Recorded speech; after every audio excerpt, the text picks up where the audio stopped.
Call of Duty fans, we're in for a good one. MW2 is going to be a ridiculous year. It's just been insane. What other dirty tricks have you got up your sleeves? This is bound to be a spicy series. Let's find out, ladies and gents.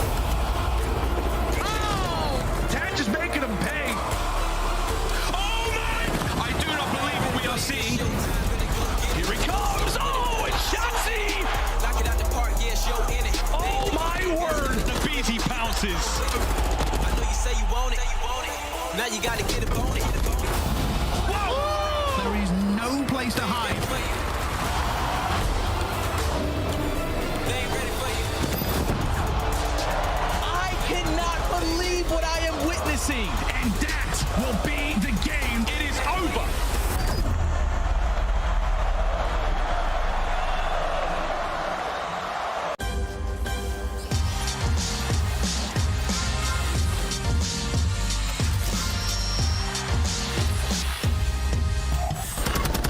Now coming onto the Legion, they have the numbers 10 firing guns, but Cammy's going to be there again. It's 2 real left in a 1 versus 3. Finds the first, changes position. Can he play time well enough as he goes for it back and forth, making a ton of noise? Has to fight Cammy towards the back, and he's still playing them. Røkkr, will they get this defuse in? Do they know where he's coming from? 2 real. Time's on his side if he can find the first kill. He gets him off it. 2 real, 2 easy. Vegas Legion, another round. And that is just so well played. That was the newest face of the Legion, clutching up in a 1v3 as Vegas wins 2 of the search and destroys yesterday. 2 real with a big clutch, using the sound cheese to his advantage. A little misdirection, and honestly, that's a high IQ play. Yeah. Take him out left, go back right. Welcome into headquarters, everybody. It's Chris Puckett alongside Alley Cat and Nameless. And Alley, we have 2 days left here at qualifiers before we head down to Texas. Oh yeah, I think the most exciting thing about this type of week is that all the tiebreakers come through and we find out all the seeds. Let's take a look at our Major 3 standings, where we're at right now, because 4 teams are locked into the winners bracket. Those are your 4 teams with 3 wins. We also have 4 teams with 2 wins who aren't technically locked, but should be feeling pretty good. After that, though, you got the Guerrillas, London, and Florida all with 1 win. 2 of those teams could still face a top 8 finish here. So, interesting day ahead of things, and we got to talk about it all, Nameless. Let's start with the biggest match of the day. OpTic Texas is taking on New York Subliners, and both of these teams, they've got 1 loss, but they also have 2 wins. Someone's about to have 3. Yeah, you win this match, you make it into winners, right? And there's no more stress. You know, you look at OpTic Texas, and like, they want to win this right now because their next match is Atlanta FaZe, and there will be a ton of pressure in that one, but this is a tight matchup. Both these guys have had relatively easy schedules. This is a true test for both of them after the last major. Subliners, they bombed out of some of the earlier matches. Now it looks like they're back to their old form following Boston. What are we expecting from New York today, Allie? Well, I'm expecting dominance just simply because that's what they've been telling us throughout these qualifiers. Every time we interview them, it's what we're looking for. KiSMET said, you know, we're expanding our map pool. We're looking for dominance in these series, and I feel like we've yet to really see that from New York. The fact that they're sitting at 2-2 right now is a little bit surprising. It feels like their search and destroy has taken a little bit of a dip recently, and that's where their struggles have been found. Even with the likes of HyDra on their team, one of the best, if not the best players in the game, especially in search and destroy. Their front line is so ferocious. KiSMET has touched on it. They feel they are the players that open up the map for the rest of the team. And HyDra, well, he does it on every single map. You look at these numbers, and yesterday we pointed out he's got the highest kills per round of search and destroy. He leads the league in that category, but across the board, a 1.22, these are ridiculous numbers. Yeah, I mean, he's been lighting it up, right? And I think the search has gotten a lot better. I mean, we've seen them adding maps to their map pool like Mercado, where he just looks like a menace. We saw him going crazy on Hotel as well. So I think it's a New York team that, you know, a little bit of an overcorrection with the search and destroy. The hard point has fallen off a bit, but still competitive there, and how fast-paced they play, they will figure out the hard point. It's not easy for the Subliners after this. They're going to play the Surge, but we mentioned OpTic Texas. Today is a must-win in a lot of people's eyes because you're going up against Atlanta FaZe in your final battle. And this Texas squad, well, they brought in a new face for qualifier number 3. Ghosty has been put into the lineup, Illy on the bench. And since then, we've seen some success, especially recently when Huke dropped that 14-1 in Search. Oh yeah, I think this lower is super true in the fact that this is a big opportunity for OpTic. We're now at the tail end of the qualifiers where they've had plenty of time now to get that team chem and practice up with Dan Ghosty. And it's also Huke versus HyDra, a matchup that we have not gotten this season that we will now be getting into today. And I think it's a pretty important matchup. You're going against the New York Subliners, where that's kind of where the baseline is right now for some of the top teams. So it's going to be OpTic's test to see kind of where they stand in these game modes. We're looking at the schedule for OpTic. They close out our battles tonight at 7:30, but Nameless, you mentioned it. You draw FaZe tomorrow. You're sitting at 2-1, but realistically, this could be a 2-3 finish in the groups, and you could struggle at finishing top 8 if someone like London rises up to challenge you. Yeah, OpTic has to win one of these. I think just to like validate sort of the roster move and confidence purposes, like they have to come in here and win this series today. Going up against FaZe, that's no easy feat, especially how FaZe is looking. London is a squad that we had all eyes on yesterday. Could they get up to a second win? Well, it didn't come quite yet. Today, they have their toughest challenger of Major III qualifiers. They have to take on Toronto Ultra, who's sitting at 3-1, and they have been cruising since adding Hicksy into this lineup. Yeah, this is one of the more unfortunate situations if you're a London Royal Ravens fan, because the Toronto Ultra has looked so good during this split. I mean, the 3-0 versus the New York Subliners, everybody was having a piece of their match. I mean, Hicksy had 64 engagements in an LSULO control. And not only that, their search and destroy has gotten better as well. So this is a Toronto Ultra team looking to expand in every single game mode because they have every single game mode under their belt on lock. So this is a terrifying squad heading into Major 3, but that's also been the case for Majors 1 and 2.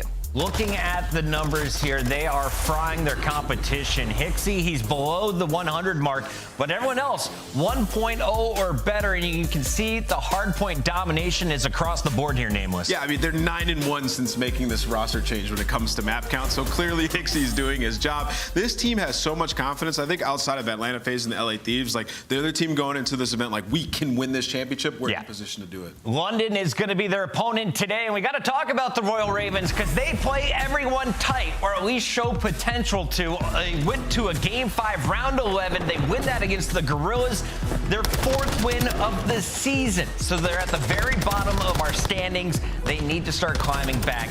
I don't know how you get it done today against the Ultra. You need someone more than aSim to step up for this squad. I think what's tough for London is they've had a little bit of a grueling schedule this split, and although they've looked like they've started to get better with this squad in forms of switching roles, Nastie has looked better. Scrapz looks much more comfortable on the game right now. He's been going on crazy sprees, especially in search and destroy, but they're going against some of these powerhouses. Like they win against the Seattle, they win that control, they win an offense on Fortress, and then they go to that game number 4 and they get clutched on by the Seattle Surge near the end when they were in the driving seat most of the time. So I think what London Royal Ravens is lacking right now is confidence. They're playing up to their competition at times, though, and that's what makes me nervous for Toronto. It could be a trap game if you overlook your competition. But we have to talk about a match that everyone knows what's on the line. It's going to be Vegas Legion taking on the LA Guerrillas. And for both teams, you feel like it's a win, you're in, especially if you're Las Vegas, because they're already at 2-2. You win here, you finish 3-2, you're definitely in our top 8. Absolutely. Like, if Vegas get this win, that's huge. They're in winner's bracket, and by all means, they've looked great throughout this stage.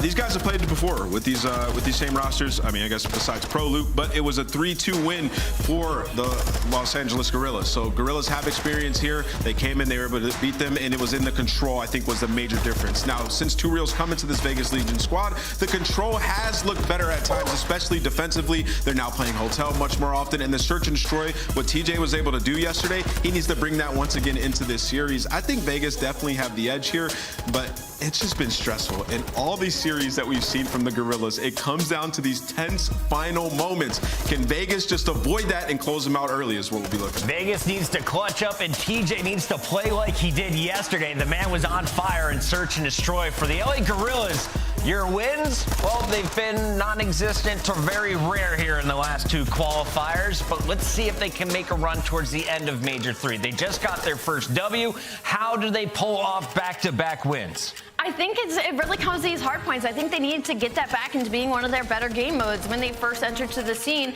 that was what kind of kept them in most of these series, and it feels like they've taken a step back when it comes to the fundamentals, as they're sending like one person on rotation. All of yesterday when we saw LAG playing those respawns, it was Arcity trying to get that early roto, but he was by himself, losing that opening gunfight. And LAG, they just aren't a very good breaking team. They're in like the bottom 4 right now when it comes to the league, so I think they need to work on those maps 1s and 4s. This is the second match on the day, and in my eyes, the most important. So everybody lock in, and I have a feeling we could go to a game 5. If it does go to a second search and destroy, who do you give the edge to currently, Nameless? Oh, Vegas, 100%. I mean, look what they were able to do yesterday. Like, they just look ready to go and search and destroy. Everybody's able to make plays, and Clay's winning his 1s. Like, this is a team to be feared in search. Clay's winning 1s, 2s, 3s. He's getting it done right now for the Legion. They need him again today. Here's a look at the full schedule, though. We start with the Røkkr, trying to play spoiler and make things interesting for everyone else above them on the leaderboard. That Guerrillas Legion battle, that's going down at 4:30. We've got Ultra at 6 o'clock, and we close things out with a banger match, 2-2-1 teams with the Subliners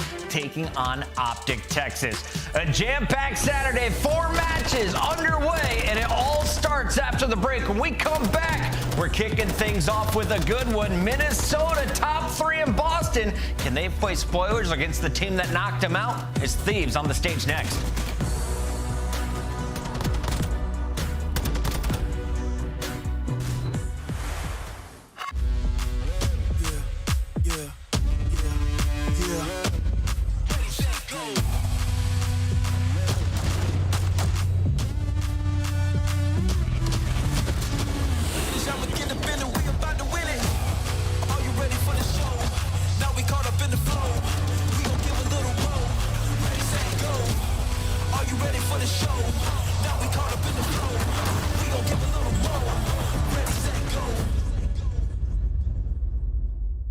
Call of Duty League Pick'em is back. Bottom to bend, a few more points, and this will be it. Pick the winning team.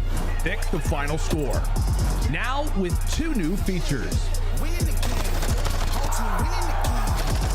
Fan Insights are here to give you real-time intel. Feeling good about a pick? We now have double boost points and point matches. Bonus picks, extra points to rank you up on the leaderboard. So as you get hyped for the weekend, pick, watch, win. Woo, it's getting good.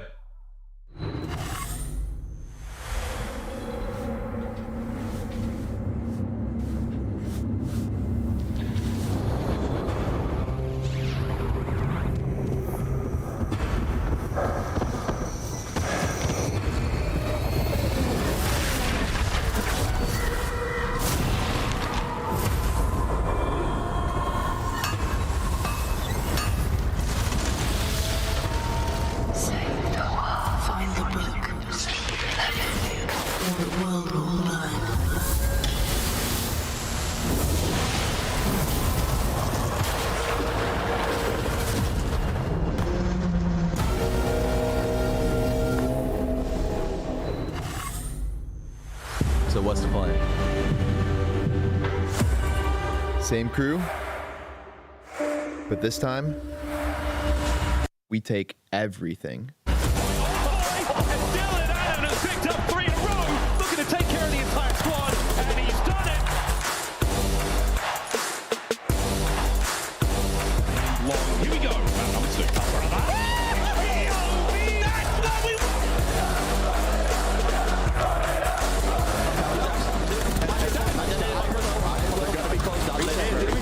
oh my God! Drazah! It's all coming in. They haven't got the first thing yet. Kenny on the flank. Kenny on the flank. Kenny!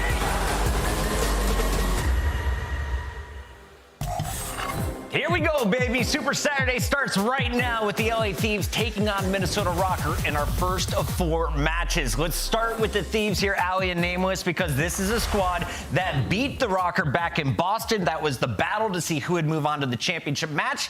A hot 3-0 from LA. Envoy and Octane Octane, both dropping over 1.35s in that series. Do they need to be the stars again today? I mean, you let Octane drop like 11 in a search and destroy. You can't be doing that with Sam LaRue, who that's not his strongest game mode. But now the LA Thieves, they've been looking incredible this split. Their respawns have just been on par, especially that hard point. And that's a big hurdle to jump over if you're Minnesota ROKKR, who's really been lacking on the fundamentals recently. I mean, worst in rotation this split so far against an LA Thieves, who are in top 4 in every category. So their hard point right now is looking really incredible. It's really just about cleaning up that search and destroy right now. We looked at Octane's numbers from the previous matchup, a 1.38 overall. His hard point was a 1.16, but you mentioned it, the search and destroy put up a 3.5. The man was simply melting. What does Octane bring to this team, and why is he going to be an issue again for Minnesota? I mean, we talk about this all the time with Octane. He has the best comms in the game. It just seems like he's so comfortable on the map, knows exactly what he needs to do for the squad, and that's basically just getting kills and getting into power positions. I mean, we're watching his highlights. He's always in a power position, picking up kills off spawn when it comes to controlling and hardpoint. He's in the back making moves. So Octane, I mean, I feel like he's in his final form right now. I don't think I've ever seen him tilted. Ever. On the other side, ROKKR are totally looking on tilt. They've dropped 6 matches in a row after losing in the winners bracket back in Boston. They're 0-4 here in the qualifiers. As we take a look at this team, everybody needs to fix the mistakes because they've had close games. They've gone to 3 Game 5s in those last 6 matches, but they've never clutched up. I mean, I feel like with this Minnesota team, I said it yesterday and I'll say it again, when you're not getting superstar performances out of Bance and Afro, you're losing series. This isn't a team that is fundamentally on another level. They're not coming in with some crazy strats. They're 0-6 in search and destroy. And Allie, what are they? Last in almost every single category. Yep. So it's like, can we get some bombs down in S&D? Like, their retaking has been very bad. I saw that there were some people questioning their pace. I feel like they were talking about attach being a little bit too slow. I don't even really think that that's the case, man. I feel like mentally they are just compromised at this point. They're going to come out with a hot map 1 victory. And to that point, like, everyone in Minnesota in search and destroy is under a 0.74. Like, that just cannot be happening. Let's take a look at the maps and modes. All 5 maps here, 3 nights of the Hotel Alley. Do we get to a Game 4? Do we get to a Game 5? Who wins it? No, I think this is going in a 3-0-3-1 fashion in LA Thieves' favor. Hotel control. Nameless, where are we going? LA? LA Thieves. LA. They should fry. LA, I'm still riding with ROKKR. They gotta get one, right? We got our casters ready for this one. Let's kick it off, baby. It's Miles and Chance on the mic. Thank you very much. Extremely handsome and clearly lovely smelling desk. Ready to roll, man, into the first one today. What do you mean, what? That face? They look like they smell good. I'm ready to party, guys and gals. It's going to be a big series. A very important one for ROKKR, Chance. Puckett's right. They've got to get one. Surely. I mean, what is that? The law of averages? Like, no one beats Minnesota ROKKR 6 times in a row. I mean, dude, they're on a 9 S&D loss streak at this point. I know 0-6 throughout this stage. It's just a weird time for this team. Like, it just seems uncharacteristic, but fighting for their lives at this point is certainly what it feels like, and they're going to have to bring the fight to LA Thieves. We started on HyDra. You saw the map records. And again, if you were leaning towards the desk picks, maybe you'd understand why they were thinking of 3-0 or 3-1. Not the strongest for Minnesota at 1-4. And we've watched them play, Miles. We know how annoying ROKKR are to deal with. We know they're constantly taking the water routes, but obviously the record does not reflect it. Annoying is one thing, winning is another. Let's see if they can find the win today. Already, Spicy looks towards the middle of the map, trying to clear out this P2 setup. Already ROKKR with a fresh look. Envoy, mid-map's all going to be sweet for a Mo. He might get in some time. That's going to be a small victory, but there we go. Right-hand side of the mid-map will safe. The LA Thieves have not let any of this ROKKR shenanigans get things going early on. They're going to try to get themselves back into the time and retain map control.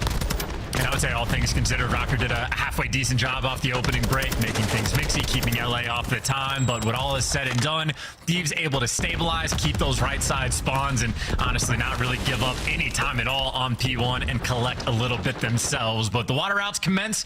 Bance maybe going to go for the first, or maybe he wants the cheeky kill out of the water. Instead, it's just a freebie for Kenny. That is not the start ROKKR want to have, as Kenny just now gets to cut off the map. Whether it be mid or whether it be through the P1 side, just gives the directions to his teammates. I'm watching this, you pick up the other, and Envoy's on the case. I mean, that's exactly what you want here on HyDra. You've trapped them. LA Thieves now having the pick of the litter. You do have ROKKR now in the back line. Break onto the hard point, they're in. Oh, kills are there. You've got one player left to really deal with. That's Envoy. Easier said than done. Can ROKKR find some time here? This should be a great opportunity to get back into this hard point. Well, certainly giving it the old college try, but that is not a good start. Bance getting absolutely fried by Envoy, who repositions towards the hill, wins another big one, has fantastic chiming on when to chow out. And as soon as his teammate spawns up behind him, LA Thieves hit the go button and start that rotation, but it is a clean 4 on that roto, and, well, Bance, again, very privy to the water routes, able to take down a couple of these entry kills. I think it's really up to Cammy. Last one, last water route to be taken, but the man loses the gunfight, and LA Thieves at back spawn is now open. Kenny v Cammy comes out on top, the back spawn now wide open. This is a terrifying prospect for this hard point here on HyDra. Again, that far left-hand side of the minimap where I think Cammy right now is just sort of posted up. You're going to see those players fly on through. Drazah with the entry to the side. Cammy still holding down the back spawns. Kenny gets a little bit of retribution payback as cash money flies everywhere. No one in the hard point just yet. Thieves will get a toe. Will Røkkr be able to counter? Well, sort of the 50-50 split right now for the actual gunfight, so it'll be a trade fest before anyone can occur this time, but Afro gets the big 2, and that doesn't quite seal the deal to get someone from Minnesota inside. I know Kenny's trying to be annoying, and even Octane spawns out, but if you're thinking long-term and you're thinking about the routes, Afro being the roaming slayer connects with another one. 4 in a row from him. He's got attach all the way pushed out towards the back, and Røkkr, there you see, the spawns come in, finally able to stabilize, get a little bit control of the game, and hopefully for these guys, turn this into a money hill. Money hill is what you've got the opportunity to have here. Røkkr set up. All angles covered. Bance has got the backline sweet. Here comes the hit from the Thieves. One player coming through down low. On the water out there, Kenny. Here comes Envoy through Dome. Octane backing him up as well. Opening gunfights. Not a whole lot of love there as Afro's trying to get himself streaks. He's playing this very, very slow. Thieves on the approach now. Attach the man to draw first blood. Afro springs to life. That's the 5. It's only Octane for the Thieves keeping the kills going. That right-hand side, the back line. That's where the pressure is. Thieves are up. Spawns are getting crazy. Can Afro get the streaks? Yes, he can. Good work out of Røkkr. They're well back in this. Well, maybe for a moment, right? They had a very clean setup on the hill, but LA Thieves eventually just able to pierce it and look for that scrap time, which is a decent chunk, and try to run the score up just a little bit more. Also, number 4, Cammy, still spawning out. All of Minnesota still spawning out. Attach is trying to rotate. Everyone else from Minnesota might get punished. And now I suppose this is a 2-question game. Does LA Thieves identify that Attach is actually rotated over towards New? The question for Attach is, can he make the big play? Oh my, Envoy is shooting hot today. Close game still coming into the generators. Octane's in. Attach, finally. It pays off. Finally. He was in there for what felt like a lifetime, boys. Don't worry, I'm in. I'm chilling. Hard point in the hands of Røkkr for now. They should be able to hold on this one. Afro wins another big gunfight. Starting to push the kills forward in his favor. Over to Drazah now. He's going to be the entry man trying to get these kills for his boys. Get into that hard point and try to get the break. Afro again. He's looking fine today. And make no mistake, that is a massive play coming out of Attach right there. That 2-piece in the moment shuts down the cruise missile that Octane was looking to get. Now, obviously, sets his team up on the rotation. They now have the lead. 20 seconds to scrap is absolutely worth fighting for. And keep in mind, if you're trying to be a focus point on Attach, he gets his spawn out over towards Dome, gets his teammates the right side spawn. So even though LA Thieves get that scrap time, at least on a sort of a long-term game, Minnesota, after the first set of rotation, they started on the bad side. They end this basically with a tie game. Now it's their turn to try to get control, keep those spawns, and really handle the pace of this game. Lead change. Here we go into the second set. What a first run of hard points that was here on HyDra. Bance soaking up the time. Attach has got P2 all good for now. You're looking at Drazah there in the sort of X-ray fighting for his life. Loses that battle out. Thieves now in a tough spot. They've got that far left-hand side of the map to cross over. Right now through that red building. Kenny's going to take the water out. Bance guns are up. Sweet nades out of LaRue's going to soften up the defenders now. 30 seconds remaining on the point chance. And I will say, Røkkr, it was looking great for a while. They've got a bit of a lead. Now can Afro go absolutely crazy? No, he can't. Hey, you need the trades though, right? Afro at least gets a little bit of damage out for his teammates, and Cammy needs to hop up on the mountain, but Kenny there to take him down. So tricky saying Kenny and Cammy at the same time. But either way, LA Thieves again working from the bad side of the map, do a nice job working together, get that P1 time, and maybe another lead exchange we have before we go into this rotation. And quite a bit of the map is open. LA Thieves, the 2-2 split, putting a lot of pressure on the bottom of the map. It reminds me of trying to say Priestahh and Priestahh in the same game. That was tough work. Cammy, though, he's the man in the feed right now. 15-11 for him. B2's all good. You still have to worry about Envoy once again in that back line, causing nothing but issues right now for Minnesota ROKKR. Here comes the hit from the front. Afro with a good coverage. Kenny It's taken care of on the way through the back line. He's going to get at least one. And look at this corner. Afro, oh, it doesn't check it. Man, he is a pain in the ass. What a play, man. I mean, just like that, all the pressure towards the bottom side of the map. They start spawning those Røkkr players out, and you just see how uncomfortable Cammy was inside of that hill, knowing Envoy was in the back. So, LA Thieves, nice job. You still have to bully your way through the front, though, right? Røkkr still applying a great deal of pressure on P2, but they don't let anything turn into a money hill. And Octane right there, snapping just a little bit. Boy, on that 7-7, snapping up close range. Get the final few 10 here. As the Thieves now trying to make their way forward. Drazah's managed to net himself a sweet spot in the back line. Can they get the flip? Can they get the lead change? Let's find out with a quick LA Thieves. Listen in. I'll get front. All right, attach on P1. We spawn out deep, bro. You gotta live. Attach on P1. Just hard player kills, Zach. We spawned out dome. Attach once P1. Nice, Zach. P1 dead. I want you. I'm cautious. I'm cautious back, yeah. Oh, that was tripping. I'm cautious, but give me a second. One's gonna be top on us, probably. Right window. Right window. Two. Nice, back door, Ken. You jump in. I'm going in. Nice. Good job, Ken. I don't live. I'm Nice. I got Oaks. Hey, we have P2. P1 spawns, guys. P1 spawns. Dill's hard block. P1 spawns. I went on right. Yeah, I'll get down right. Yeah, I got it. That guy's one shot. You guys could spawn here. Hut. I had to play my back kill, bro. Dead. I can help you. Ruins dead. One's down with me, down late. Give it up, Zach. Yeah. I'll see him down. I went mid, bro. It's a Cam. One's down late. Cam Afro. Could be guy. Cam Afro. Yeah, I'm gonna jump. They're not playing me. They're gonna go around Jones. Alright, I'm close. I'm top dome right now. I'll give me in the back of me, pizza. Yeah, I'm Cam Afro, guys. Top P2. Top 10. Top 10. Missing Afro. Yep. Player kills. Listen. I'm on the back straight. I'm player P2. Nothing P2. Nothing P2. Nothing in the back. Yeah, one could be Jens. I'm on top. On the head of me. I'm in the water. Good shot. Nice. One is low. He's one of Jens. Player kills. I'm living. One Jens. This guy's got it on me still. Afro, yeah. We can set I'm just living, boys. They're all mid, bro. I'm just living. Still outer got it. Low. He's on like the lip. He's outer still got it. Last guy. I got Nero. You're good. Where? His last guy behind got it on the That's all you guys. I'm here. I got you. Am I right? 30 seconds. I help you mid, Zach. I help mid, Zach. Good job. Cross.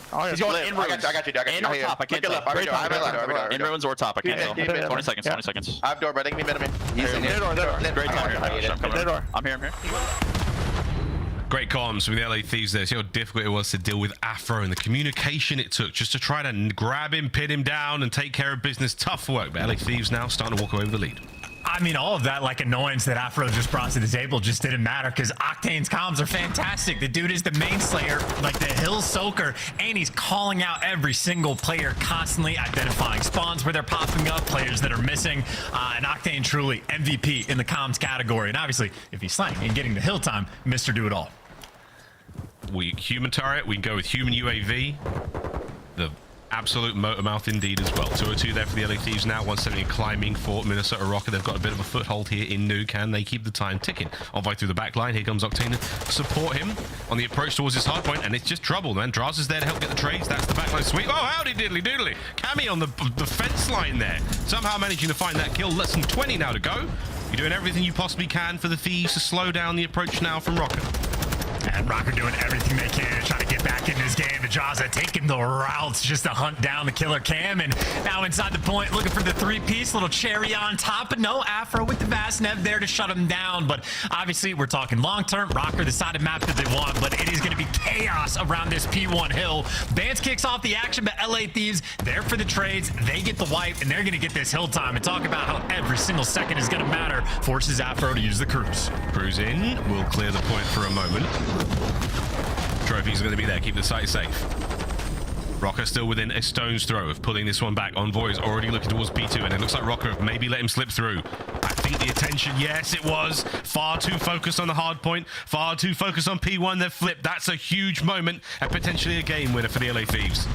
And now you got extra help to watch the water routes that Bance might have been taking. So Envoy, just the cutoff man, knows where he needs to look, ready for it the entire time. But Bance still wins the gunfight. So the comms might have been on point for LA, but now the pressure's on because Røkkr, one clean break on P2, and they're going to turn this into a game. It's only a 20-point gap for the moment, but that is the start Octane was certainly looking to have. And again, hyper aware of the routes, as easy as it gets. That's why comms are so important. Oh, look at that. What an angle as well to deal with attach here. Trades them out, no problem. 25 now for the win. LA Thieves here in map number 1. You are clearing house. Cammy, the last man up. Can't get a kill. The push forward. Attach. Easy. Read like a book. Easy peasy, lemon squeezy for the LA Thievesies as they will now soak the time. A final 10, and map number 1 is theirs. Yeah, I mean, that is just like clinical on that P2 hill as well. They know exactly what routes are going to be taken. They know the exact timing on the gunfights. And Octane, again, cherry on top for the game. Had a 30 bomb, plenty of time in the hill. Comms on point, and don't even have to break a sweat towards the end. Comfortable. Map 1 HyDra. Delightful hard point there from the LA Thieves. Røkkr close, but that final moment, man, I mean, that break from Envoy, he creeps through water. He's done it every single time. The one chance that Røkkr had to really deal with him, they didn't, and they let him slip through, caused a lot of problems. That is that. LA Thieves, map number 1. There's Røkkr now. Look at the stats, and Octane, a lot of love for him at 30 and 22, pushing 3,400 damage there. A lot of work being put in across the board. Great stuff there. Drazah, a little slower in the kills department, but your boy was doing everything else. Great stuff there. Again, LA Thieves, they take map number 1. Yeah, Drazah ends up being the technical super stoker with the most time in the hill, but obviously neck and neck right there with Octane. But I think maybe a few hills where LA overall wasn't super clean, or a couple rotations where guys like Afro are getting in the back and causing chaos and whatnot. But it seems to be a typical story for Minnesota ROKKR on this map. Great job of being annoying, not a great job of actually securing those wins towards the end. I believe the record now falls to 1-5 on HyDra. As I mean, close-ish games, but LA Thieves again, especially on that final P2, just made it look easy, man. Highlights here from that first HyDra. A lot of love there from Envoy again. Watch the route, man. Certainly got paid here in this matchup. Good battles for the backside of the spawns. Again, everyone seems to be getting a sort of a more firmer grasp of how to play HyDra. Spawns are so important. We've seen so many battles take place on those extremities of the map. Those water routes towards the south side of the map as well.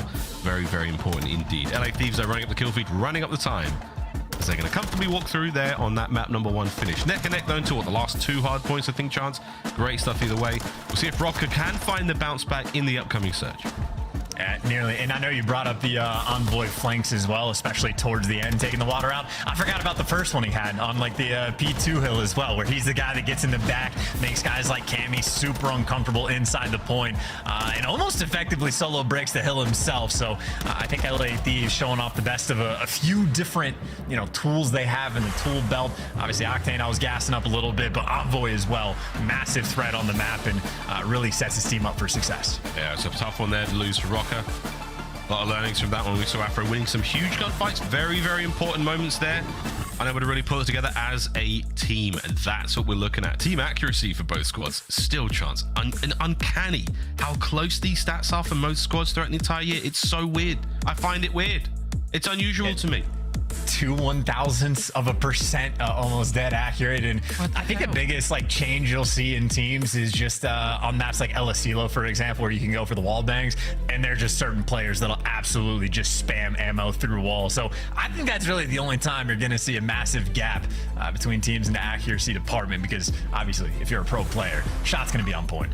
Well, there we go. HyDra, we're done. Now we go to Hotel 3 Nights. Word to Puckett, as we're going to get ourselves a nice towel from the spa. We're going to dry off after all that HyDra shenanigans. We're going to play Search and Destroy, Control, and Hardpoint if we have to follow that one. And if we do go to Game 5, aBeZy, Search and Destroy for that. But yeah, Hotel should be an interesting, a fun one indeed, Chance. Like, Search has always been cool. Expecting a lot of snipe plays. Octane's been amazing to watch. If anyone's ever caught one of his streams, you know the boy can hit them. He runs an SPX. He's extremely brave with it. I'm hoping to see something similar here. On the other side of the fence as well, Attach, but great sniper as well for Minnesota ROKKR. I'm excited for a real square up here on Hotel. Let's get it. Attach, one of the best snipers in Call of Duty of all time, certainly. But for Minnesota ROKKR, I don't know if I would make that case, because they've lost 9 S&Ds in a row. I think Ali pointed out that, like, on this 9-loss spree, there's not a single player that has, like, above a 0.8. Like, Afro was your superstar, and when he has started to suffer, when he's not dropping absolute bombs, no one has picked up the slack. Bance has fallen off a cliff. He's dropped 0.4 in the KD department. Attach has faltered as well, and Cammy, who never was having success in this game mode, has not stepped it up at all. So this is just like dire. And keep in mind, 9-loss streak is getting close to breaking the record. It is Seattle Surge and Paris Legion from last year and Vanguard that are tied at 10 S&D losses in a row. Minnesota ROKKR now knocking on that door, and they were also the team that gave Seattle their first win in such a long time, and it was on this map. Seattle took it to them, beat them 6-1. Now Minnesota ROKKR, this is the map they go to where they're trying to, you know, break the curse, break the losing streak, but it is certainly scary hours for Minnesota fans. Find the book, save the world. That's what you need to do right now, Røkkr. You can always turn around a bad year. It begins here on Breenberg. And not even bad year, good year. They just had an incredible stage 2 major. Like, they look so good.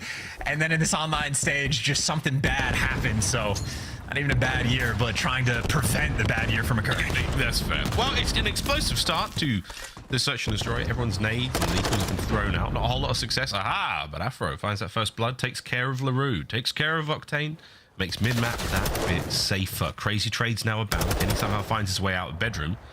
Drazah backed up. Thieves are well spread. The remaining 3 of them, let's see what they do.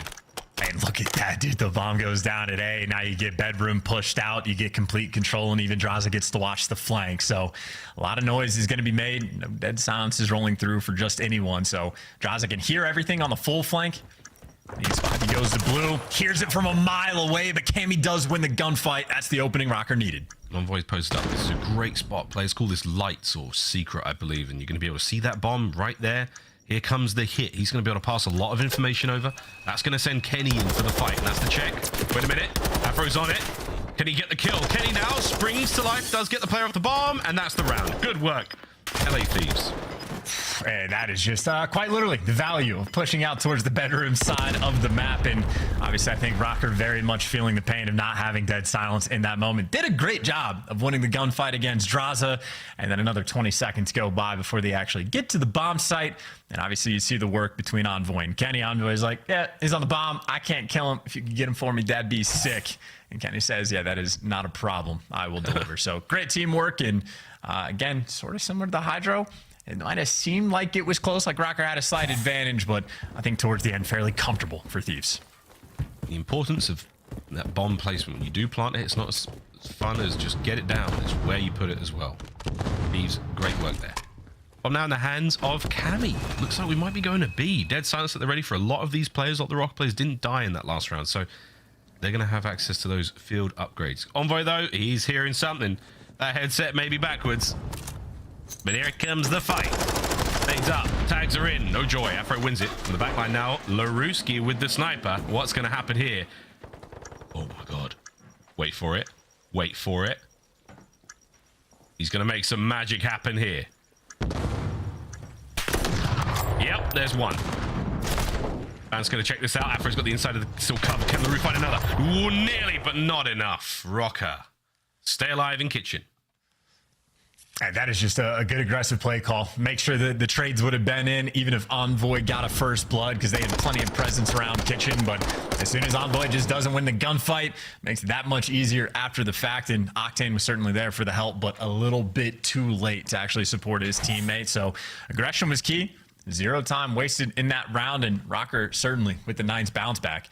I mean, they've been 2 for 2 on the first bloods front. I think Afro has them both. And again, he was your superstar player in Search and Destroy when you were successful. And right now on a 3 spree, see if he can keep it up. Right, aggressively on towards this A-bomb. Here's on the defense. One of the cross, that was the bait. The real danger was the player on the stairs. Good stuff there from Røkkr. No one dies. Envoy, oh, down low. Here comes the battle for lights. He's in position for it. Cracks the door. Doesn't check it. Easy reads. Great kills out of Envoy. Yeah, just outmaneuvering in that moment, playing a cheeky little off angle. And that bomb is down. So Minnesota ROKKR forced to fly. Keep in mind, Bance has a trophy, so he's going to be loud. And Kenny with the reaction time guns him down. Him and Envoy working together so well. Leaving Cammy in the 1v3 with absolutely nowhere to go. Talk about Afro making plays. Well, Envoy, he steps up as well, making the big plays down low. So far, great offensive rounds out of everyone. No one's letting anything slide. The post-plant spots are great. Not a single hope in hell there for Cammy. Kenny and Octane working brilliantly together there. We'll see if another offensive round win comes through. As Røkkr, they'll be up next on attack. And really, I think just decisive rounds on offense as well, right? Minnesota, just 0 time wasted, bullying straight through the kitchen. And even LA Thieves, similar sort of situation. I know the first round was slower, but they were playing for picks without the Deddy, without the trophies. As soon as they had the trophies, say, let's just hit out this site, push through, and just get guys like Envoy in position. Now Røkkr maybe the first team to take things a little bit slower, spreading the map, playing for picks. That bomb is leaning towards B. Oh, Envoy. So sneaky. Again, he's a pain in the ass. He's just a colossal annoyance to deal with. He killed Bance over here on this side of the map. You know that the B-bomb site might have been on the menu there for Minnesota ROKKR. Now, though, LA Thieves, just keep that map positioning. Keep all lanes covered. Try to identify the attack. And enough time has passed. Yeah, hey, that's exactly where it's going. It's over to Drazah. An unfortunate timing for Octane there with a snipe. He might have been able to catch one out. Gets the next, though. Drazah gets on the board, and it is a strong round from the Thieves. Yeah, Envoy just, again, setting his team up, completely breaks down the entire play for Røkkr. I also appreciate just the cheekiness of, like, not zeroing in on the kill from Bance, checking the hallway just to make sure he's not going to get shot in the side. But Bance is basically sent in behind enemy lines to make the play, get shot in the back, and Røkkr like, I guess we can't go there. Like, we don't have numbers. Envoy's already there. We'll try to wrap it, and LA Thieves not falling for any sneaky tricks, just completely set up around the site. And again, just a very easy round as LA now have a 3-1 lead. They managed to win the defensive round. Now back on the attack. Stun check lands. Bance's position has been given away now. Drazah looking to spring alive. Right into the feed. Great work. That's first blood. He's on a 3 spree now. It's likely to come to a close in a moment. With that bomb down at A, once again, LA Thieves forcing Røkkr to make moves. Bro, you gotta go. You gotta kill Drazah. The bomb is planted on the other side of the map, and they just wasted so much time. And by the time they kill him, you have now 26 on the clock. You already know it's a double setup over towards bedroom, and you're just walking into a pinch. Good luck trying to win this round. Afro, good luck. Less than 20 now on the clock. Octane's in that tight corner. Kenny on the inside of lights. That's one taken care of. Here comes Bance on the very, very slow approach. Looking to get on the board at the very least. And he does. The round is done, though. There is no hope of the defuse. Can he gun Kenny? It would have been nice as a consolation prize, but it is not looking good. LA Thieves, another strong round. And I think Minnesota ROKKR may have been trying to go for a hard read, like stacking up the middle of the map and even leaning towards like the kitchen bomb site. Every single time LA is planted over here towards A, they've doubled up on the bedroom side of the map and executed the rounds. Minnesota give up the bomb plant for free, and then even after Drazah gets the first blood, he was basically in a triangle of the remaining players on Minnesota ROKKR, and it still took him an extra 10 seconds, not just to get the kill, but someone died in the process. So sloppy work in that round for Minnesota, and a very sizable lead now for Thieves. I mean, this is starting to get out of hand. No one's going crazy. It's just, it's great teamwork out of the LA Thieves. No individual pop-off. You love to see that. Bomb down now fast from Røkkr. Over towards A. Oh, hello. Cammy attaches there to help out. Good work. As Røkkr, post-plant position so far, fantastic. Yeah, beautiful reads on the flank, and Cammy, great work on the backstack. Timid attach just to try to buy some time. I think Drazah last man standing, dancing for his life, and honestly, a 1v2, not a lot of time. You're going to have to gun these players, but maybe he can give it a shot. But Drazah's keen, man. He's keen for it. Now, taps the bomb. He's making moves. I mean, just to prove, I mean, whether it was the round or not, good setup from Røkkr, but man, Drazah swinging for the fences in those individual battles. What a difficult player to deal with.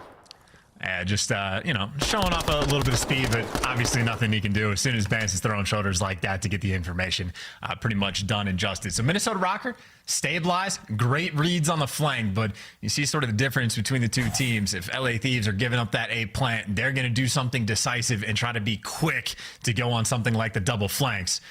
Read that time from Røkkr, though, just a little bit too clean. And again, Cammy and Attach working together sets up Attach for the big two.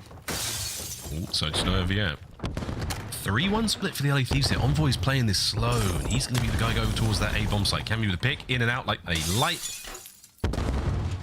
Envoy's still holding this bomb. Bance is on the approach towards him. I don't think anyone's there to really spot this out, but to kill that bomb carrier, that's huge. Here comes the rotation. Oh! Nearly lands it. Oh, and Bance knows. He's fully aware. Plenty of noise above him. He needs some help as well. Number 3 finally starting to wrap back, but Afro's not looking over, so Bance has to make the individual play, and he's good for 1, so he's done his job.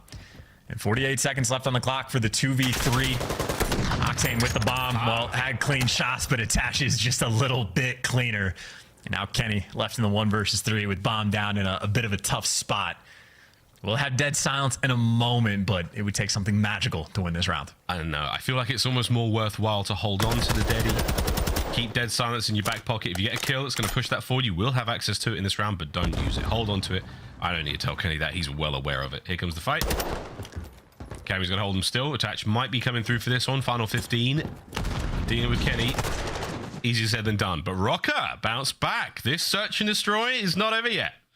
And I'd say just a much better setup that time from Minnesota, or at least a better read, I suppose. The mid-map setup, you can absolutely have success, but just unfortunate a few rounds prior. This time, it was basically like a triple stack in and around bedroom. They were not interested in giving up A. And I think one player looking more towards the middle of the map. I don't know if it was from the back patio or from top catwalk, but able to catch Drazah for the first blood and no mistakes after the fact. Minnesota, a very efficient round. Yeah, really good. Nice search out both teams so far.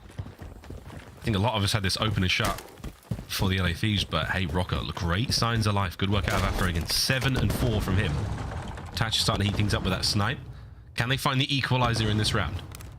Well, keep in mind, if they're finding the kills, they don't have the bomb over by the site just yet. So Attach now wrapping back towards his teammates. But the plays around Kitchen. Kenny, though, strikes in the middle of the map. And Envoy, he just needs to give you 1. Oh. And he makes the read, knows where the chow's coming from, and just shuts you down. Way gets them all! Oh my God, Envoy! What a masterclass! I'd be chuckling too. I mean, he's just cheesing. I don't. Did they shoot back? No. He got that's why he's laughing. That was just the easiest read for him of all time. Gets the first guy 1 shot. He's like, that guy's not going to chow. Maybe over here. Boom, free kill. Let me wrap back and throw a stun to go for the guy that's 1 shot. Oh, that wasn't him. I know he's the 3rd one in line, and just... Again, Envoy, absolute wizard of a playmaker, and he just makes it look easy. He glides when he's on point. Crazy stuff. Not over yet, though. Map point, LA Thieves. It's not over yet. Okay, it's starting to look a bit more over. Unless you win this. Oh my God, the nade's perfect. The tag's going to land. His Deddy is still activated, and oh my word, Envoy is on a tear. Hey, this is just pain, because I think Røkkr are gonna know, like, oh, Envoy's playing the bottom hall again, but what do you want to do? Break open this door and chow him? You try to go on the other side of the hallway, you're gonna have guys like Octane or Kenny there just to protect their friend. Envoy again gets in position, makes everyone's life that much easier. And Attach will be the final player to fall as LA Thieves win this one 6-3. Wow. There you go, the search and destroy. An absolute smoke show at times, but there were signs of life out of Røkkr there. Going to be taking those consolation rounds, but man alive, LA Thieves, simply too much, too hot. They're on hotel search and destroy. As Røkkr, they will fall down 2-0 here in this series. And just the plan A there from LA, just too good. I mean, how many times did they just bully through the A site, get Envoy and Kenny in the exact same positions and win the rounds in the exact same way? I mean, great coordination as Envoy's diving across. It doesn't really need the help from down low, but the only time he would get traded is if someone peeks out those like double doors up top. That's where Octane's looking over to give Envoy the free route. And again, you get him in position, he makes the big plays. 3 first bloods for him. He matched Afro after Afro had those, lightning fast first 2 rounds. But at the end of the day, 10-loss streak now for Minnesota ROKKR in Search and Destroy. They have joined the record tying club. Oh dear. Oh dear. Well, we stay on hotel, ladies and gents, for control and hard point if we have to go the distance. But this is where the comeback starts for Minnesota ROKKR. I was at the movie theaters last night and I saw an LA Thieves hoodie, the Demon Slayer. And I must admit, I bet that guy is absolutely cheesing right now. His boys are smoking him. And we see the comeback is on the other side of this break. We'll find out. Demon Slayer.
The Call of Duty League is presented by the GMC Hummer EV Pickup, the world's first all-electric super truck.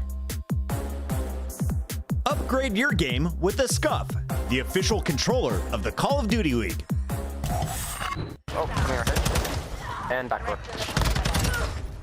Oh, no, I'm coming alley. Oh my god. Oh my god! Oh, you beat the paternity test is in. I am the father. Mid to connector tunnel.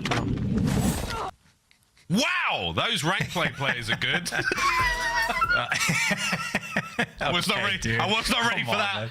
I was not ready for that. You can get involved in rank play. Rank play is available right now in MW2. And if you're on the other receiving end of clips like that, sorry, not sorry. Keep climbing, boys and girls. We'll see you in the top 250 soon. Tweet us your clips. Tweet the league. Hashtag CDL ranked plays. Submit your top plays. And maybe, if they're dumb lit and gross like my one was, we might be able to put them on the show. I had no idea that was happening. That's really funny. I just think it's important for the people out there to know that if you're like in gold, you will get destroyed by some casters. Just throwing that out there. Gold? We're in diamond. What are you talking about? We're in diamond. I know. I'm being funny. What? Dude, come on, son. Anyway, speaking about getting destroyed, this series is getting ugly real quick. Røkkr better turn it around right now. They've got to go wild here on Hotel Control.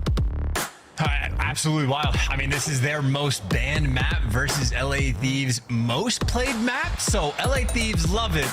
Røkkr typically avoid it. And this is going to be the map that decides whether or not Røkkr start off 0-5 in their qualifiers. for their first time in their organization's history, going winless in the online stage. So not a fun place to be. And obviously, if you paid attention to the first 2 maps, LA Thieves pretty comfortable. Envoy just being the playmaker at all times. He's been able to do virtually whatever he wants. And is absolutely going to be a threat on this map as well. That little number 8 arrow going to be a force to be reckoned with. But all the action, at least right now, taking place at B. The B we go. Boys are on it. Starting that slow and steady capture. The first segment is getting smoked. Afro and attached the 2 A's for Minnesota ROKKR finding his kills. Kenny's here, better late than never, but you've already got that first segment in, and again, that all helps towards that final round. Defense! Nice work, Afro. Back on the point we go. ROKKR, clean start.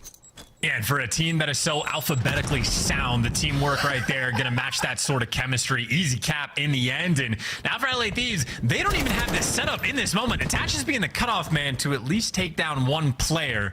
And maybe LA Thieves can actually make use of that, get pushed up in a kitchen. But it takes a long time to try to get the setup on defense that you want to have, and a delicate thing to try to do to defend this point. There we go. A's going to be a fun one. Get your snakes ready, lads. Good pinch in the works right now. ROKKR have got all angles covered. Do the Thieves. 2 of their players are going to get there a little late. And by then, yeah, it might be too late. We're already on the point.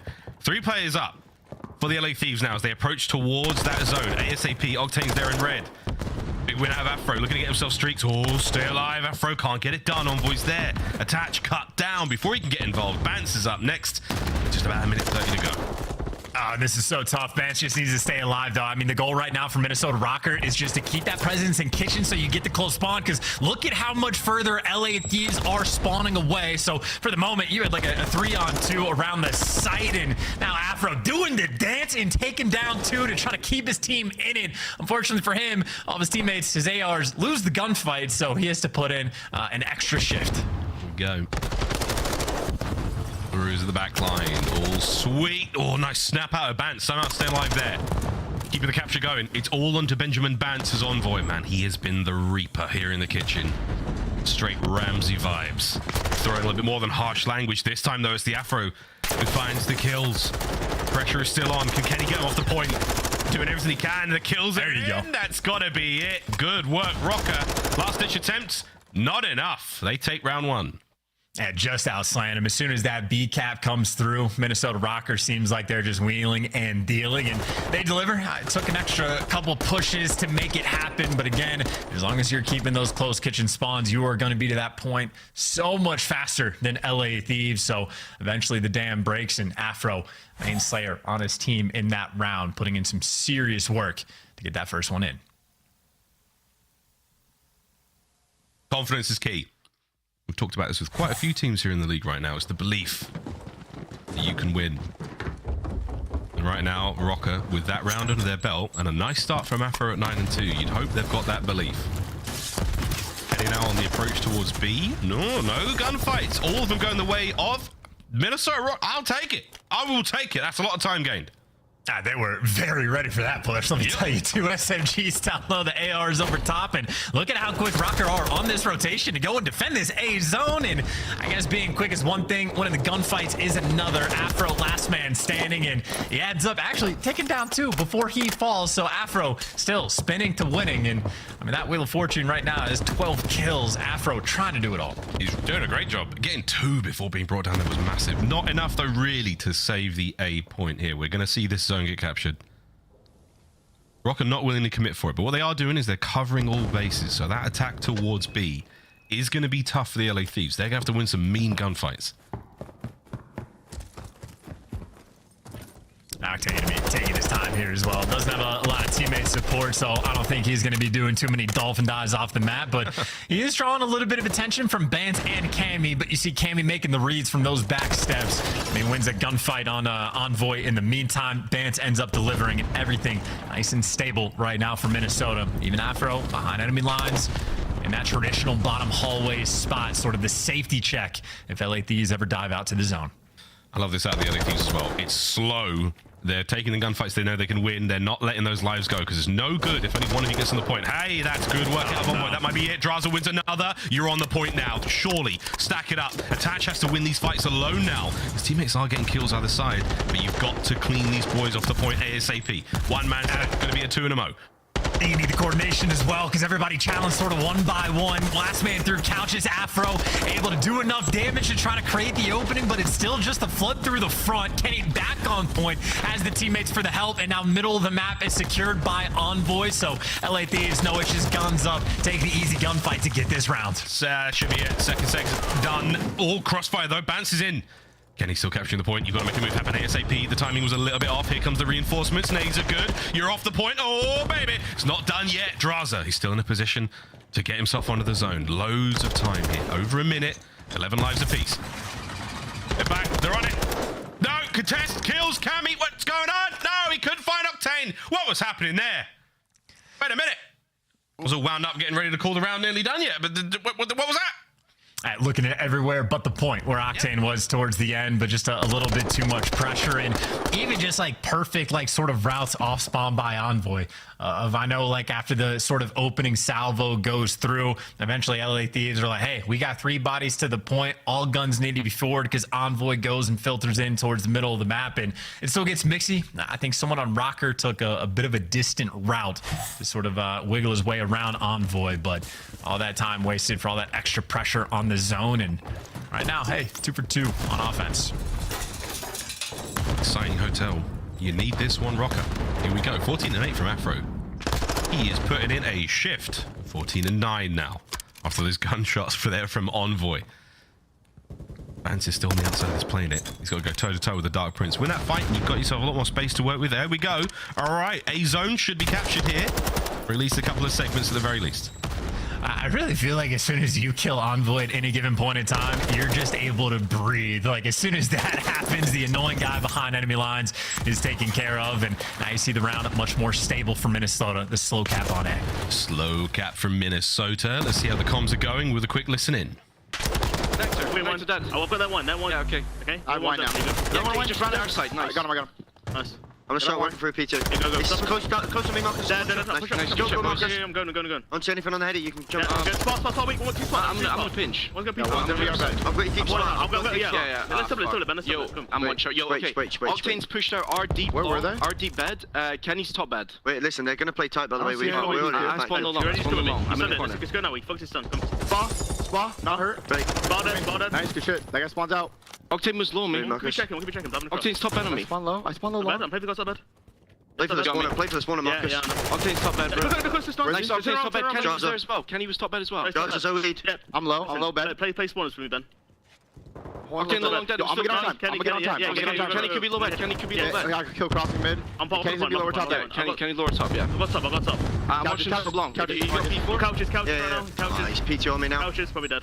P2 on me. He's top bed. Envoy's top bed. Oh, another one low couches. Envoy's top bed, okay? Square. Still up. Yo, we can go around. It's probably choked. Nice, good shit. Come on. I'm still finessing spine. He's never mind. Go around. 2 spots, 1 spot. Push it out. Play this quick. I'm going deep. Yeah, I can shoot the heady. Play the heady. On the heady dead. Nice, I got naded. Listen, come through like... I'm aiming to play through top bed. He's just one broken. Make sure he blocks back. Blocking now. D2. Run away, I think. Yeah, he's top bed right now. Give me a sec. Jump up. Well, there's the listen in the comms of Minnesota ROKKR doing everything they can to orchestrate the push towards this B zone, and every time they get close, someone like Envoy gets the big 2 to shut him down, but now it's Kenny, last man standing. ROKKR, you see Cammy ready for the gunfight, but not quite enough, and the pressure just sort of dissipates and filters away. Gotta reset, take the gunfights from the front again. 40 seconds. Not over yet.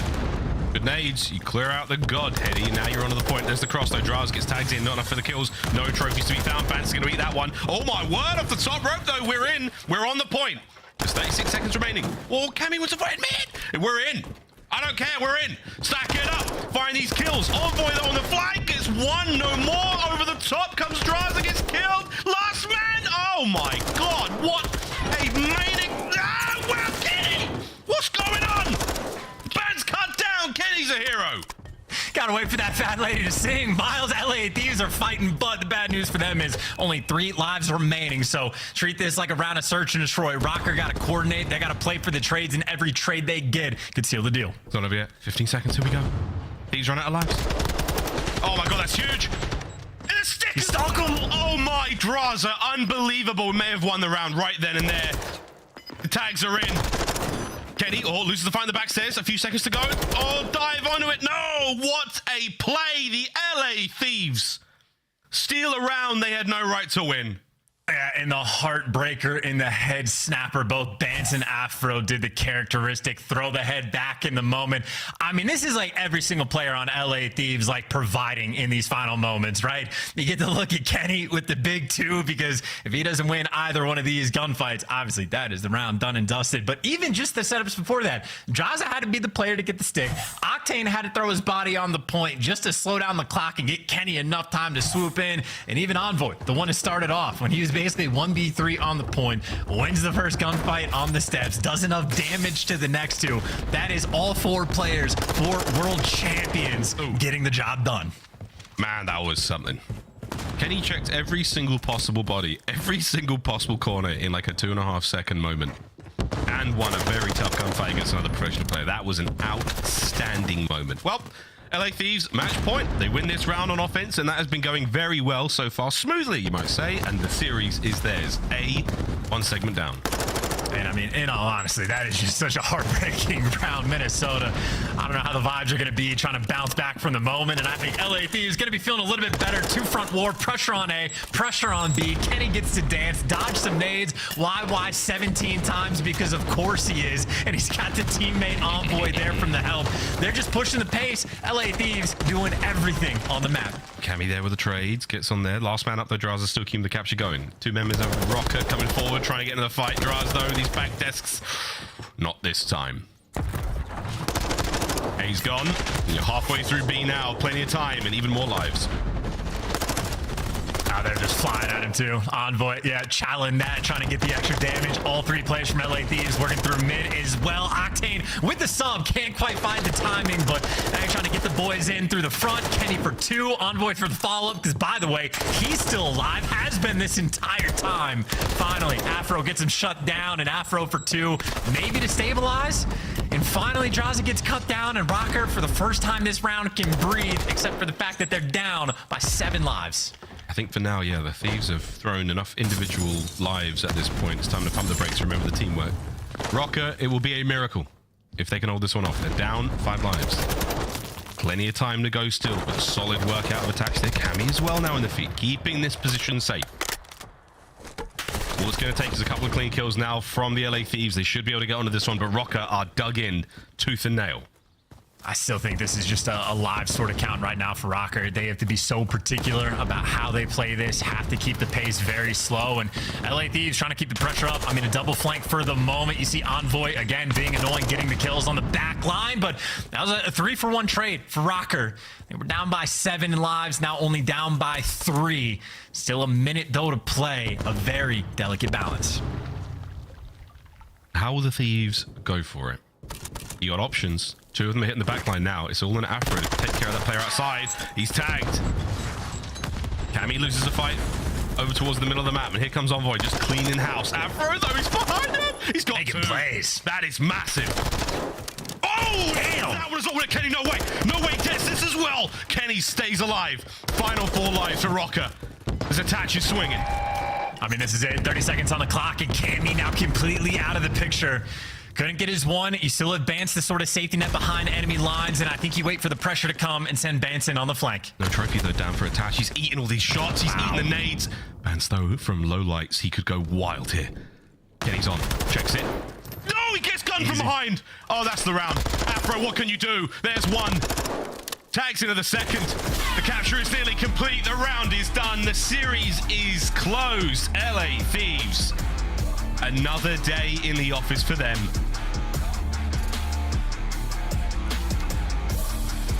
And that is such a painful series for Minnesota as well. 0-5 through the online stages. Now tied for the record of most S&D losses in a row. And they're doing that while Afro was legitimately piecing the entire time. I mean, play after play in the control, but at the end of the day, that is your, reigning world champs from the previous season. Just putting on a masterclass, man. Like the end of the round that they had on defense, where LA Thieves just flooding in body after body, everybody just making that little extra inch sort of a play. enough to sort of seal the deal right there for LA. And I'd say Drazah, who was struggling earlier on in this series, damage output second to none on that map. Obviously, the kills tied for the lobby. Also died a lot. Drazah was getting in the mix. Oh yeah, man, he was doing literally everything.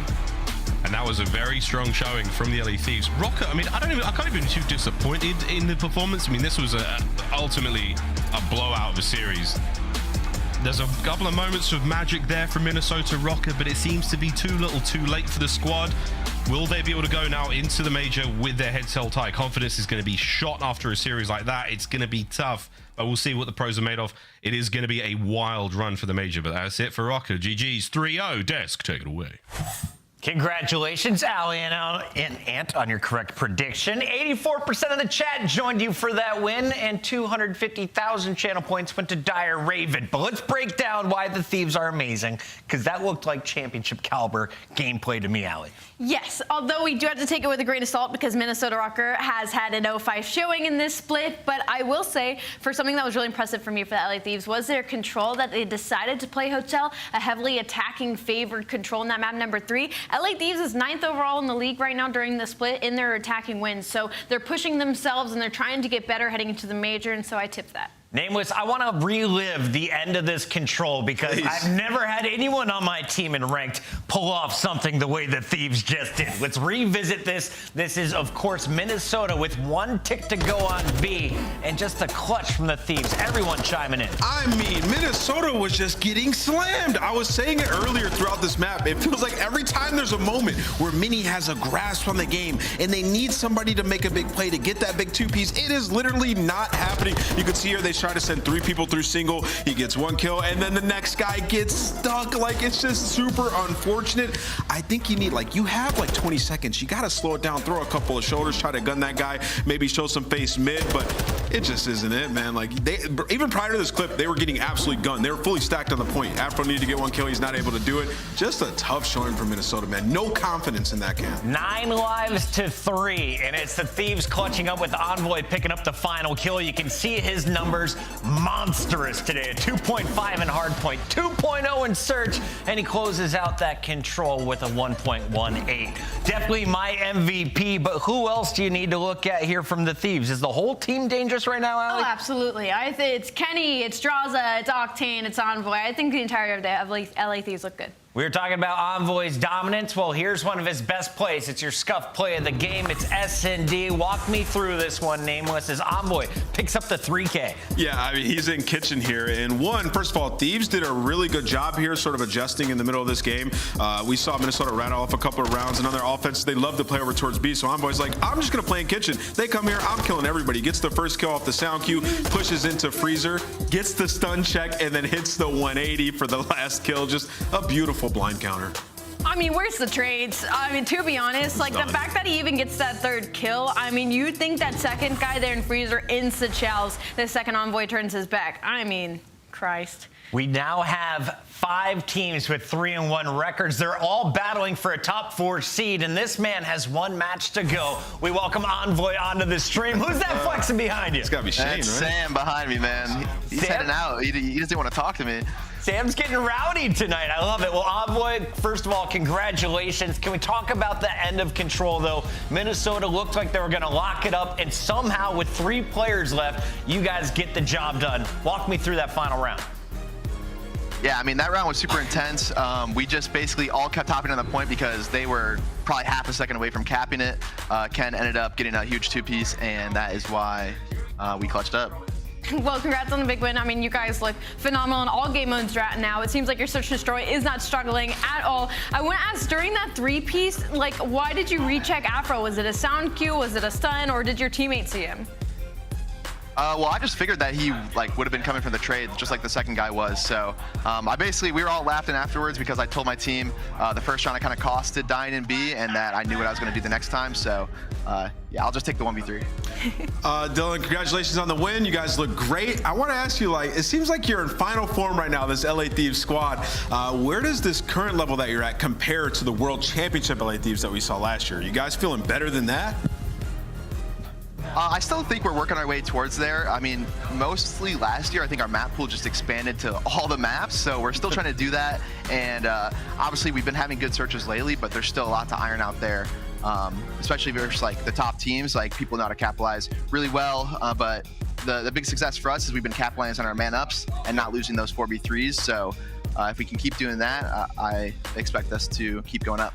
Coming into this matchup, you had a 58% map win rate. Your 3-0 today is going to help jump that up. And your final series is against another team with a 3-1 record. How do you feel about the matchup against the Breach tomorrow night to close out the qualifier? Oh, we're feeling good. I mean, their new roster has been looking good as well. We've had their numbers the last couple times, but it's all been close matches. So I expect a big fight, and I'm just excited to play more. Give me a player to watch from the Thieves tomorrow. Ooh, I'm gonna go Drazah. Going Drazah. He's been grinding, bro. He's dropping the numbers both in ranked play and in the damage columns. There we go. Envoy, thank you so much for joining us. Best of luck tomorrow. Thanks, guys.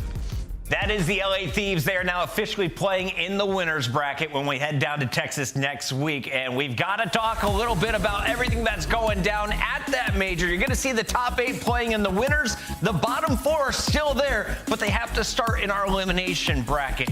It's a lot on the line for the Guerrillas and the Legion, who are coming up next. One of them is going to be able to lock up a top 8 position. And we got to talk about the gear you can lock up right now. Allie, what can you get at the shop? You can get some really cool hoodies. I feel like every single time we do one of these, there's a new release that looks better every single time. And I mean, I can't pick between these 4. Which one are you getting? You know me, I'm rocking that OpTic Texas, baby. Yeah, Nameless loves that green. And of course, you can get your gear in-game as well. I have to say, Toronto Ultra jerseys are all over silver. Can you guys mix it up a little bit? Show me some Subliners, show me some Atlanta FaZe, and of course, show me some LAG in Vegas, because those are the 2 teams that are taking the stage when we come back. Don't go anywhere. It's match 2 of 4 on a Super Saturday, the last before Texas.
Eyes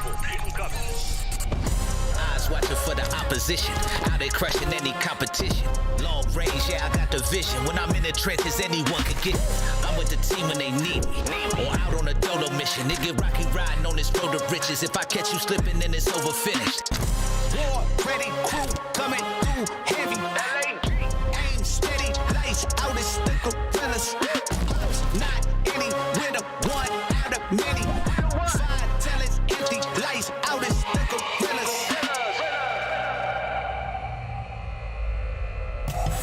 Welcome back, everybody. It is the final Super Saturday before we head down to OpTic's Major #3 in Texas. Chris Bucket alongside Alley Cat and Nameless, and this could be the most important battle of the weekend, especially if you have, I guess, some money on the line for this one. Vegas versus LA Thieves. We've already have 3, make it now 4.5 million channel points on the line for this one, and it's a big battle for both squads because you're fighting for a spot in the winners bracket, right, Alley? Let's remind everyone where we're at in the standings and what's on the line here today for the Guerrillas.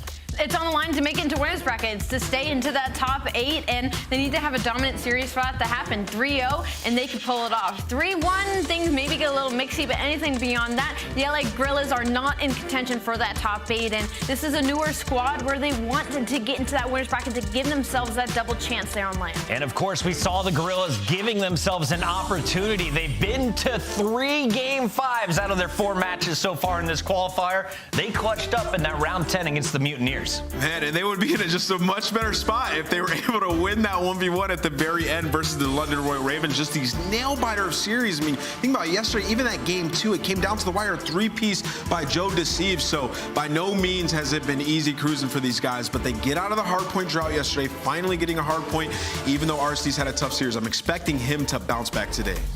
And here's a look at our players live. Joe Deceives and Exceed were definitely the 2 stars for me. We knew what we were going to get out of Assault, and RC's Assault fired up in that final game. But Joe Deceives was Mr. Consistent, and the man was always sneaking up on the enemies with the SMG. He is going to be my player to watch today. Allie, I know he's not always going to be the X factor for the team, but when he is, what are you looking at from Joe?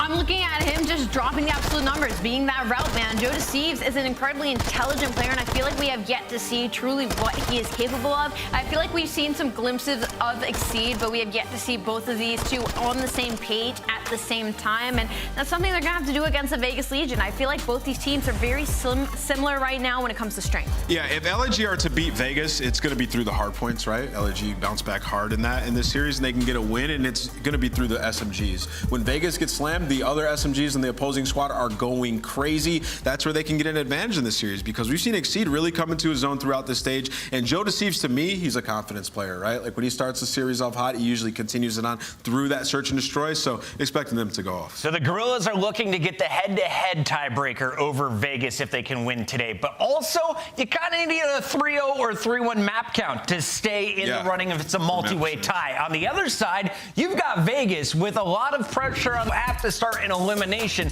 and they have a chance of making a deep Texas run. Yeah, and I mean, they've been looking great as of recent, especially coming off of that last series. And when it comes to Vegas Legion, it feels like it's just slowly inching to be better, slowly inching to the form that they want to reach. And I think it just comes down to consistency at this point. I think Puckett made a great point in our pre-show that we need to see the same TJ Halley that we saw in the last series. He had that slow map number 1, but maps 3 and 4, he was everything.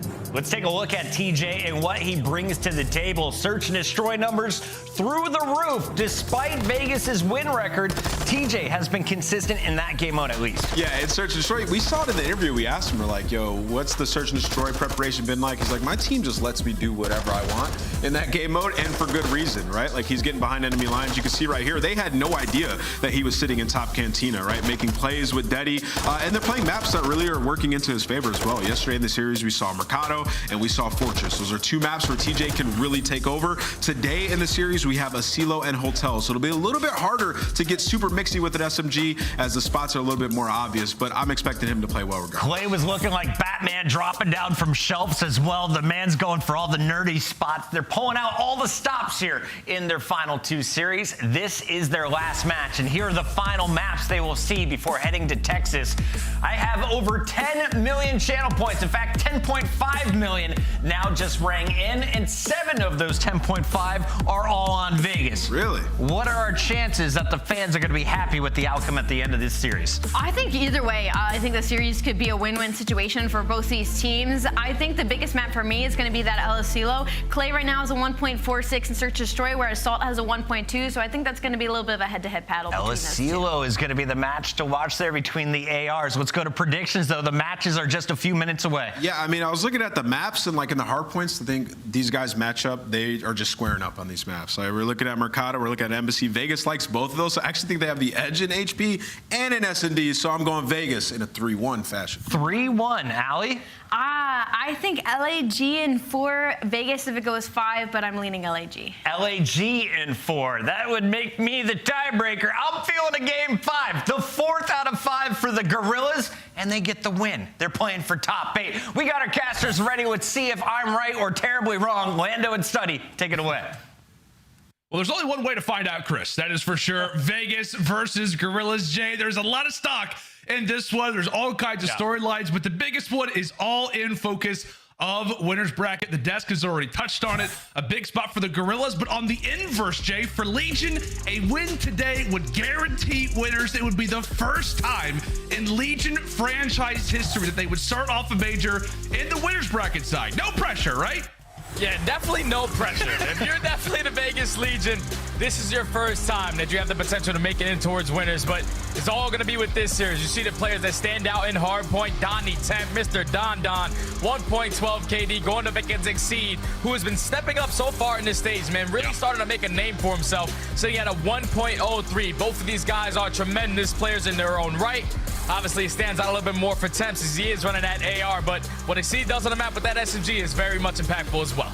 Yeah, it definitely is. And you and I have had the chance to cast over Guerrillas a lot lately. I mean, I know the results have not been stellar, right? We're talking about the hardpoint struggles. We're talking about how they've really not seen the same success that we saw them have in the Major II qualifiers. But if there is some positives to take out, it feels like for LAG, you're really starting to see more productivity out of the rookies, out of your young SMGs. I know the desk touched on it, how great that Joe Deceives has looked in certain spots. I think you could say the same thing about Exceed. How valuable are the SMGs for LAG in this series, you think? That's a big part. It's a big part for their success, man, because if you think about the pacing that they're able to put on, the clutches that they also make in their Search and Destroys when they're hitting those routes, these guys set the tone for how the Guerrillas are going to come out and play. You have your slow ARs in Assault and RCDs who didn't really have the best performance yesterday, but they still got the job done versus Florida. You just think about that game too, where Joe Deceives lines up 3 with that SMG in hand, pushes out hedges. He makes the play happen. And the control, that's easy. But when they got all the way to that game 5, I think it was the mid-round adjustments that they were going to have that eventually led to them winning that series. Yeah, this is a look back at the game 2 Mercado in round 11. It was a quick little 2v3.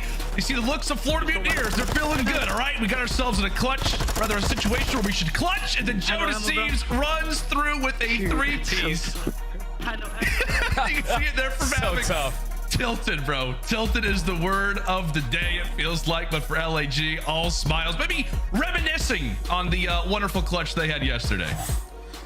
Yeah, they needed that one, man. They needed that one going into today for them to have a chance at making it towards the winners. So if you are the Guerrillas, I just think that they have to turn up in their hard point. The desk touched on it perfectly. They have been struggling so far in this stage. It's like 2-10 in their last 12 hard points. It's not the best. They won at least one yesterday versus Florida, their first one of the stage in that game number 4.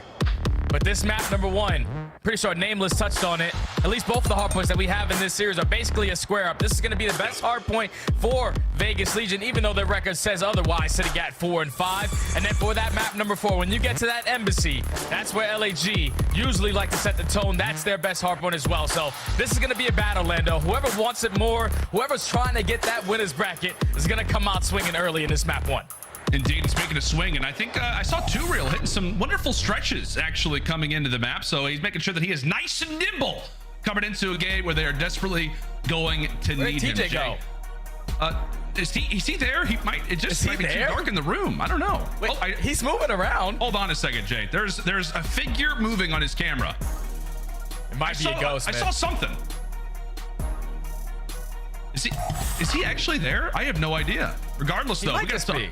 He could be. I don't know. Maybe TJ just stepped away for a moment. We're not exactly sure. But what we got to talk about, man, is the vet, right? There was no question about it. Clayster is always someone that we talk about when it comes down to the Vegas Legion, and he had his fair share of highlights yesterday. What, Jay? He's almost like 31 years old, 2 months away, and he was hitting some wonderful plays here in this Mercado hardpoint. I think it's specifically the spots that we're going to see him jump to right here.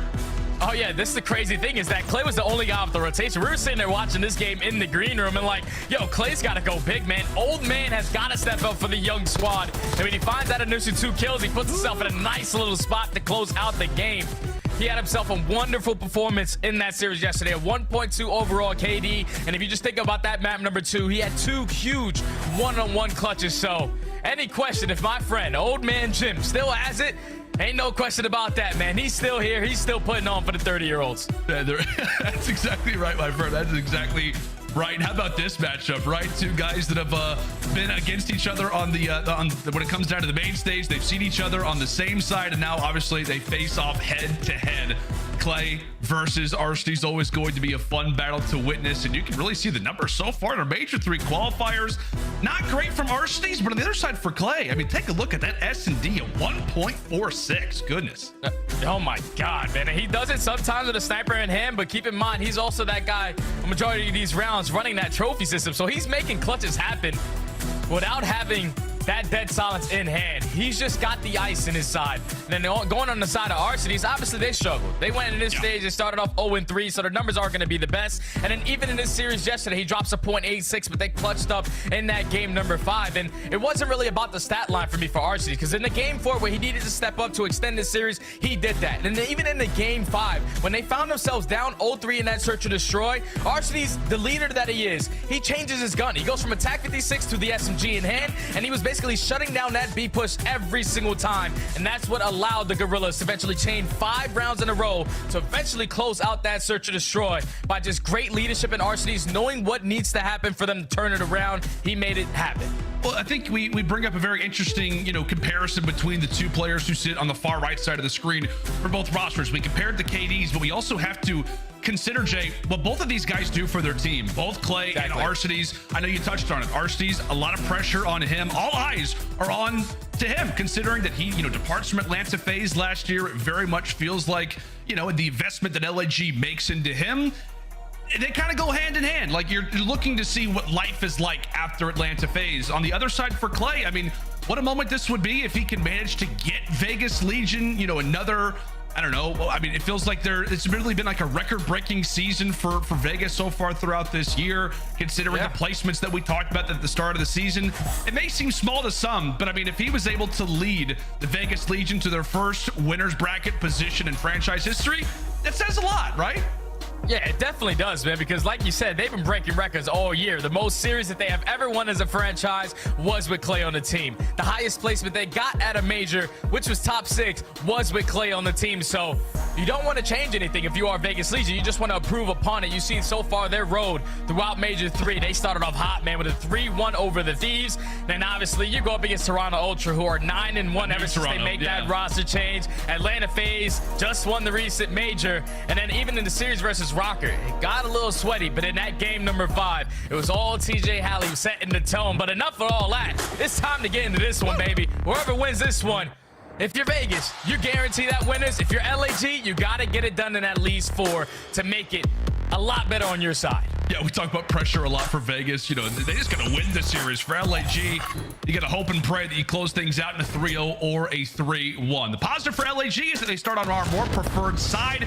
We talk about the future of Mercado. Lots of money hills, but P2 look no further than that hard point. As we jump in for our first one, no surprise, TJ going to be a player that we talk about a lot in this series, Jay. Feels like they oftentimes are seeing success or not seeing success based off of his level of play.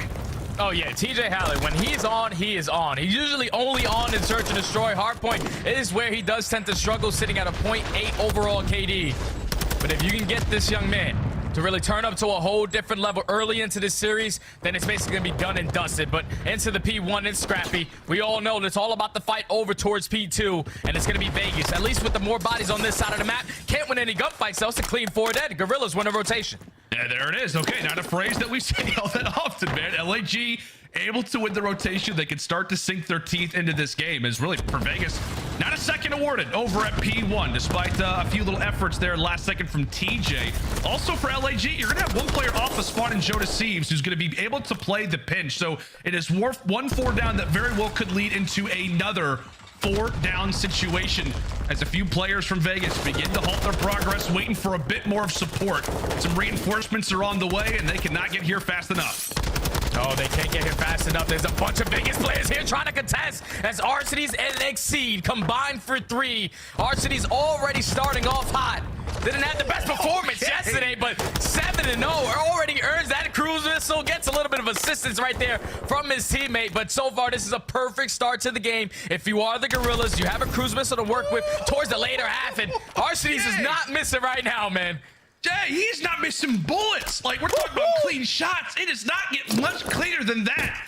From Big Daddy Alec, off to an 8-0 start. Looking to hit some routes and maybe surprise Clay a bit as he stays alive and keeps that flawless record up. And thankfully for Legion, they're able to finally get on the board. To 10 we go, or to Elephant Room. I still have no idea why that's the call out, but regardless of it, Vegas clear the first wave, and Arcitys, well, he remains on the spree, buddy. Yeah, Vegas, they're perfectly set up right now, and they know that Arcitys is still the player towards the back, so you're going to invest that cruise, try to throw all your tax in to make that not impactful. But here it comes. Nothing's going to be able to connect. They're trying to set up the pinch. He starts it off. He gets the first. He's trying to find the trade, but there's too many bodies here for Vegas Legion. They're able to come out on top in those engagements, and that final 25 should be theirs. And off the rotation, LAG, they're all spawning out towards cantinas. You have to try to win this gunfight because Vegas are here already. Yeah, this is great routes from Vegas. By the way, I have no idea where Arcity's cruise missile just went. It just went into an absolute abyss inside of the Elephant Room. I guess maybe that's the reason why. I have no idea. Oh, Temp up close. Able to find one on Thieves. The rest of the teammates look to set up toward the back alley. Clay able to find his cutoff kills as well. It is an all-out brawl, but it seems like Vegas are able to get a foothold in that barbershop early. And well, Jay, on the other side for LAG, it looks like they've been in the barbershop a lot. Everybody with some fresh cuts. So maybe they're trying to jump in one last time before the major. They're trying to. But right now, the setup for Vegas Legion is just too damn strong. You have 2 players who are focused on towards back alley. You're holding down your gunfights towards mid. There's only 1 player left on a point. Big Nate comes in from Arcitys, and now those spawns are going to flip. So the Guerrillas have the potential to still put pressure on this hill. Getting those close spawns towards back garage. With final 25 seconds, so a majority of the focus has to come down to the rotation. Gunfight's going to be too real. Winning that one versus Joe Deceased, while his teammates are still putting pressure over towards Barber. Yeah, too real, making the veteran plays. And one thing that's so interesting, Jay, is that you've heard Temp a decent amount of talk about it on the flank. I mean, I think Clay has even touched on it in a few of these post-game interviews, is how great that 2Real has really been for the roster. I mean, It's crazy to think that this is his 2nd year he joined. I mean, in the last qualifier last season for Florida, he happens to be the 2nd oldest player on the team. And it feels like that veteran presence, despite being a 2nd-year player, is there. The team's learning from this guy constantly in the practice. Yeah, 2Real, he just makes the good plays for the squad. When you think about a map like Mercado, we saw it all day yesterday. He was just a guy who wasn't really getting a lot of kills on the map, but he was getting the important kills. The ones off the rotation to secure the spawns, to set up his teammates. And if you continue to do that, then you will find some success. As Vegas Legion are trying to find this final 30 seconds, but you see LAG, they're thinking a step ahead, man. That's 3 rotations in a row that they have not been the team initially off the rip. They're trying to change it right now. Big gunfight between Temp and that player on the Guerrillas. Yeah, the last time around, this is where LAG really were able to stretch their legs out a bit, get off to a wonderful beginning, was over toward Cantina, and we're back here again. However, now toward the top side.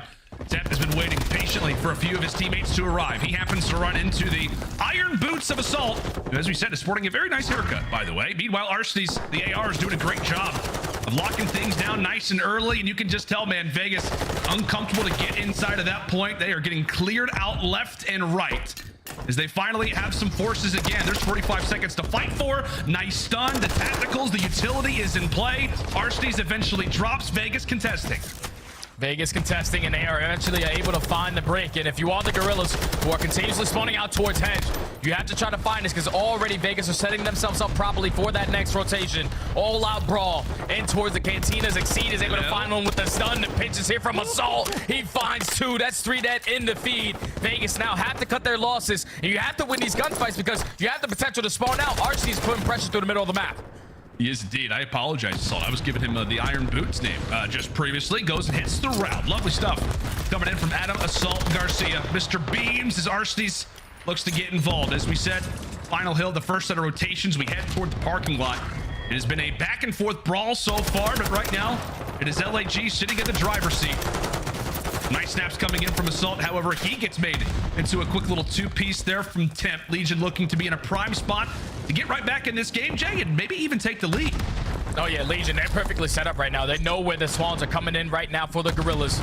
All out towards the garage side, and Arcety's is trying to be the player to at least cause some promise through back alley with him finding that kill. Now the rest of the Vegas Legion players are going to spawn all the way across the map. He finds another one with a little bit of assistance, but Too Real's able to find 2. But was just a 4v1 on the point is now a 3v1. Too Real finds 3 in the feed. He stays alive. He's able to find that final 20 for Vegas as they take the lead. Oh, the cushion killer is slicing and dicing. You love to see that.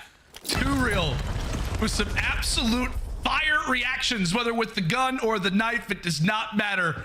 He is ready to go and does give Vegas Legion back the lead. A small one, a minute one at that, but it is a lead nonetheless. And in fact, you know what? We're talking a lot about Vegas. They find themselves up. Everybody's starting to fry. Let's go ahead and see how the comms are sounding. A check-in now with the Legion. One shot. And the rest are gonna spawn 10. Yeah, tell me. I'm about to go 10. That's 10. I got yo, deep long, yellow van. I'm still one tunnel. Out of the map. Yellow van, one shot tunnel. Yellow van, one shot on time, Exceed. Not pushing it, yo. He's going back to dark. Rotation. Stay like top. Dark corner, dead. Nice, we should play time. I hear one tunnel. This is fine. Arcety's and Jodeci. Just pulling Barber's head of the map. I'll just play time. Lights one shot hard. Alec on a 5, one on hill. I'll just focus tunnel side of hill, stun. Didn't hit him with the guy lights. I'm gonna come with you balcony side, Barber side. I got the guy lights. That's big time. That was nice. Let's get on one shot and ult. You ready to challenge him again? One shot. Ready to challenge? Bottom. He's left corner, bottom. And top dead, one's bottom left. One is RV, one is in hill. One is in hill. We can kill this kid. Hill, guys. Door dead. Nice. I'm gonna challenge out. No, I'm with you. I saw him umbrella. I'm challenging umbrella. Go. Interstairs, one shot. Interstairs, one shot. One shot. Let's get Joe to see. Short. Okay. Time. It's good time. I have my short. You can pinch Ace in the elbow. Nobody has tunnel. Last kid. He's close. Let's fucking go, Don. Look at tunnel. Absolutely. One's a bomb or something. Shot me in the back. Don A bomb dead. Nice, good job. Iron down. Short. This time is huge. I saw him tunnel. Guarantee this time. That was a great check-in there with the Vegas Legion, Jay. I mean, we're talking about how they have so many different things to consider inside of P1 as TJ wins a 1v1 now for the final 20 seconds. So many things that they have to consider, but you could hear how well coordinated that they were trying to break into Cantina. Last time around, that was the spot where LAG was able to grab the massive advantage, and now look at where we are, up by 50. Vegas Legion, one more solid break, and this game could be theirs. Yeah, Vegas Legion see one more push, and Arcety's, he's kind of putting himself out of this play. So he's going to be sitting towards back alley. They have the reads. They know that he's in this position. Too Real's able to take him down. So now the pitch is abound. Clay finds one, but Exceed is able to cut them down. He finds 2, and Jodeci finds the last one, but it's on Temp. He comes out on top. 40 seconds would look to be Guerrillas fully set up. Instantly get broken, and now Vegas is getting closer and closer to that 250-point mark. Oh, it's another break. As you said, it's a 1v1, and it's Temp who's able to take it, snaking his heart away. He knows. Good form. Good form. He knows how important this map is. Guerrillas, they've got to make a break. They've got to find a gunfight victory. However, they're not going to be able to do it. And the positive, I guess you could say, Jay, is that for LAG, on the other side, Legion cannot win it at this hard point. It has got to be a hold and a half. Dig your heels deep, because it's going to take a lot of time, a lot of gunfight victories to even make this one close. Yeah, they need to play perfect hard point from here on out, and so far their setup is beautiful. You have one player towards the back, but that player dropping Godhead, he may cause them some problems, but Joe Deceives and Arcety's is able to cut down that pressure, find 3. And now force Vegas Legion to try to attack from a different angle. This time they're getting a close response towards 10. Assault reads it perfectly. Slowly but surely, LAG with the perfect setup. They're starting to climb right back into this one. All the kills in the feed currently for the Guerrillas. Yeah, indeed, but it is going to be a huge rotation. As we said, only 5 seconds needed for Vegas, so they could try to toy around with going for the final bit of contest. That's going to be 2 more. Make it 3 more in the feed as the ARs have started to arrive from LAG. As we said, it's getting closer and closer, but this is where the focus really starts to come in at 10 seconds left over at that last hard point, but it's about the rotation. Currently, it is Vegas with numbers, but it's Arseny's with the streak. Arseny's with the streak. He's trying to get the information to his teammate who's working the back. Exceedy's able to win that gunfight towards the pinch as well. He also finds one with the cruise. There's only 2 players left from Vegas. They can do it. They're going to be able to find this break. Oh my God, they managed to break it. They managed to break the hard point, Vegas. They're going to be sweating it now. They're sweating. Oh my. It was Exceed now on 5 in a row. Make it 6. Vegas, they've surely not thrown away the game like this. Oh no, it's Joe. A few more points before this game is tied. Can Vegas make the break? It's only Arseny's. It's only Arseny's, the last player here. The pitch is there from Vegas. You invest the streak, but it's not going to do enough. Vegas Legion close out the game. Nice sign of relief. They take map 1. Oh my God. What was that? It was 245 to 170.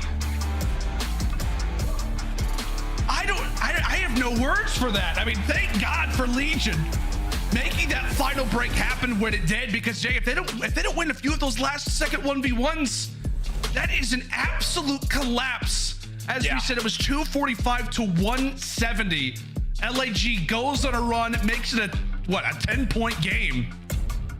And my word, sweat off the brow. I mean, you'll be happy to win that if you're Vegas, as we said, all things considered, but you're definitely going to go back and watch the VOD and see what mistakes you were making there toward the end of Barbershop, because my God, that was nearly a full-on collapse. But again, for Vegas, putting on the pressure toward LAG, Jay, as we said, they got to win it in 4.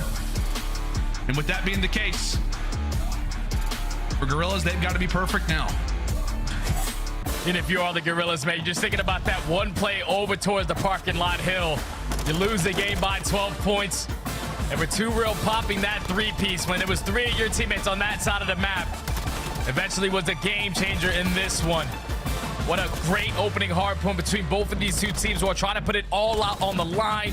Vegas trying to get their very first winners bracket going into the major ever since the organization has been formed. And the Guerrillas, even with a slow start, are just trying to have some opportunity to make their way into winners. What a stellar map number 1 between both of these teams. Vegas Legion just want a couple more rotations toward the later half of this game to eventually close this one out, man. But that map number 1 is going to tell us anything about how this series is going to go, Lando.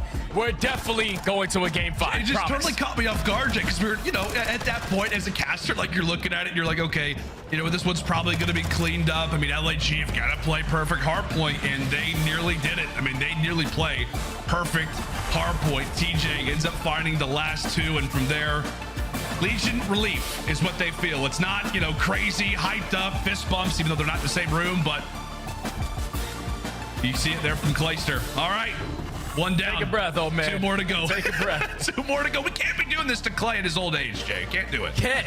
You think about Vegas Legion so far throughout the season, they can never have like a cruise control hardpoint. All these hardpoints that they have played, a majority of them are always like a deficit of 50 points. That's where they are playing very, very close hardpoint versus a lot of these teams, but they're able to clutch up on the very end. Now put themselves up 1-0 into the series, going into an LSCLO search and destroy, where these guys have some history. Last time these 2 teams matched up, it went all the way to a game 5. The Guerrillas were able to take it in a 6-2 fashion on that LSCLO search and destroy. They switched it around this time. They put it towards the game 2. And now if you are the Guerrillas, the same way they were versus Florida yesterday, you have to respond in this search and destroy. Yeah, and that's the worrisome part, right? That we said coming into this series, and we're talking about kind of the outlook, right, for LAG. As we talked about it, they need to close it out in 3 or 4. If they lose that opening hard point, now they've got to face off against Legion in this game 2 search destroy, where, as you said, Jay, for LAG, they'd have some good history versus Vegas, but I mean, this has just been a lights out search destroy team all season long. Like, it feels like Vegas has the chance to just absolutely roll you into searches unless your name is Atlanta FaZe. For the Guerrillas, right, they've seen more success in search and destroy lately. It feels like the shortcomings in hardpoint have allowed for them to actually improve in S&D and in control. What do they need to do here, right, for LAG? What do they need to try and accomplish versus, as we said, one of the best S&D teams in the game in Vegas? Well, they are a stellar team on their attacking rounds. Whenever they got bombed down, we all know when they get that bomb down, post-plant situations, about an 80% win rate. But their struggles come on the defensive side. That's where they need to be able to change this game, because we know Vegas, they like to play slow and steady. And on a map like El Asilo, TJ can't really make a lot of plays because the map's not small. He can't put himself in ratty corners to find that first blood easily. It's always going to be about the trading situation. So you see the stats right there from the Guerrillas. Great on the attacking, but they struggle on the defense. So if you are the Guerrillas, it's all about that defense. You can slow down a couple plays from your defensive side by just putting a couple players in towards the site, but you need to set the tone early into the search and destroy so you have Vegas make some rounds adjustments early. See how it works out. As we know, for LAG, the strategy for them is all about those fast plants, and feels like every time that you and I have casted them, when they're on El Asilo, every team in the opening defense just quickly rushes right into the warehouse, making sure that that bomb cannot get down for free. And we know that the objective is going to sit firmly on the back of Joe DeCease. But a slower look for both sides. I mean, at least in terms of LAG, rather. Vegas make their presence felt.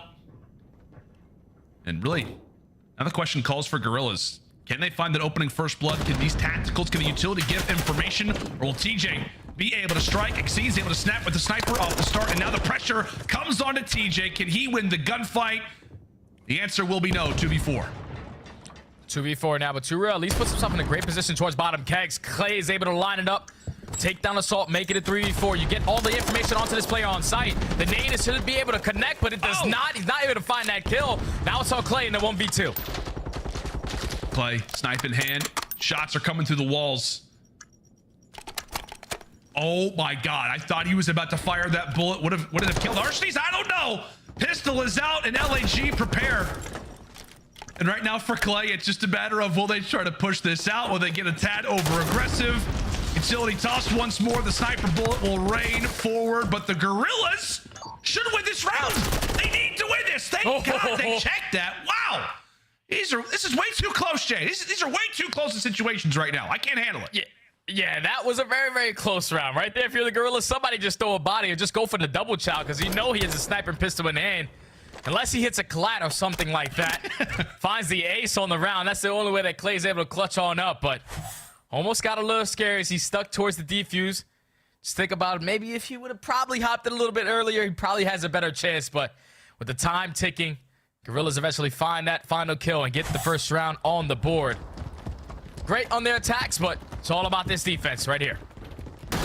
As you said, the biggest focus for the Guerrillas is going to be on their defensive sides. We know rookies like to place themselves firmly inside of mattress room and that a bomb site. We'll see if 2Real and TJ manage to take him down. Once again, utility tossed, information found. That door is open. Shots continue to rain on forward. It could be Arsenes who's able to find that pick. The door has been open, so utility's absolutely been tossed when it comes down to lower light side. With that being the case, you can see for Vegas starting to establish a few players, get a bit more comfortable around the map and begin to make this attack forward. 2Real's trying to work his way up with bomb. Finds himself in a great position towards Kegs. A lot of time is starting to tick down. You do have one player in TJ who does pop that dead silence. He's able to get behind enemy lines, so they might be waiting for this guy to make the play. Joe DeCease able to answer on the first, as you called it. TJ on the flank needs to get here soon. Few kills beginning to happen, waiting for his opportunity to strike. Where's he at? He's right in front of you, but Exceed! Exceed has got two, and does he find the third? I believe so. Absolute snaps coming in from Exceed, as we should be able to watch his perspective at the end. And he's shaking his head too. He had no right to win most of those gunfights. C just made that play happen. Snaps onto TJ, gets the timing onto Clay, and then picks up the tack for the final gunfight onto Temp. What a great play from the young man. I thought if you were TJ in that situation, once Clay finds that first player in towards sight, you got to hit it, man. You can't hesitate on that push. Just got to find and try to find that kill, but Exceed shuts it down. Now finds himself on a 4-3, 2 kills away from Internet Cruise. We're 2 rounds in, and Clay is the only player who has a kill for Vegas. That has to change, Jay. You know, this isn't an OpTic Texas Huke or Elacilo situation. Somebody else has got to get some kills. Need a bit of an answer. See if they can manage to find it as we jump into another very slow starting Elacilo search destroy round. However, you've got to be careful because at least for LAG, they've got somebody who is just on the cusp of going for the challenge, and that is TJ. Yeah, TJ sitting himself nice in towards top money. Just waiting for the pressure to develop on the side of the Guerrillas as they're going to fly in towards A. 2Real's able to at least cut down 1. Make it a 3v3, but that bomb is now going to get planted. But they're still waiting for TJ because they know that this guy likes to hit his routes. That silence now going to get invested. And he could find Exceed going for the route. Does the timing work out for him? Yes, it does. Did Exceed spot him? I don't think he did. I thought for a moment that his player might have spotted TJ. However, this is the hottest flank that we're going to see today. That's a pick, and it's on the bomb carrier. Another one will fall, and now it is up to Assault in a 1v3, and he drops 2. A few more players for Vegas are able to put some kills up on the board, so Clay is now joined in the kill column. And what do you know? When that happens, Vegas grabs the round. Yeah, Vegas just read the setup perfectly. Once the Guerrillas are able to find that first bullet, or at least the trade in towards a bomb, felt like they just wasted a lot of time when they made that play call to wrap it back all the way towards B, which eventually allows TJ to set up that dead silence play, works his way all the way through courtyard. He's able to find 2 in those final moments and then set up Temp for the last. Just a little too long in that situation if you are the Guerrillas. Get the bomb down. You're great post plant. Let's do that. See if they can learn from a bit of their mistakes. We jump into round number 4. This time is Exceed and Joe Deceives not inside of the site, but just on the outskirts. Looking for the timing and waiting for the window of opportunity. RCs will expire a few bullets, and that's right when they give the green light there to the rookies. Exceed eventually ends up getting traded on out. But for Joe Deceives, he is still there to answer. Man advantage for Guerrillas. And now it is all up to TJ. Tagged up and nearly bagged up. Found out and taken down. LAG quickly answer. I just love the army of 2 plays that we have out of Joe Deceives and Exceed. It's like, when you see one of them, you know the other one is pretty close.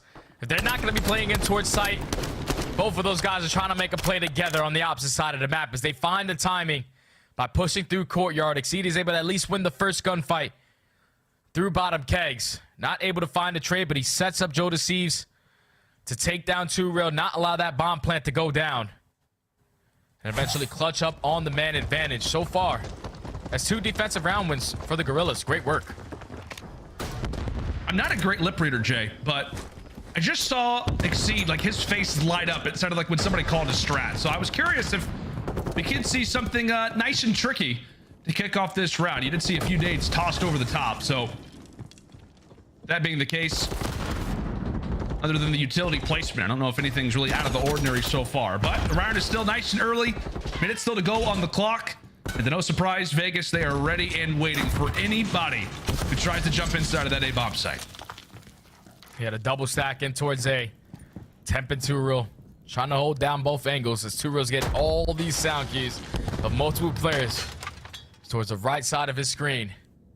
It's now time is starting to tick, but pay attention to your minimap. RCD slowly working his way up through radio tower. We've seen this guy make this play when they decide to push through courtyard and make their way towards B. And that might be the play call here with 30 seconds. Yep, Exceed pops dead silence. Then begins to run on out. TJ not able to hear him, not able to spot him. Nearly goes for the second snap. Clayster is able to trade, but he does reveal his position. Now for the Guerrillas, what does the strategy look to be? They've made some presence felt on the flank, and now for Vegas, tuck yourself in a corner and prepare for the attack. When's it going to come in and where at? Temp ends up falling. Clay again is still able to put in some work, and 2Real does not necessarily 180. And now it is all on to Clay. He's got to do it solo. I'll lift up the Clay in the 2v1. Finds the first. Gets the sound cues where he is. 30 seconds. He has the opportunity to clutch up. He has that dead silence. Oldest player in the league versus the youngest. And it's going to be the Rook who's able to stop what could have been another big collapse Clay nearly with the clutch. It also would have been for the ace. But Joe Deceives able to spot him. I don't know, Jay. That just felt like there was a lot of pressure put on Clay's shoulders there at the end. Oh yeah, without question. Like, Tour, what we doing, baby? Like, all we got to do, there's 7 seconds on the clock. All you got to do is take that one player off bomb, not go for the ballerina spin. Woohoo! When you find yourself through the doorway, could have definitely made that round a lot easier for Clay. Cool. It did look cool, but it would have looked a lot cooler if he would have found 2 there. But, you know, at least those are good points. Good points for the presentation, at least, but not the execution, man. We got to get that kill off bomb. Oh, we definitely do. 2 and 5. As we said, I mean, really. Okay. What the? No. Wait a minute. Jay. Oh, what? Can we get a PC check, please? Yeah, I'm going to need a PC check. Yep. What? All right, well, 2v4. I have never seen something like that, Jay. That precise? That is unbelievable. All right, Assault Narcities stunned as to how they have quickly entered into this situation, yet have yet to see a single player. Clay. Okay, Clay just cleans it up himself. That's what happens when 2Real is able to snap through walls. Can we see that again, by the way? We got him, man, because that is unbelievable. Is he hacking? Like, do we got to submit a clip or something to get this guy banned or something? Because, like, he lines it up perfectly. Imagine being the Guerrillas right there. Wait, where did he All right, go? we got aBeZy. We got aBeZy, guys. No worry. We got the same 2 guys in the setup. You know, Joe Deceives and NXT are going to be in towards that site. And we're watching it push through the door. Oh, wait. Wait, he wall-banged us perfectly? Like, you just can't read that play if you are the Guerrillas. Unless you are 2Real, basically just saw through that entire wall. Wait, what just happened? I couldn't believe it, Landon. I still can't believe it. Jay, What a round right there, He just disconnected from the game. Oh, did he just get banned live? I have no idea. I have no idea what just happened. Understandably so, timeout has been requested. We have no idea what is happening, but we're just going to enjoy some COD. A 3v4, and there is surely no way that Las Vegas clutched this up. There's no way. Oh, well, 3v3 now, making it 3v2 as Joe Deceives is able to find one onto Temp. He still have the 2-stack in towards the site. TJ sticks the fly in. Clay finds the first. Doesn't spot the player behind the couch as Joe Deceives is able to line up the last 2. I'm so confused, Jay. Me too, bro. I don't know. I don't know what that was, bro. I know we got to talk about that round. I'm not 100% sure what's going on in terms of, like, obviously LAG is currently playing a 4 versus 3 at the moment.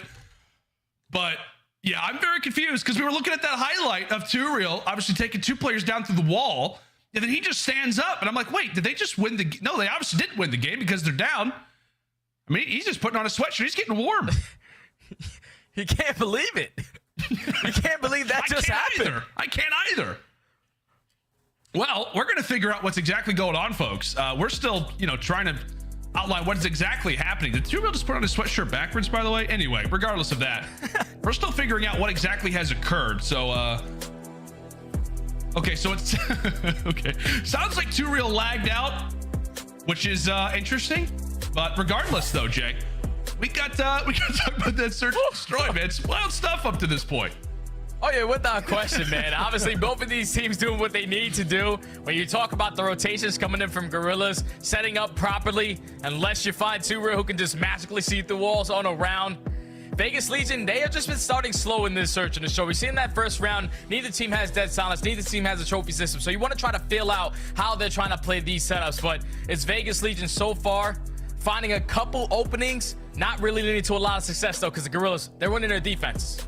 Yeah, absolutely. Well, folks, we do apologize for the brief delay in the middle of the game. However, we're going to work everything out, make sure that it is all squared moving into this game 2 search and destroy. But stick tight. We'll be back in just a moment.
Discord, ladies and gentlemen, and welcome back after what has been a very interesting series up to this point. Jay, well, the last round that we saw officially was 2Real finding some interesting kills, and then from there, his game just completely crashed, and we've yet to see him since. But looks like that sweatshirt is on, I believe, the right way, and we're about to get back into this game. I believe it's 4-2 LAG. How you feeling, buddy? All right? Yeah, I had to take a breather, man. I had to take a breather because I could not believe that last round. I was just dying of laughter because I'm thinking about my experience so far in ranked play. When I play with some of the big hitters out here who have the opportunity to get people live banned, you see a play like that, it's a little fishy. You send that in immediately, and I thought that that was the case, but 2Real. His PC ran hot, Jay. His PC. Yeah, it ran a little hot, man. Absolutely not.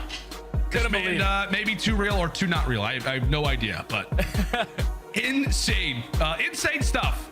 But we are back into it. 2Real is in the game, and if I am LAG, I am also terrified at the same time, Jay, because if he can wallbang us through there, can he wallbang us pretty much everywhere? I have no idea. Gotta be careful going in towards this A site if you are the Guerrillas. No, we're going here. We go. We're going the Guerrillas are up. They're up 4-2. I'm back. It's basically resetting in this round as no teams are going to have dead silence to work with, no trophy systems to work with, so you can't stack in towards that A site. Guerrillas have full control of it. Xyz's able to start it off with the first blood, make it a 3v3. And Arcee's able to crack out the sniper bomb. Still yet to go down. Currently in the hands of Thieves. Still like to lay down the objective soon, but as we said, just considering the 2Real is prowling around the map, it could be a matter of time before he begins to strike. Bomb planted. And into the 3v3 we go. 3v3, Thieves earns that trophy system. Assault is able to take down Temp, that player who's trying to work his way through courtyard. So now it's on to 2Real, who eventually does get spotted. Assault finds a second on the round. Reads the play onto Clay. Clay at least makes it a manageable one in a 1v2. Dead silence earned. Yeah, the problem though is that time continues to tick away. It continues to run down. Clay looking everywhere, through the pool tables, through the kegs, whatever it may be, but he's got to check over at the mattresses. LAG able to handle business. They wipe away 2Real off the map, and from that point, they're feeling confident. That's now 5-2, by the way. Yeah, that's good stuff, taking 2Real off the map, because anything's possible with that guy still trying to play, but Assault just reads the plays perfectly, finds the pinch from Temp, then finds the kill onto 2Real. Then they get the information onto Clay, pushing out towards bottom pool. Sets up Thieves to find the final kill on the round. Is now going to put the Guerrillas at game point. I know we're having a hard time, Jay, just trying to get focused back, get into this game. It's hard, man. It's hard.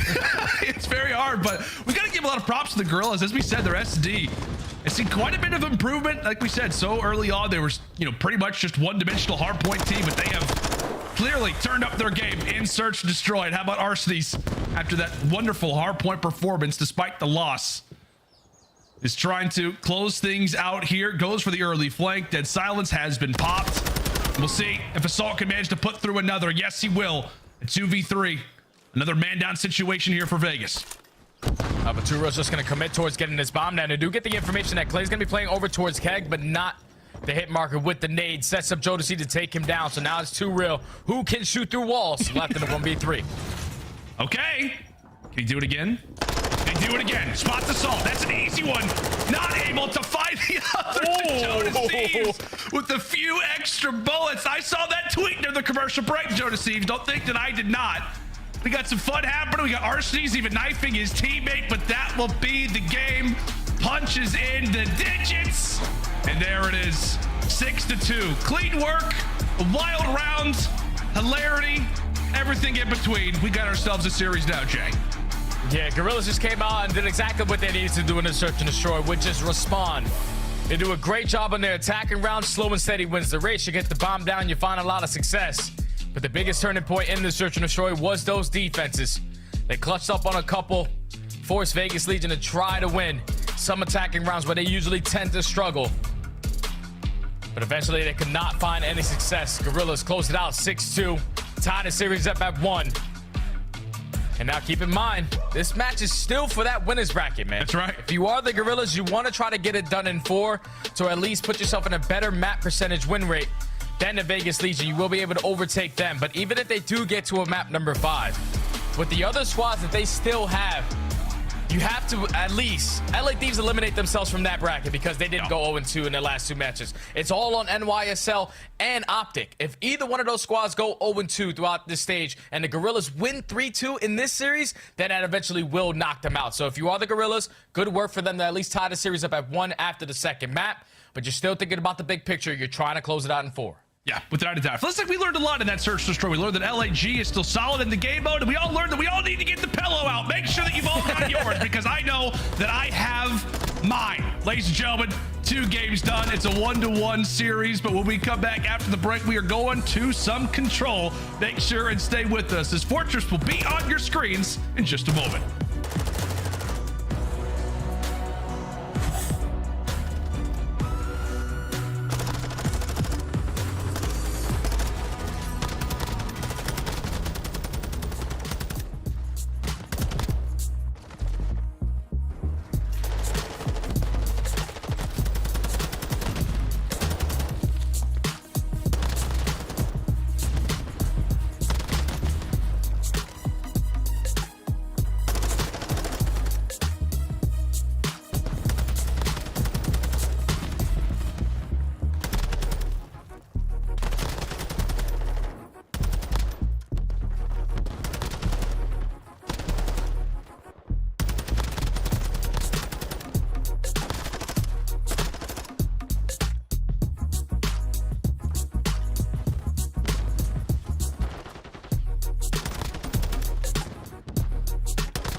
The Call of Duty League is presented by the GMC Hummer EV Pickup, the world's first all-electric super truck. Upgrade your game with the SCUF, the official controller of the Call of Duty League. Howdy, friends, and welcome back to what has been a very interesting series up to this point between the Vegas Legion and the LA Guerrillas. Jay, I am pillowed up. I'm not kidding. I'm casted with a pillow from now up until the end of time. But currently, we've got ourselves a 1-to-1 game going into Fortress Control. Got to refocus a little bit.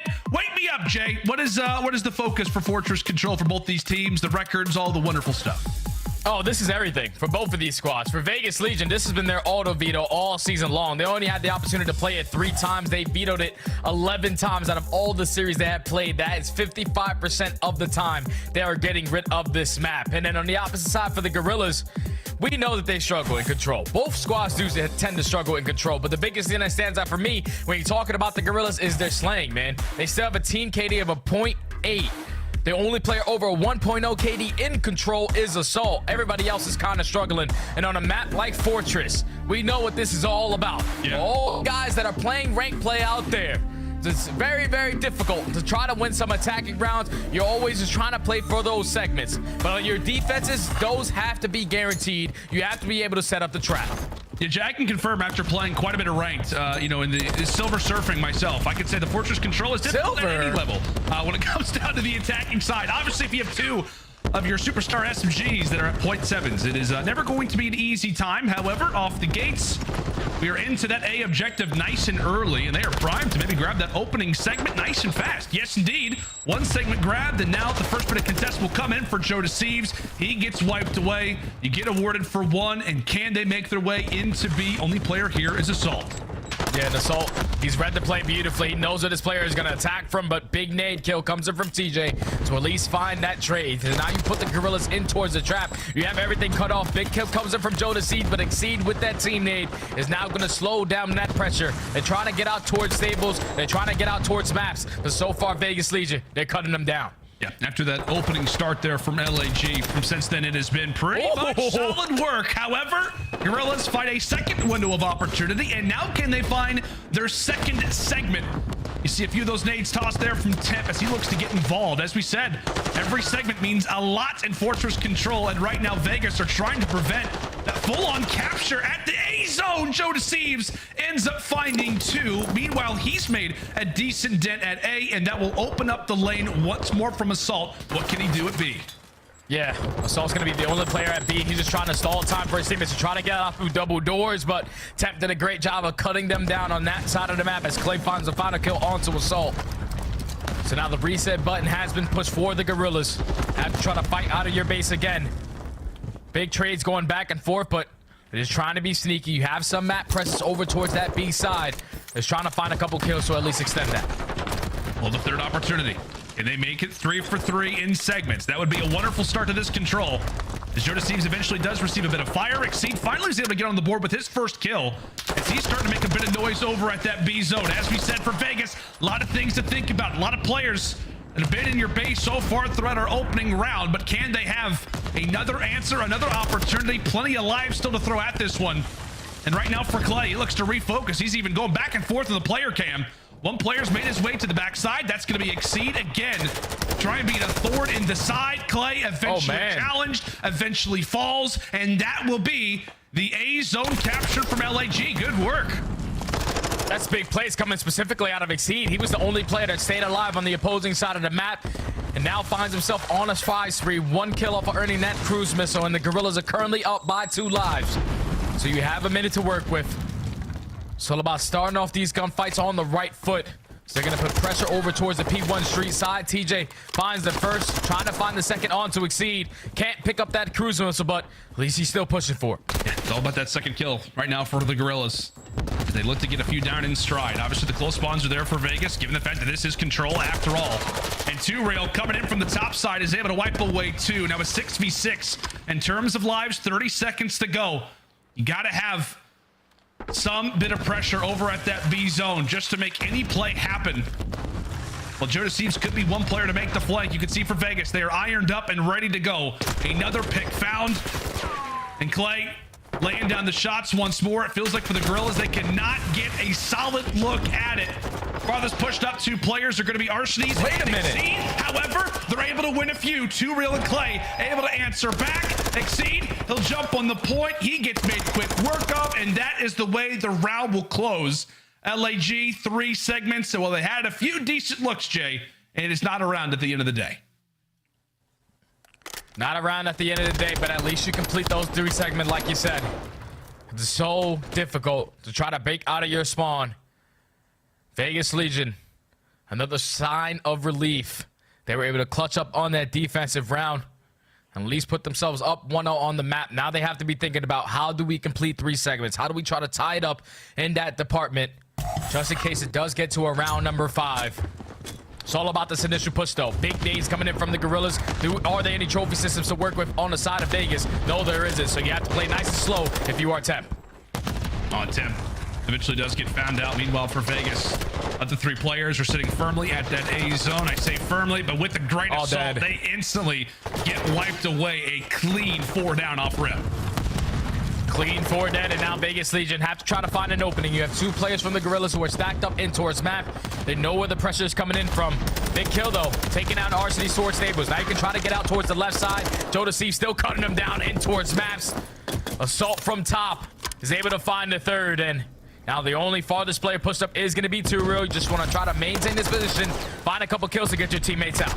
And 2 Real ends up jumping in toward the top, at least finds 1, but had to sacrifice his life in the process. That's really just what you can't have on the attacking side. You got to fight a few kills, stay alive, but they have not been able to do that at all. Only 3 deaths so far in this control round from the Guerrillas as they look to hold firm here in round number 2. Maybe one last push at this if you are Vegas, but it's Assault from the top side as he looks to maybe continue on that spree. Maybe make things easier for them in a future attack. But this is just, I don't know, buddy. Fortress Control at its finest. Not a segment awarded. The final few seconds will begin to echo away. And now you've got yourself a sizable lead if you're LAG thinking long-wise. Yeah, now you're in the lead if you are the Guerrillas. And also Assault does find himself on a 5 spree. 1 kill off of earning that cruise. But for all my teammates in ranked, that's what it looks like when you're setting up properly for defense on Fortress Control. Everybody holding their angle. You're filling in the lanes when you need to, when teammates do drop. But it's all about staying in control of that 50-yard line on the map and not allowing them to get out of their base, as Guerrillas do it flawlessly. Find themselves up by now 3 segments. Yeah, we'll see if Assault can earn that streak. As we said, I mean, that could be maybe what nets LAG an even better opportunity here on the attacking side. We talked about what do you need. You need to find those kills, but streaks, you will take them without question. Arguably, the most important spot in the entirety of MW2 is maybe having a streak in the attacking side of Fortress Control, but able to earn it on that 6th spree now for Assault. We know that he is one to pressure quite a bit over at B, and right now with the free lane, the issue is that his teammates are not able to win their fights. It is a clean 3 down. Assault able to stay alive. We'll see what he can do with it. Attack toward bottom maps eventually evaporated. Good work there from 2 Real to drop him. Look at LAG make any more dents as Jodeci finds 2 there. Oh, it's a big 2-piece out of Jodeci to relieve that pressure in towards map, but TJ finds 2 of his own. Now it's going to slow down that play. Coming in from the Guerrillas. You have 1 player in Exceed who's taking his sweet time in towards close. The farthest player is pushed up for LAG. Wants to just try to wait for his teammates to find an opening on the kill. Try to find a timing on towards TJ. And he might have just done it. Exceed might have, however, he opts to the point, and TJ says, wait a second, where are you at? Okay, and Clay ends up getting taken down, so Exceed doing his best, trying to be somewhat of a distraction. No segments yet for the Guerrillas. Can they finally hop on one? Assault is at least able to find a double, so that will open things up now for the Guerrillas. Can they add on another segment, as Vegas have got to get on this objective soon? Vegas, they got to go, man. They're giving up a lot of this time as the first segment is about to come in. Great work from Exceed and Assault to at least complete the first one. You're still gonna have TJ here trying to put the pressure on. He finds 1, but the teammate comes in from Clay. Now there's only 1 player left here. Is Clay. He has to try to go big, and he does. The vet finds the 2 kills, not to allow that play to get out of hand. But at least if you are the Guerrillas, you complete those 2 segments. Not gonna put them up by 5. With only 10 seconds left, this is looking like a Vegas round. And that's a great distraction though from Arcees. You see he hops on that B point for a moment, and from there, All right. It was a good effort. It was a good attempt. Darcy's trying to make the veteran-like plays there at the end. Distract Vegas, get him out of focus. However, well, he does that. Legion still end up winning their gunfights. Great little spree here at the end from Clay. But same thing, man. They do allow for one segment to go the opposite direction. I believe that's now 4-0 in favor of LA, or 5-0 in place. 5. So now for Vegas, you've got big work to do. That's for sure. Hey, Toronto. Hey, Toronto. How you guys doing? Yeah, now if you are Vegas, you find yourself down by 5 segments. So it's either you're winning this attacking round and closing it out in a 3-1, or you will have to try to at least win one of the attacking rounds in the last 2. As they're going to get their trophies down towards double doors, put a lot of pressure already over towards that 8 point. Going to force Assault to invest his crews. See if we can deal with it. Flies it forward, cuts down TJ. The trophy was there, but it was not his friend in a sequence such as that one. So the streak does get invested. And now for Vegas, can they manage to make something happen on the back end? As we said, they lose a player, but ever since then, they managed to stay up. That's going to be 3 straight kills. It is 6 in a row. Now for Clay, so for Legion, you very well could see that cruise missile invested it nice and early as they look to get their first segment of the game online, managing to do that. And Clay, well, he's continuing on with the spree. Now at 7 in a row, the Vaznev is out for the 30-year-old. Oh, the heat check ought to exceed. And while that does not happen, Jay, objective work done. First, that's good work right there. On top of 2 other ones, that's another minute added. Yeah, it's another minute added, man. Now 2 minutes to work with, and you're already outslaying the Guerrillas in this situation. You are pushed out of your base. It's all about finding these kills from here on out. So they don't want to get put in towards the trap. Trying to find an opening. Exceeds shuts down Clay. Trying to put the pressure over towards P1 side. TJ shuts down 1, Temp finds 2. So this is where you can start to hit that go button. Start to take control of art. It's just really just all about map control, right? I mean, for Vegas, every time they find a kill, they push on forward. Big kills. 2 big ones. Now for Tej, it's going to be a 4v2, making it down 2 inside of the point. Last player in the back is Arsony's. All he can do, I was going to say, is lie in wait.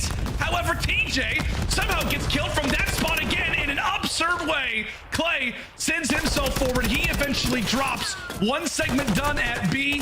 They did indeed. And can Vegas quickly enter back in toward B is the question.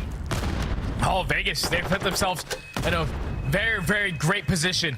Currently up by 7 lives, a minute to work with. Already completed 4 seconds. And keep in mind, Clay has that cruise missile. So you're going to try to invest it right now. You get the information for your teammates of how they're going to play this setup.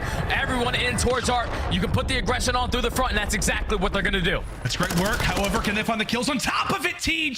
Now that they win that gunfight, 2 real. Meanwhile, is able to at least go for the trade, trying to stay alive. Oh. He forces his way in, and he ends up getting dropped. And with that, the streak does give a bit of information. It does open up a lane, but the Guerrillas end up closing themselves inside of cannons, and from there they explode into that B zone. One last good look at this if you're Vegas. Yeah, and their setup is, it has a couple openings in it. Temp is able to find the first. TJ's going to find the timing onto Jodeci's for the second. There's only 1 player on the point. You have to try to find this trade. 14-7 in lives remaining, make it 14-6. Oh, and 2 real ends up falling. It's a quick 2-for-2 trade. Temp, 1 player is past that 50-yard line. Like you said, he has got to slay. He's got to walk away with the kill, knowing how valuable that his life is in a situation like this. He's lost Clayster. Now it's up to him. The doors are being closed, but can the window of opportunity still be there? Don drops. 3 seconds to go. Can anybody from Vegas hop on this point? Time will expire, and Tej doesn't go for the dolphin dive.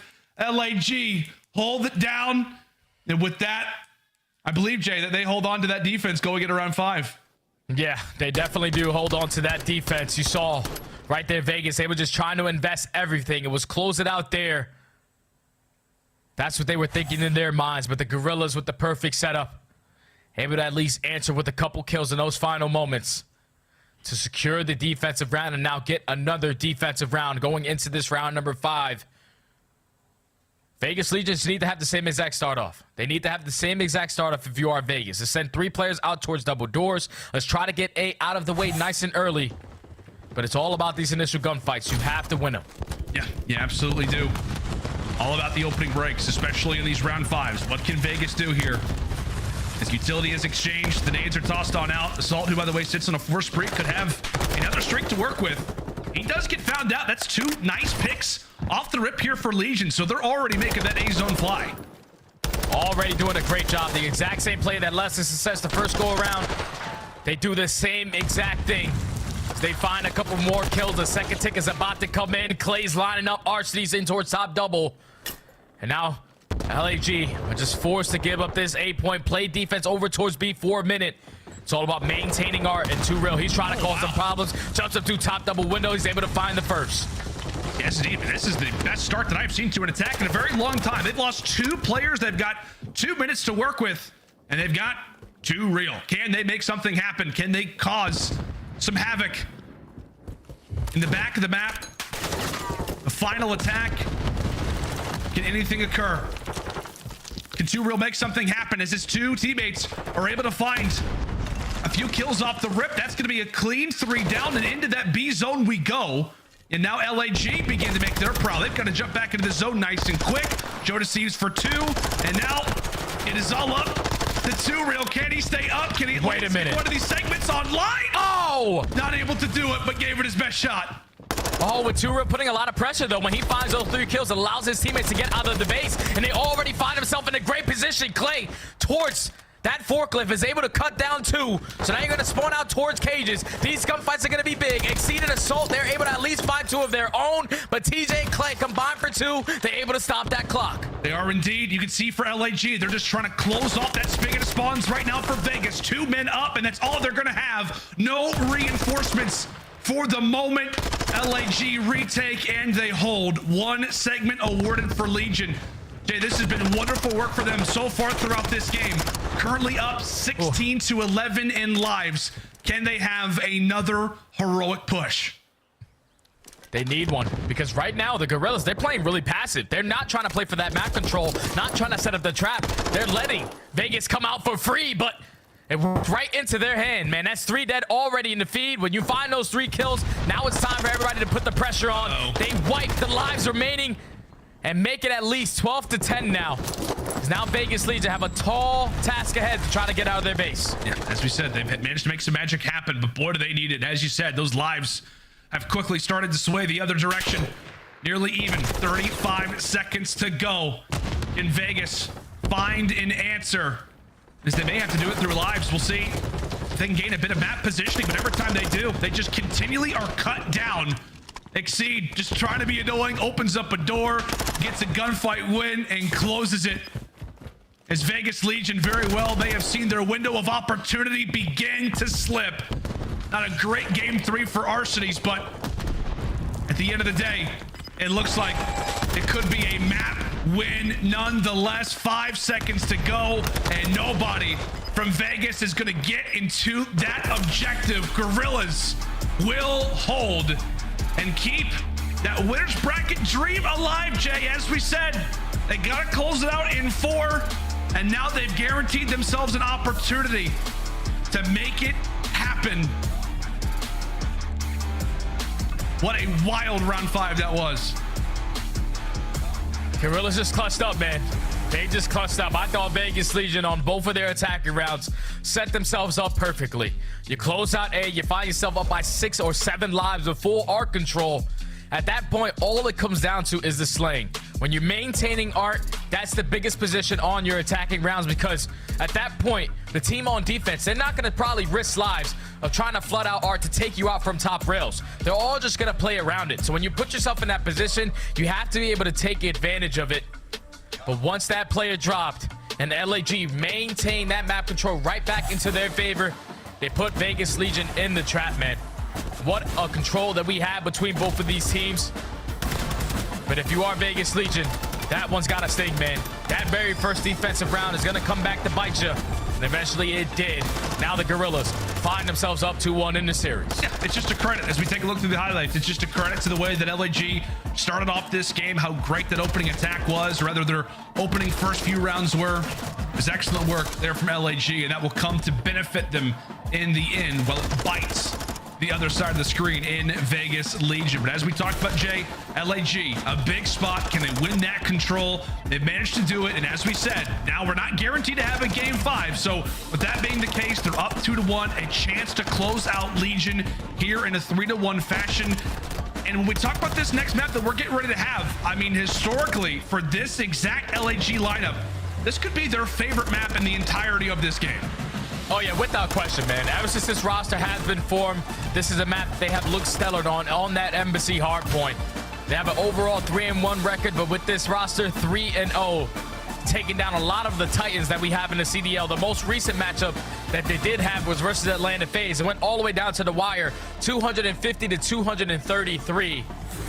But one thing that they do best when it comes to that aBeZy hardpoint is their breaks. Second in breaks on this map, going up against a Vegas Legion who struggle in their breaks, 11th overall.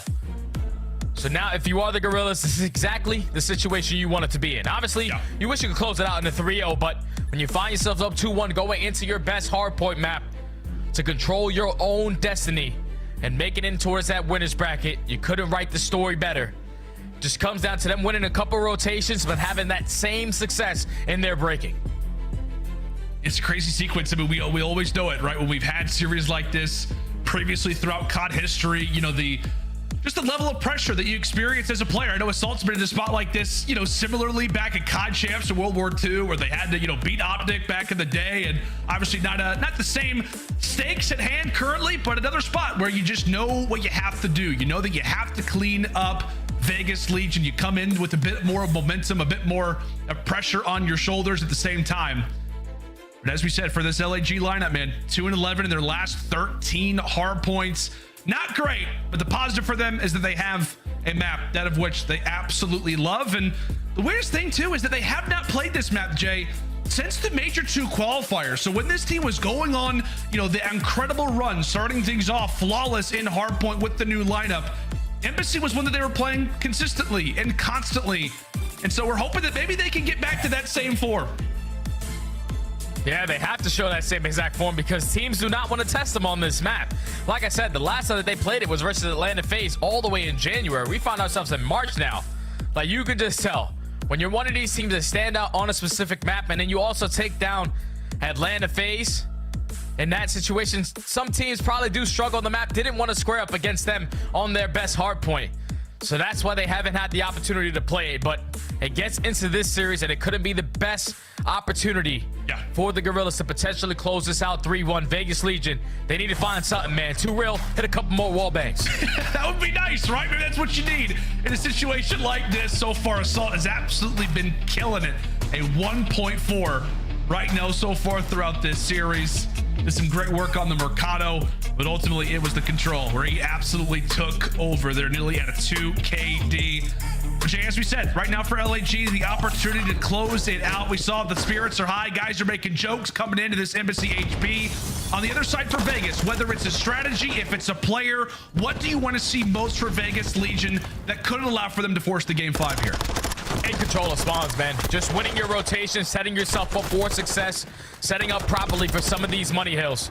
So the main guy that I'm really looking at is the veteran of this squad. It has to be Clayster, the slow AR for this team. He's going to be the guy that tries to control the spawns for Vegas to try to force that game 5. Exactly right. We talked about it coming into this series. The pressure that's on the shoulders of Clayster. The same thing for Arsties. We had that comparison. We went back and forth and talked about how Clay, in 2 months is going to be 31 years of age. Just put up his best overall series stats in that last one that they had versus the Minnesota ROKKR, a 1.2. And right now they're going to need that level of Clay, clean shaven and looking like he's back in Black Ops 2. We'll see if he's able to light it up as we head toward P2. And right now for Vegas, Jay, they've got the spawns, and currently they've got the slays. Everybody on a 2 spree. Oh, that's a perfect setup, perfect break right there from Vegas. The Windows gunfights over towards P2 and now influence the spawns for the Guerrillas all the way towards backside orange. They're trying to at least push out towards back kitchen. The Clay's the guy that's trying to cut them down. Big shots. Can he find a kill on the Jodeci? Yes, he can. Now he knows that the pressure's coming in towards the back, but it's still Vegas Legion soaking a lot of time off a parking lot. Yeah, this is a lot of time and a lot of free seconds at that, too, Real. He's hunkered down. He's ready to go. However, does eventually get found out. That will open up an opportunity for Exceed. A big 1v1 for him to win. However, not going to happen. Legion hold on to the spawns, and that looks to be a full 60. As the final 15 seconds will begin to run on out. Now toward the ACs we go. One attacking side, or rather one attacking attempt that has been defeated. Can Vegas make this break happen as Legion look to begin their prowl, look to begin their process of elimination? The Legion are trying to set up this break. Pushing from top AC. They know where Arcades is. They're able to find a trade. You got to invest all your attacks to blow up these trophy systems. You're going to have Exceed cutting them down. Exceed finds 2 with some great movement behind that planner. And so far, the Guerrilla setup is too strong, so Vegas Legion going to have to take a different approach. Let's attack towards PD. Temp takes top control. This can cause problems right now for the Guerrillas. Yep, definitely can, as we talked about it. Right here for LAG, needing to answer back on the ACs, and right now they are not comfortable at all. Not comfortable in the slightest. They've got to do the work. Pretty much headbutt the other side. Arcades tosses out a questionable nade, but still has a bit of pressure. Still in front of him. Trying to lay down the shots, lay down the bullets. Those one will connect for him. He's going to be awarded with the final 10. But now it's toward the office. Rotations inbound. And this is what we're going to see a lot of. Fast-paced, up and aggressive gunfights. Vazdev's out for either side. Can LAG win the rotation? It looks like they've done it. Here comes Vegas, their first opportunity in a break. Yeah, so far it's been back-to-back hard fronts for both of these squads, chaining them together. P1 and P2 for Vegas, P3 and P4 for the Guerrillas. But can they withstand this push? Temp and TJ, they already combined for 2. There's only one player left in the hill. He drops and Assault eventually falls. That is a perfect break from Vegas, who usually do tend to struggle on this map. 11th overall as they make that one look easy. Yeah, I was going to say that was, the one thing we were talking about coming into this Embassy hardpoint was that LAG, phenomenal at their breaks. For Vegas, not so much. However, trying to right the wrongs. There's right now a lot of time still to contest for. A lot of valuable seconds, but Shotzzy trying to style on him. Now it's up to TJ as the rookie will now set up for the veteran. Assault not able to win that final 1v1. So scrap points once more, this time awarded toward the likes of Vegas as they will reach that 100-point mark. As we prepare now for the kitchen, LAG in desperate need to get something going because it just feels like this has been a game so far dictated very much by the Legion boys, Jay. Oh yeah, Legion. They're setting the tone right now in this hard point, and so far they put themselves in a great position to try to execute this break. It's only Jodeci's in towards the point. You got the door closed, but your teammates have to win a couple gunfights. Jodeci's trying to do it all. Him and Arcades at least combined for 2, but Clay, SMG Clay, switches out. He's able to find 3. You see the old man, he's roaring. He hits the reload. He snaps onto the last one, earns himself the cruise. Already on a 6-free. Vegas find another break. I mean, how many years has Clay been playing COD for? Like 20, and now he decides 17. To the SMG. Something like that. The SMG, who knows? Maybe he could play for another 50 years. With the SMG shot like that, racking up the time. And how about Clay? Oh, eventually falls, puts in some good work though. But it has been a solid start to this hard point, Jay, across the board.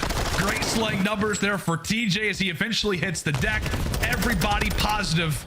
Can they maintain that as they desperately look to force the game 5? Now we find ourselves over towards P1 again. Now second rotation of hard points. Clay trying to put himself in a power position towards top AC, but the stun connects. He doesn't commit towards the fight. Exceed is able to take him down, and Arcades wins another. Assault finds a third. Last player is going to be Temp, trying to play his life towards top PD, so now he gets shut down. So now if you are the Guerrillas, you can get on towards P1. You know where the spawns are coming in. Soak as much time as you possibly can. That's the name of the game. You see a lot of teams really be able to soak up quite a bit of seconds over at P1, especially if the other is so focused on those P2 spawns. However, that 1v1 ends up happening, and now it's Legion's turn. Top inside of P1 for the moment. But right now for Guerrillas, looking to lock things down, get back in this game, and they've got the best positioning for it. And they very well also could have a streak as well. If Thieves can find another kill, that's going to be a cruise missile. You've got P2 spawns. All the makings of what could be a comeback.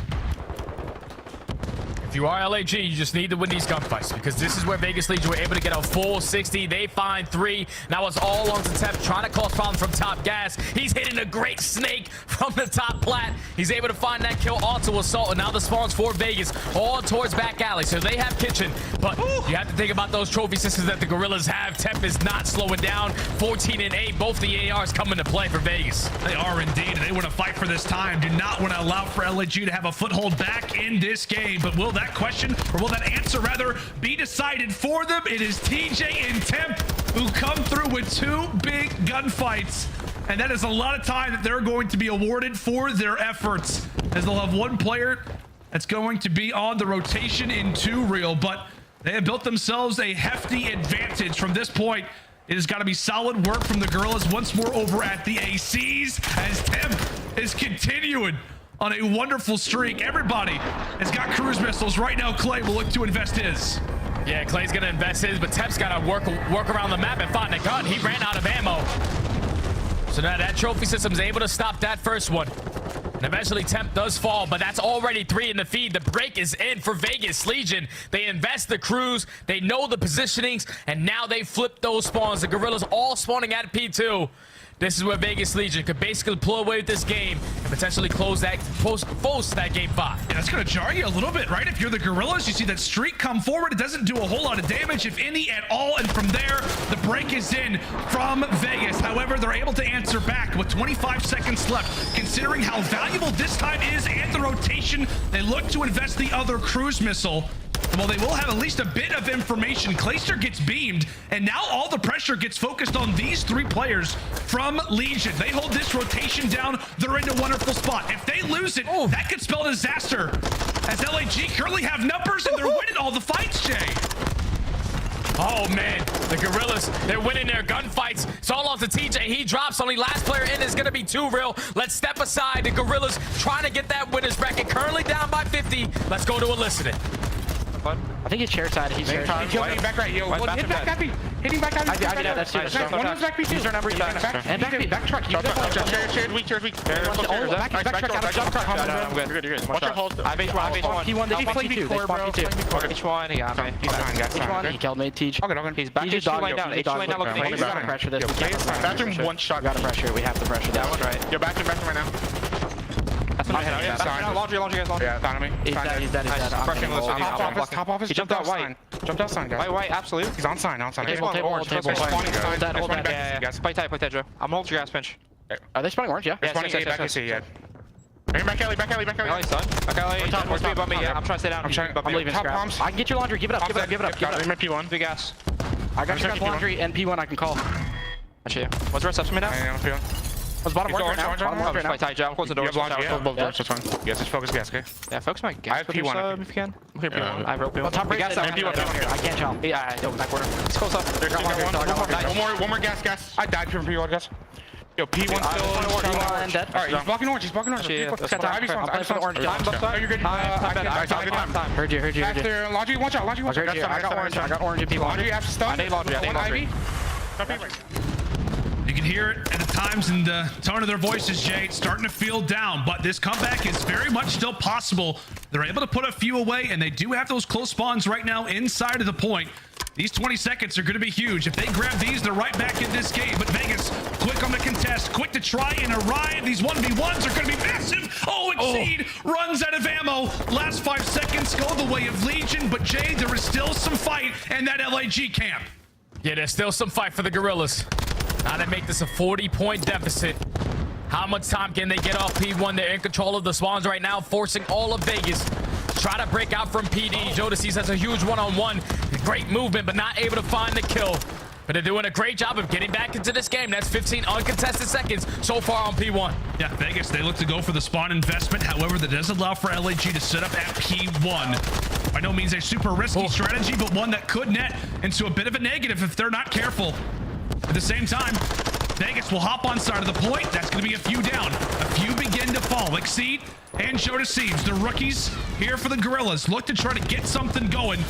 20 seconds still left at P1. That final engagement goes the way of TJ. So you can feel it across the map. So many big gunfights, but Assault is able to win that 1v1. And with that, LAG have got numbers as we fly in for P2. Yeah, P2 is the hill that has caused them problems so far in this game. Vegas, they're going to just put a lot of pressure on through the street. They find the initial 2 kills. It's all on Joe Deceives and Arcades. They combine for 3. Last player up is going to be Clay towards the street. He has to try to play his life. His teammates are spawning all the way across the map. Yeah, Clay, he's going to stay alive. He's at least going to be able to find a kill, but he's not able to do anything. Dropped by the nade, and as Vegas are coming off a spawn, they can't do anything. They're not even getting an angle over at P2. It was a wild near major comeback for LAG in the Mercado, and now they're looking to do the same thing here on aBeZy. An opportunity to win as they continue to fall by the wayside. Jay, Vegas, they've got to contest at the very least.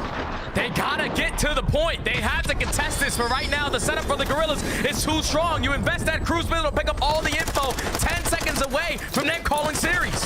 It looks like it could be that way. However, here comes the last second contest. Can't win. Can't win. They can no longer win it here. They can no longer win it here. It's a race as we fly in for the ACs. Assault, the Soul Man off the rip as Vegas are able to clear the board, and now they've got the advantage now. They got the advantage. All you need to do is hold down one push. Exceed is currently on a 5-3, potentially playing for 1 kill to earn that cruise missile, but it's climbing. You gotta go. Vegas trying to force the game 5. Can they make it happen? LAG look to enter forward. Temp able to find 1. He's got to be careful. Oh no! As he snakes his heart away. Can Temp go off? Turns for 1. The knife is out in LAG. They make the break and they win the game.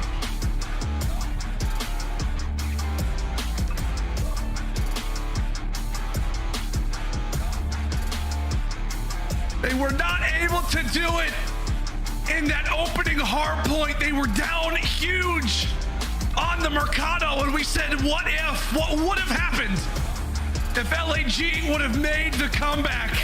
And now they get a second opportunity at it here on aBeZy, and they bring it back after some stellar play across the board. One that is going to leave you with nightmares. If you're Vegas Legion, the chance to at least guarantee the game 5, and they allow for it to slip. 3 games in a row as LAG call this wild series their own.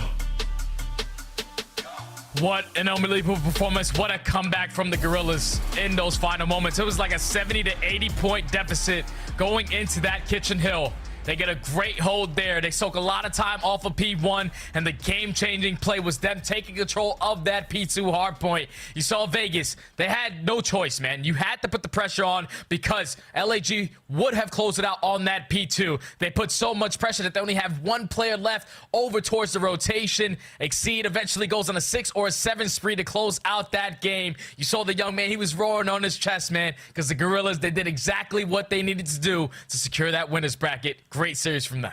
Yeah, incredible stuff. They're out of the LA Guerrillas. We talked about it so often. Hardpoint has really been the story around this team, and they're able to close out this series, close out their Major III qualifiers with a hardpoint win. Much appreciation and props to the LA Guerrillas for pulling off something like that. However, that's going to do it for myself and Jay. A crazy series in the books. Desk, break it all down. I just want to congratulate Ali here calling it. If it went to game 4, it was going to be the Guerrillas. If it went to a game 5, it was Vegas Guerrillas with a comeback in the second hardpoint, come back and steal this series with a 3-1 score. And Nameless, this had a number of huge implications. Let's talk about the conditions for Guerrillas to get into the winner's bracket. Yeah, with a 3-0 or 3-1, they have the map percentage over Las Vegas, and they have secured the winner's bracket. And if you think about how this started for LAG, that is a crazy turnaround, man. Just tense moments again in this series. They're able to get it done, Chris. 0-3 coming into this week. They had dropped the game 5 to Texas, got 0-3'd by Boston, lost to game 5 round 11 to London, and then went back-to-back series. As we take a look back at some of the best moments, Legion was in total control of this game. We were ready to go to a game 5. Where did the Guerrillas turn this around? It is the same thing that we have seen happen to Vegas Legion on this map and mode many times before, where they are in control. They are getting those early rotations. It wasn't even the early rotations. It was the breaks from the Vegas Legion. They are the worst team in breaking so far this split, and they were picking apart LAG and all of their early holds throughout this entire game. But what is it? It's this P1. LAG is able to get the scrap time to keep the game close until that final P1, where they're able to seriously soak some time. Not even just scrap time, dude. Like, they got a big chunk of that time even in the beginning. Like, Temp was sitting up top paper the entire time, and we didn't see anybody on the side of Legion trying to get through Orange, get him off the hill. They got way too much time there. And then it's Adam Assault makes a fantastic play on the next rotation over towards Xbox. He gets to those vans and he gets a kill. That's all he needs. And then we see the big error that happened with Vegas. They all cut through mid instead of trying to rat back through PD. They get cut off from bottom laundry, and that is game over. And what was such a good map, LAG end up getting the win in the end. That has to be so painful. Gotta give major props to Assault. It looks like he sped up his game, and the team is feeding him kill after kill. Congratulations on Los Angeles Guerrillas. You are now playing in the winners bracket, and we still have to find out who's gonna be joining you. Before we move forward, though, let's relive one of the best moments. This comes from the SMG. We highlighted the young man. Exceed with the 3K here, Allie. Yeah, I felt like Exceed was a big player to watch in this series, where a lot was on the shoulders of the SMGs when it came up to Vegas Legion, and it was really in that search and destroy where we saw him shine. Excellent stuff there as he gets the round against Legion. And now we got to talk with the man who's been commanding his troops since day one. Arcitys, the original face here of the LA Guerrillas in 2023, back again. And you're now looking at a winner's bracket start to Texas. What was it like this week talking with the management, talking with coaches and your teammates coming in? I don't talk to them at all, whatever. No, I'm just kidding. Honestly, there was nothing really. I pretty much just called them, told them like I have no confidence recently, and like these last two series were good for me.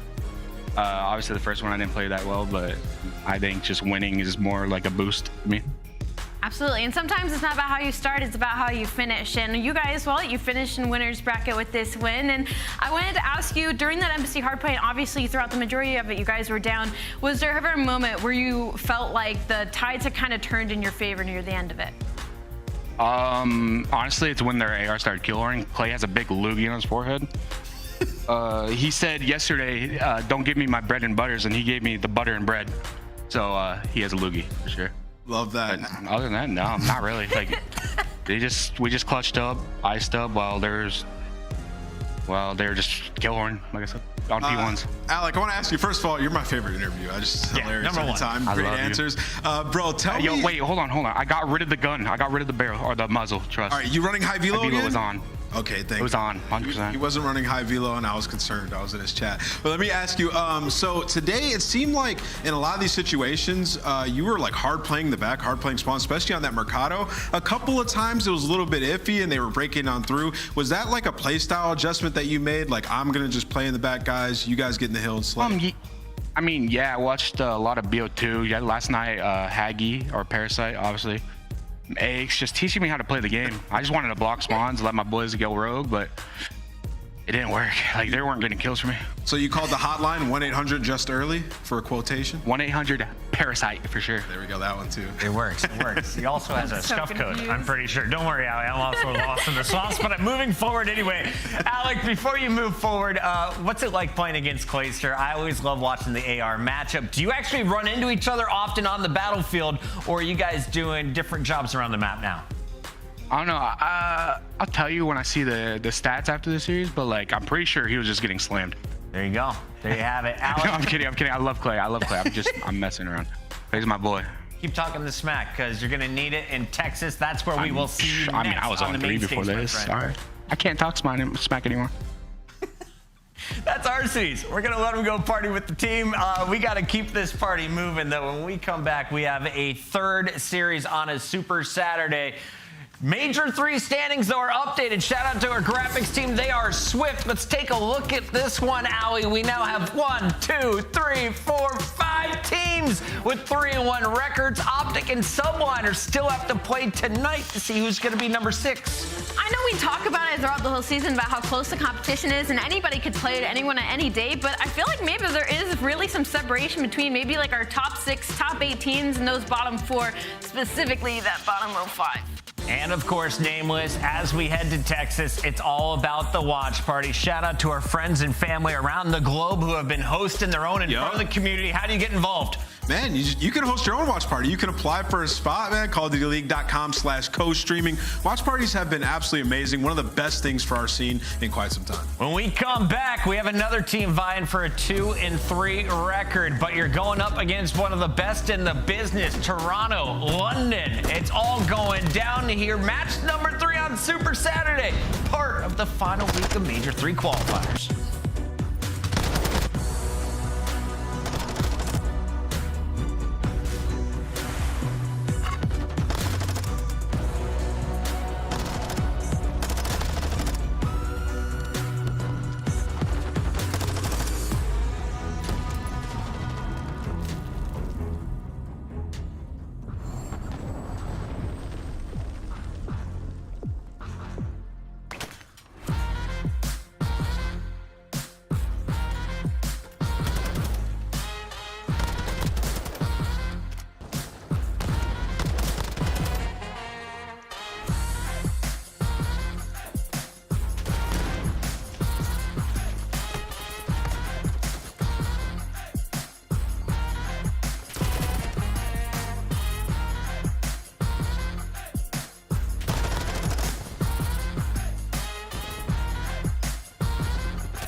respect. Cause once I do it big, what's to follow is a check.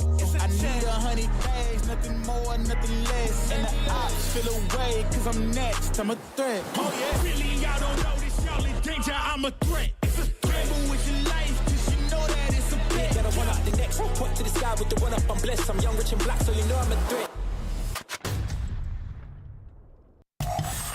Get your predictions in right now. I just peeked over 83% of you are going with Toronto Ultra in this next battle as they take on the London Royal Ravens. But what do you feel about my man Dire Raven's chances of hitting big here? He put 250,000 channel points on the upset today.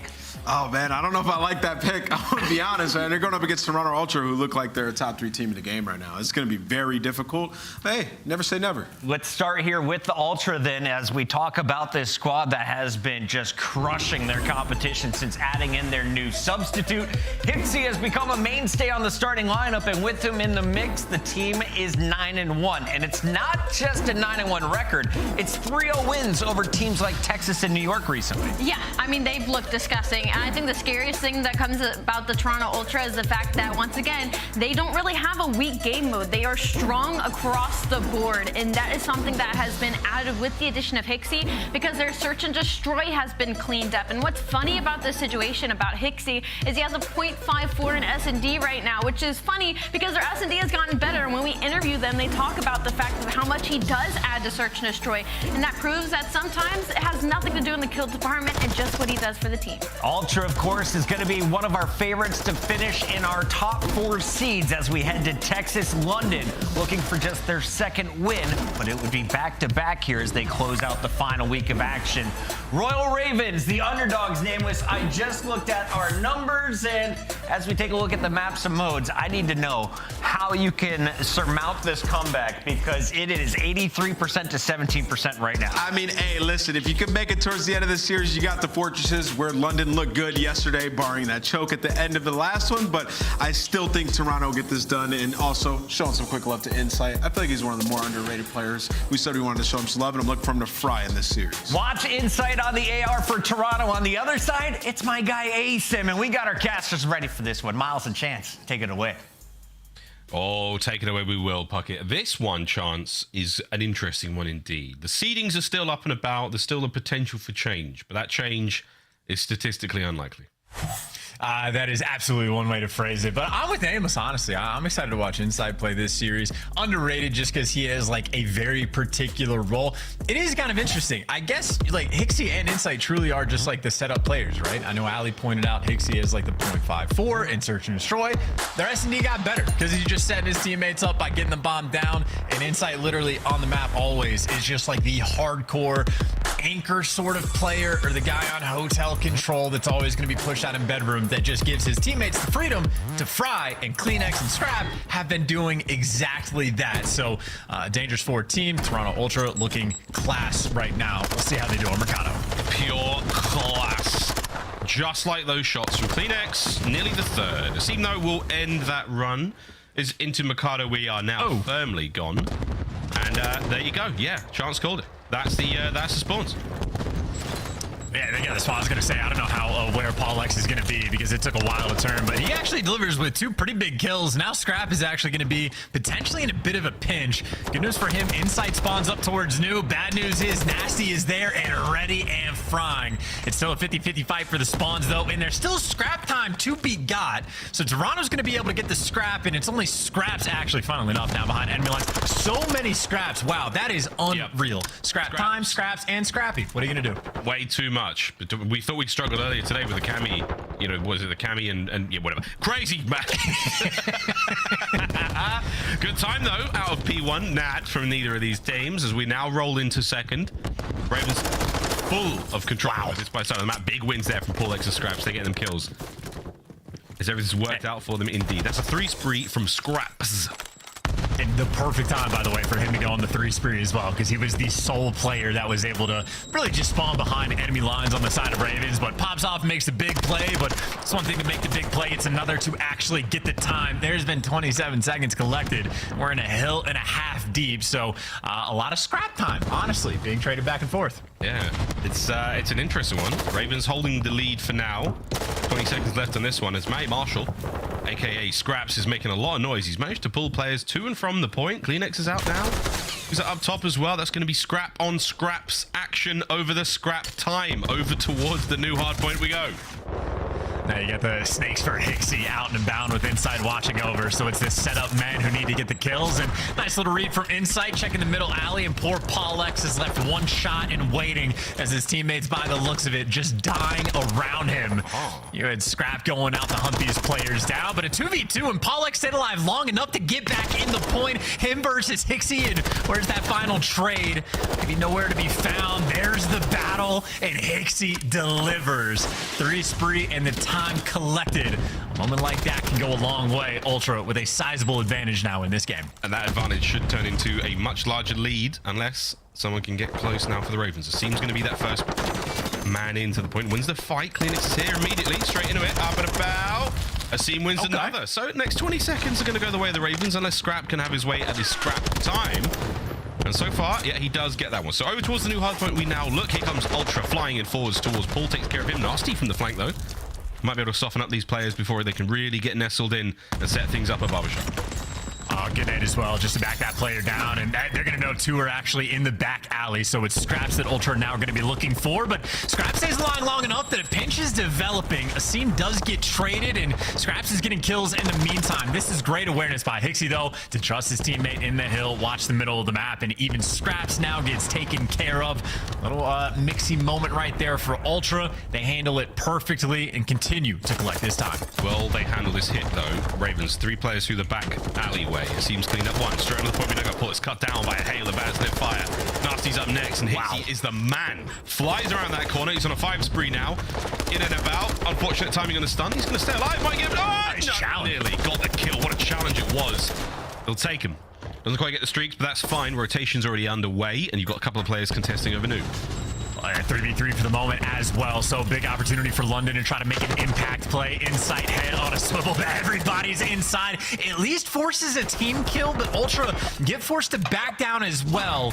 Nastie trying to keep these players at bay, and all this sort of standoff moment for another square up fight, but now this time the 3v4, it's Ultra without the extra men. Yeah, running out of men. The last player's watching mid-map. Trade's done. And looks like Ultra come out on top. Scrap with a 2-piece there. He's looking good so far. 11 and 9 overall. Kleenex. Nearly on a pull. Not enough, though. Play still alive. Get over to Insight. Names his faith. See if he can't find a couple more sweet kills here. He does. Lovely work from Jamie. Craven to see him up next. Nope.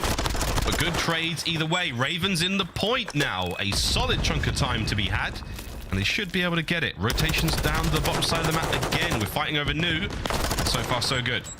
I feel like this game, or this map rather, has just been a dogfight between both of these teams. Like, this is the first time where there's like scrap time that hasn't been like completely and utterly fought over for every single second. And even then, it's seeing the guy in the hill is feeling a little bit of pressure from the shots down range. But in the chaos on that rotation, Ultra have at least a slight advantage towards the start of this time. But right now, the Ravens, they are flying. They are flying indeed. Well, let's see how they sound with a quick listen in. You want bottom house. Heal the nade. Weak top. Bomb really weak. Oh, you can move it. He's in the left corner of the door. Give me a sec. In the left corner of the door. One shot bomb. Scrap. That's one on mid-tunnel. Nice. Nice, one still top. Yep. He's not peeking me. You have numbers there, 3v2. I'm stunned. One nade there, side. One top stairs. One's going top. I'm dead, top dead. That's a great time. I have time. Okay, one can be bottom house. I'm gonna go mid. Here. I'm going mid. Alley, weak. There's two there. Last two. Ivy top. Last two. P4 dead. Nice, one more. He flew me. Nice. Nice, Baron, go mid. I'm gonna go warehouse here, okay? Are you going? No, you should go that way. You're gonna go last one. I'm gonna go warehouse gate. I'm gonna go warehouse gate. Okay. One's back alley. Hold him back alley. Good on there, bro. You want blue on me? Back alley dead to me. I'm good. I'm working up caution. No, I got stunned, bro. Scrapz back alley. Play your life from the house. One small. We brought it back. Okay, boys, let's go. I spawned behind the blue side. I'm getting on time weak. He's in the back alley. I'm needing over. I'm here. He's on the back time spot. On the back time spot. He's gate. One's P4, one's back alley. It's close parking lot. Back alley, back alley, one shot. Get on P4. P4 weak. P4 white trap. P4 really weak. Not bad comms out of the Ravens now, though. Ultra starting to push the lead forward, looking at almost a 50-point lead as we dive in for a listen in. Say nothing. You're gonna be close already. Like mid. Yeah, top here, right? I need you close mid. Yeah, I'll try it mid. Might do the wall hook, Jamie. Okay, I'll look it. When we get pitch, Right, climb to the wall, climb to the wall. Okay, once, wall weak, Paul. Yeah, contract that. Nice, big Nice, just keep off this, bro. Trust. Deep right on me, deep right. That's 110. 136. Like back sick or guard heading behind each other. Yeah, guard heading, Scrapz. Weak. Back cards on. 1L, 1L. 2 odd. Let's go for the right, let's go for the right. Yeah, one's gonna be heady now. There'll be 2 right. Guard heady? Yeah, he was guard heady, yes. He's probably just playing. Guard heady, one shot on front thing. Might be in Zig then. Nothing in Zig right now. One's in new. Might be yellow. Not new yet. Nothing in Zig. Tunnel one shot. Tunnel weak coming at mid. Lay down tunnel. Nothing now. We'll shoot him mid. I'm laying hill, watch out. Yo, long corner, challenge. Still time, still good. Tunnel down, more deep back, deep RV on the mid heady long. RV one mid heady long, mid heady long. Mid heady long. I don't know where they go. I'm going left, I'm going deep again. I'll see mid heady. I need it on mid heady. So long, but I'm mid heady, boys. Tunnel, Yellow van, tunnel, stun on time. Stun on time. RV, stun on time. Weak. One shot tunnel. Charlie on me. Longer bully dead. Alright, Charlie, back. They like P4 side. I need you, my bad. Big soaks. Good. Yeah, get this time and come to P4 or fold. Get my out, bro. Yeah, get this time and then come to P4 or fold. Done it? Yeah, all playing slow. Yeah. The coolest comms you'll ever hear in the Call of Duty League there. Ultra pushing the lead forward, but the Ravens' chance not out this yet. Yeah, very calm, but with the scrap bit of flavor that always throws some spice in the mix. And I will say, by the way, that is a good chunk of time that Ultra were able to get on P1. I mean, not even scrap time. That was like an extra 30 seconds. So an underrated hill. And in London, if they're chalking up all that time, you better be damn sure you hold the bottom of new. And so far, so good. But Ultra getting ready to pounce. Scrapz holding the line, though, on the inside of the hard point. Can Hixie find the kills? He does. It seems there or not the second. Once again, Scrapz finding these 1v1 fights, holding down that hard point. A lot of time still to be had here on the second. Can the Ravens hold on? Insight now making his way through top. His teammates downstairs, waiting for that perfect hit. It's got 3 clean down. Ball's gone, wiped out. That's 25 going away the Ultra.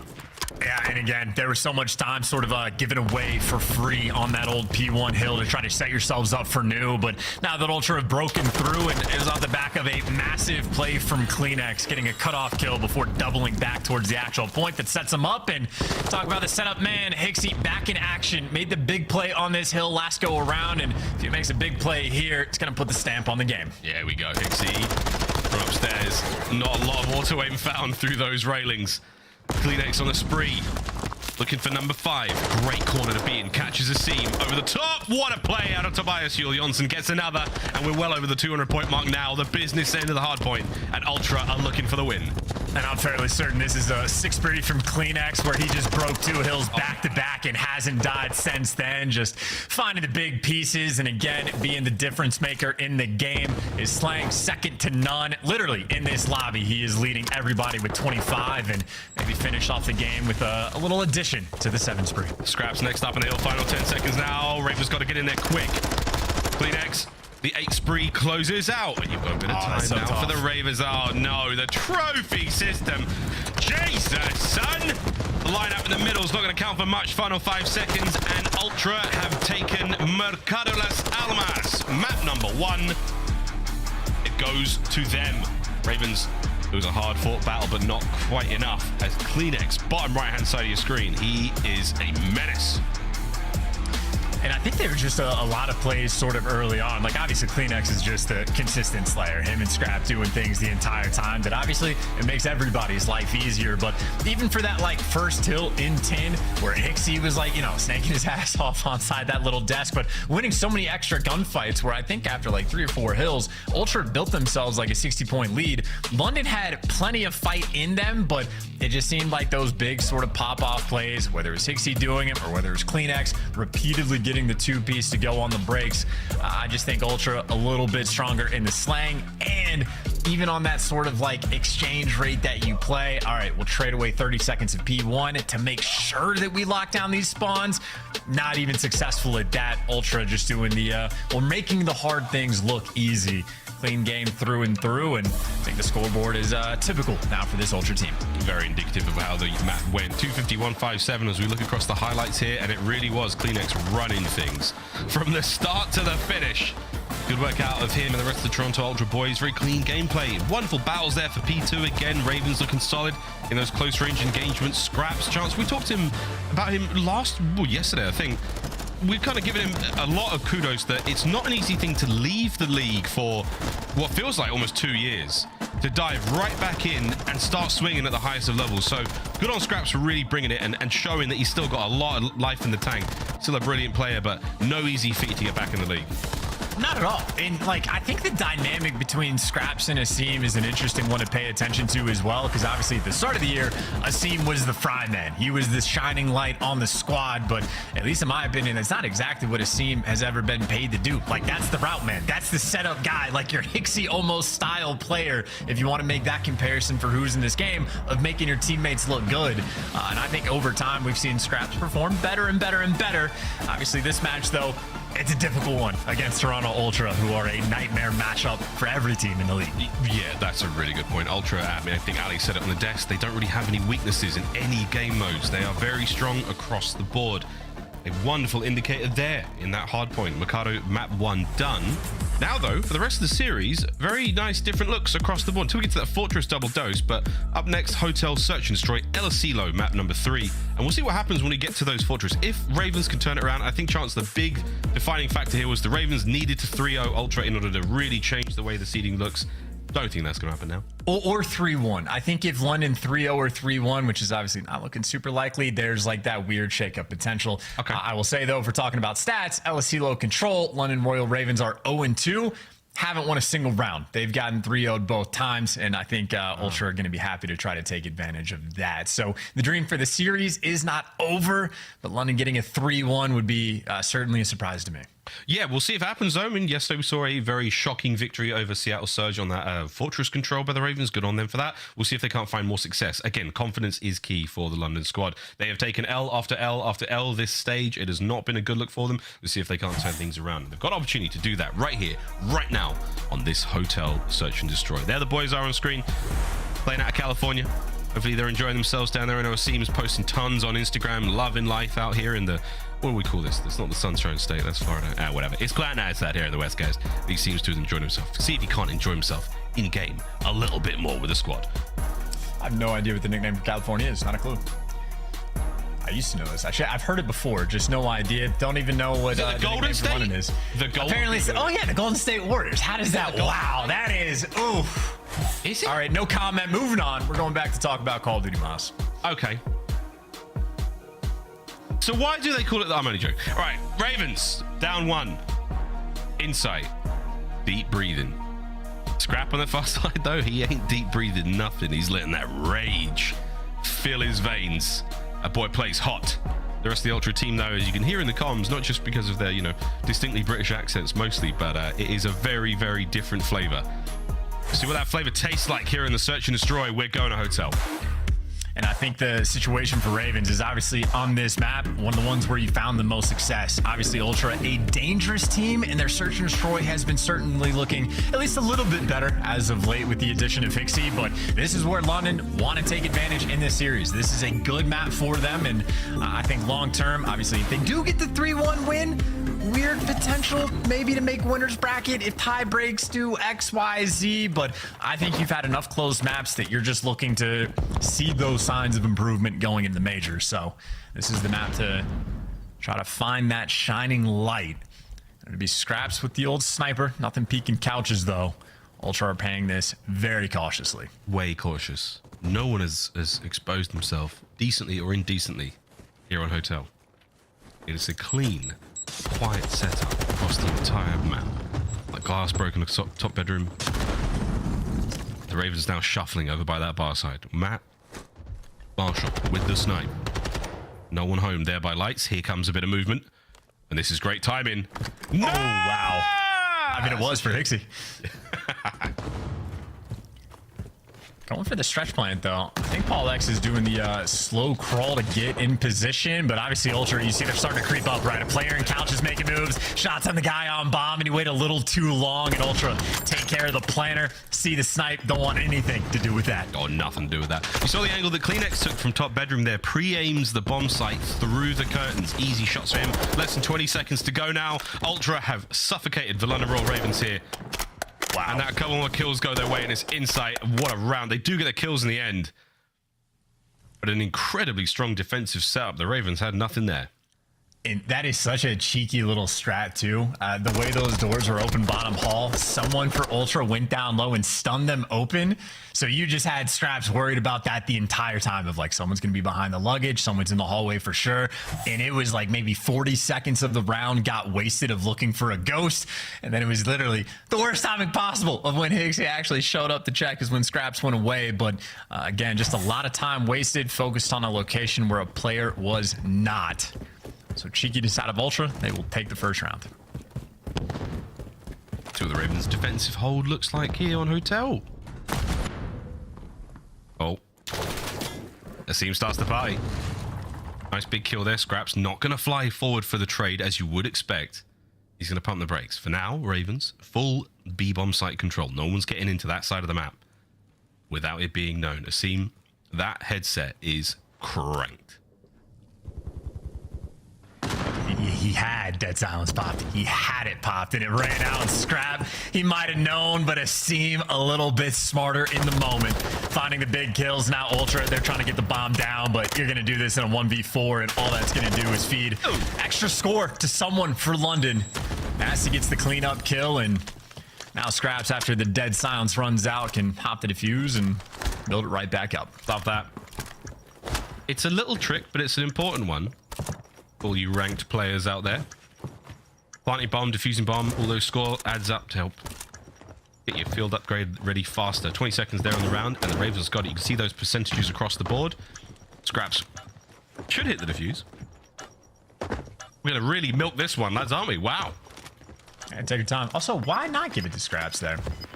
I guess like, it's not a massive deal. The rounds are going to be played out slow on Hotel anyway, so Scrapz can build it right back up. But who knows? Whatever the case may be, they gave it to Asim, and I think we're going to see that sort of square-up gunfight battle towards the opposite side of the map over by Restaurant between Asim and Scrap a few more times. Because I think even when London were on offense, that's where Asim was playing. So an important matchup to keep in the back of your mind, but Asim right there for London basically just wins the round. Ravens attacking this time. First go around, not very good. Toronto had full A-bomb site control. Bedroom was locked down. They were grounded. They were not leaving that room. Here we go. Asim Dead Silence pop. Check in the corner. Gets the kill. Scrap. Love that first blood. That's 1 HP right there. That is the Vaznev diff. And look at what this has done to Ultra. This is just instant. All three of those players wrapped back. I think CleanX just now made the call of like maybe they're actually going over towards A if they haven't planted yet. But London certainly put themselves in a spot where they have options, or maybe just the option is let Asim go get the kills. Gives you the next one might get traded, but that's more intel. That's the attempt at the bomb plant. CleanX is only there to buy his team a little more time. Time is very valuable in MW tool. And Nate's going to help. Or not. Interesting. Ravens still holding this position down. Just over 30 seconds on the round. Here comes the plant. And just taking your time. No rush. Make sure you're not going to get caught off site and get everybody in position and get Scrapz in a position like that. Snappy little shot and CleanX left alone in a 1 versus 3. But this is now just back-to-back rounds where Asim really just wins it for his team.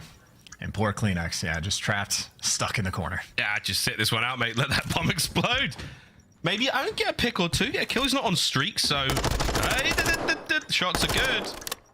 Watch out, though, Scrapz, with that snipe. He is not playing around. Yeah, there we go. Simply just the nature of S&D in this game, you know? No Dead Silence, you just can't play. No attempt to be able to make plays in the 1v3s. You are just stuck. It is impossible. Simply just how the game works.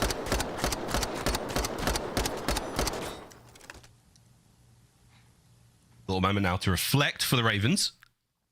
Second time round on attack, way more favorable for them. Those hits towards the A-bomb site, that bedroom side of the map, not very favorable. Not particularly adept, let's say, at cracking through this setup that Ultra had. But they've got the lead now in the search. 4 and 2 out of Asim. Those first bloods, very, very important. We were thinking maybe Asim versus Scrap. Well, this time Scrap has all the reinforcements, right? It is still Asim outer icebox, though, and I think he's the one that's going to feel the pressure. And I think so far, Scrap's the only player on London to respond. He's backed up just a little bit. So Ravens, they're keeping their options open, but they're ready for this B push. Yeah, they heard a lot of noise. Those concussions going off. You don't see anyone move their way through mid-map. You don't see anyone through double arches. Then all of a sudden you start to think, they're behind us. Or they're going towards B. That little rattler gunfire pushes CleanX back. But Nastie, he's got eyes on. Deaddy's finished. We get HyDra on the feet first. Oh, man, look at how fast Ultra are moving, too. They are bolting over towards A and getting kills in the meantime. Just swarming on this map. Wow, they're flying. Absolutely soaring. CleanX, what a setup there. Seam gets a tag or two, another player moving across. It's a 1v3. This might be done in sight. Big win. That's the equalizer found for Toronto Ultra.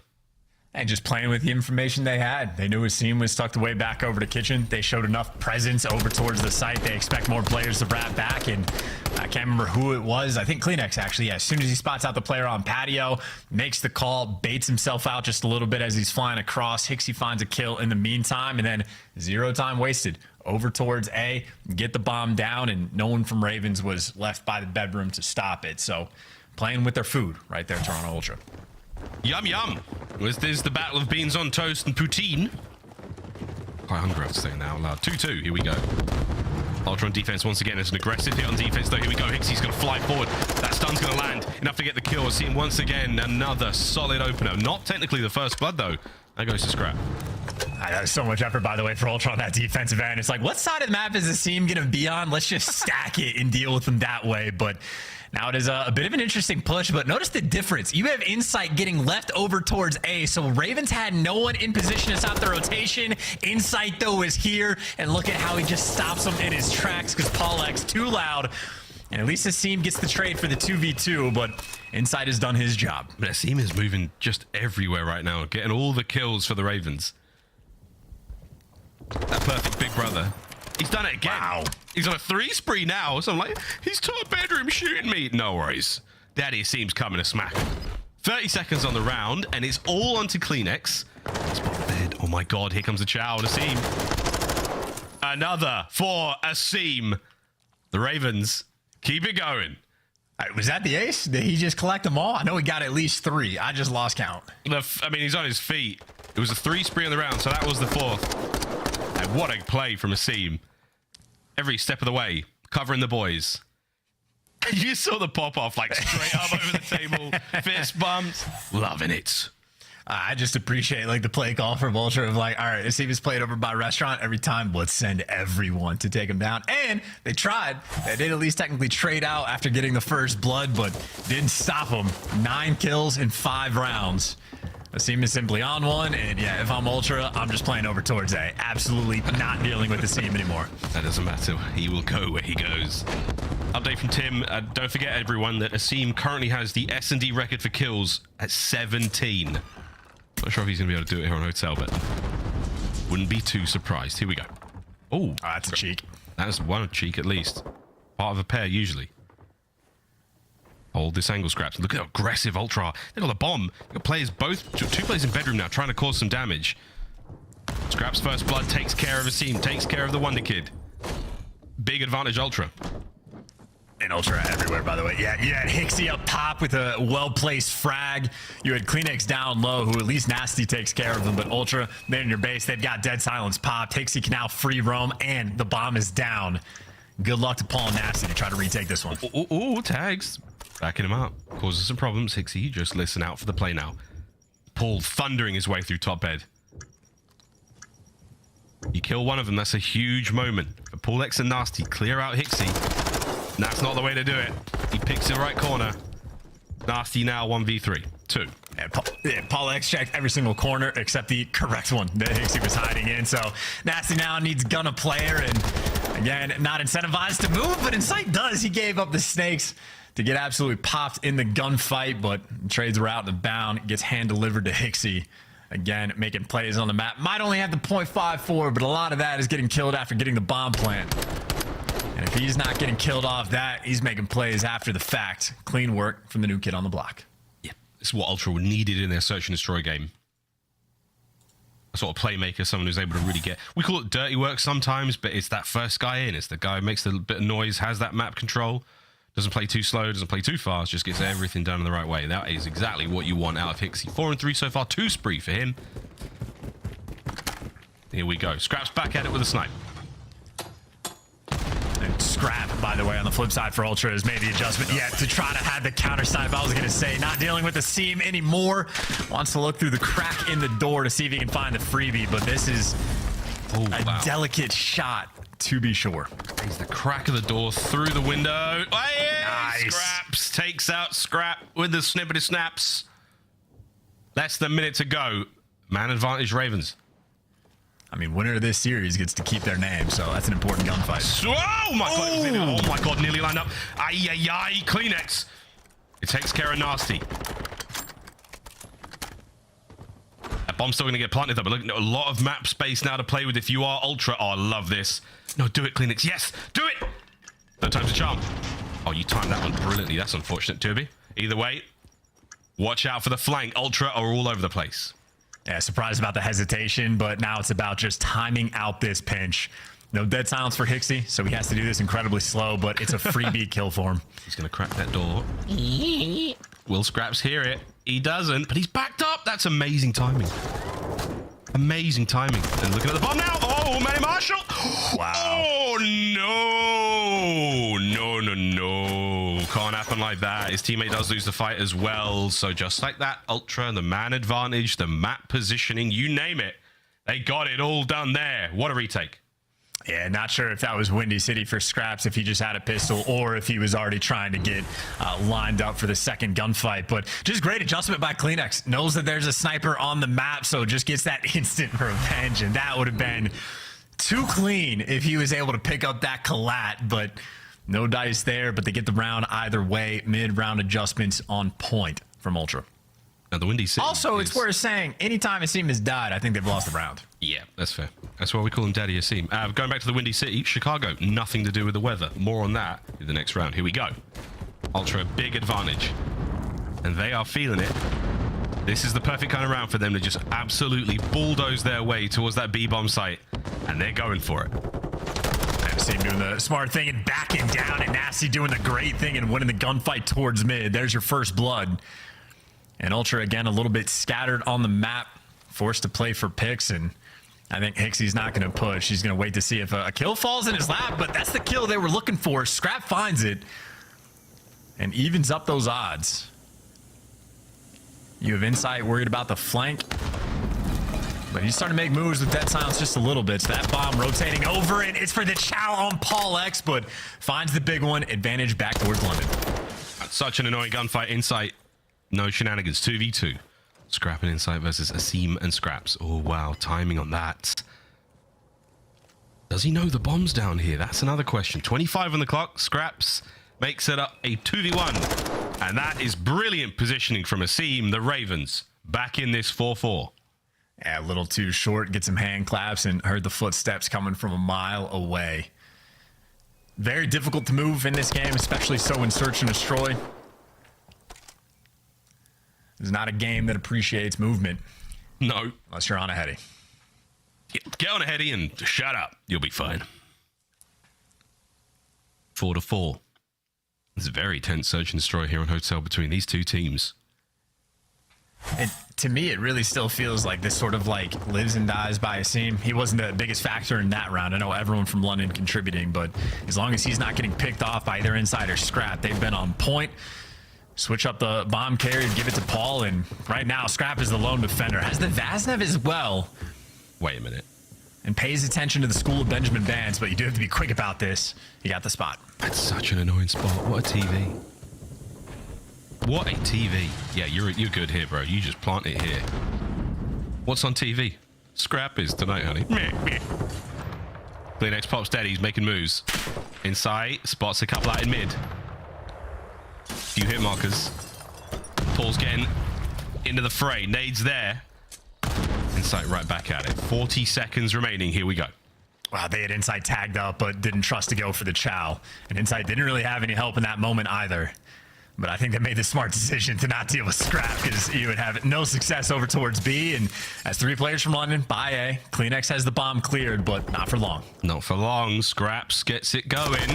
22 seconds. That's your bomb carrier down. Oh, Kleenex is gone. Deddy gets full reset. 20 seconds. He's going to rehit this. He's going to dive straight back onto the bomb. Look for an ankle. Look for a little bit of Nasty sticking out where it shouldn't be. Gets away with his life. Scrap and Kleenex now doing what they can in the 2v3.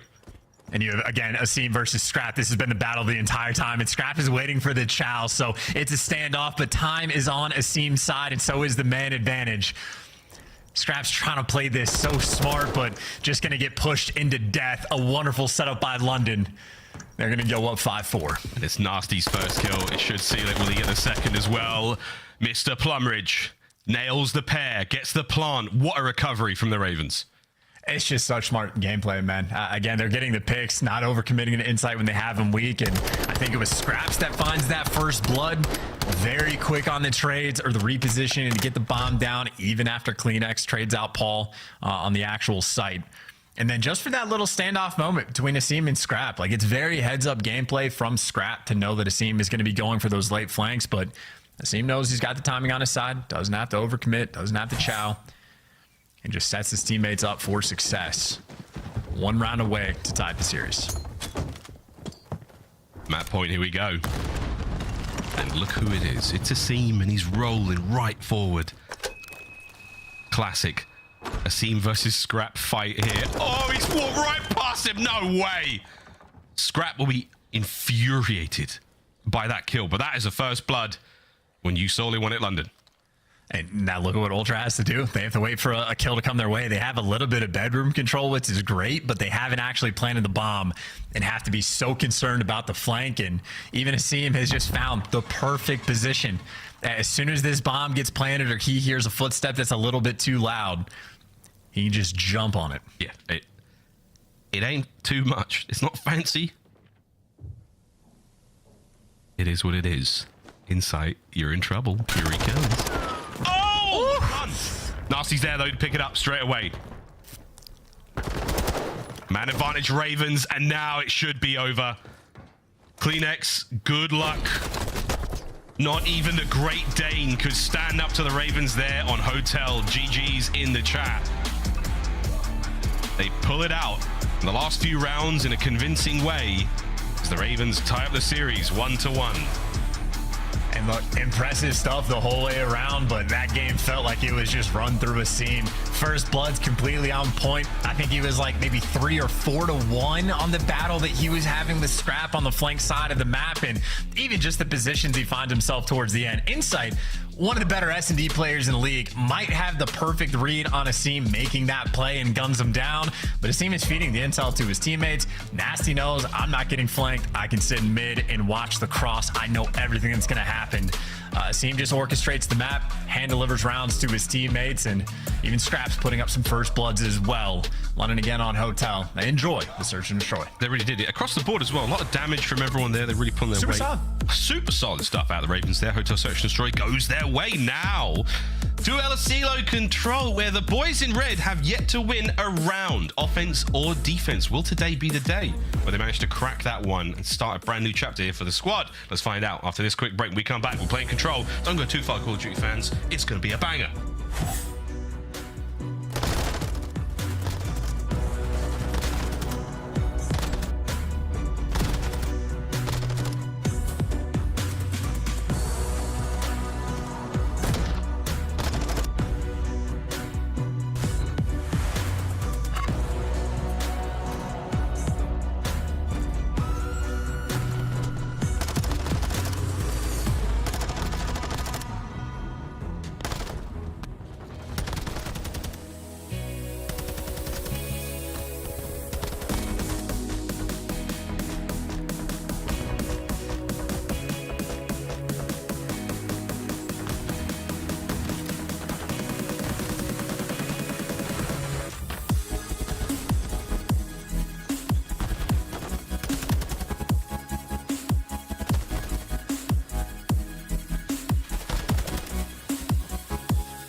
Finally, ho neighborinos, and welcome back to the Call of Duty League. We're all tied up after a very fun search and destroy there on Hotel, but we pack our bags, we check out of the Breenberg, and we go to El Asilo, which quite frankly is a hole. And that's right, it's not a nice place. There's lots of mess on the floor. There's somebody was tortured. I presume it's a horrible place, and that's why we're going to play Control on it. Let's get it, ladies and gents. Ravens versus Ultra, map 3.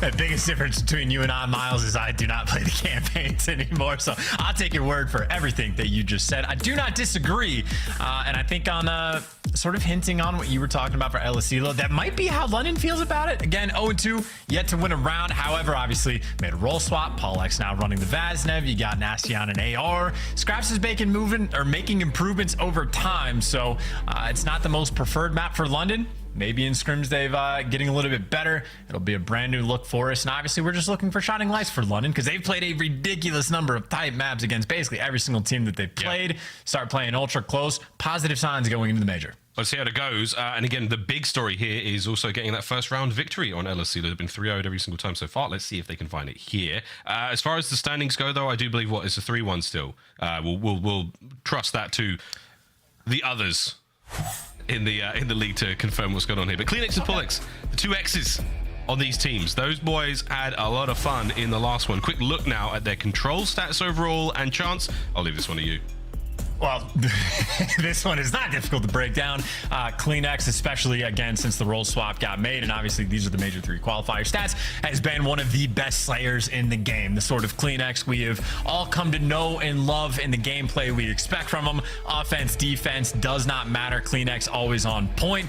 I would say for Paulx, I guess technically better on the actual number of caps that he's getting per round, but I think that is very much a map-dependent thing on how many captures you're able to secure. But I'd say Paul absolutely has his work cut out for him, because if you have Scrapz versus Scrap and the loser has to drop the name, does the loser of this battle have to drop the X? So just have a clean or a Paul in the league potentially, which honestly kind of works. We'll find out though whose names get changed by the end of this one. Those are the old school rules, guys. You know the deal. If you've been out there, we play with a flash. There's a lot of flashes, and we tell them after every game when they lose, like, sorry guys, you got to change the tag now. We'll send you the Microsoft points. No worries. Here we go, Ravens.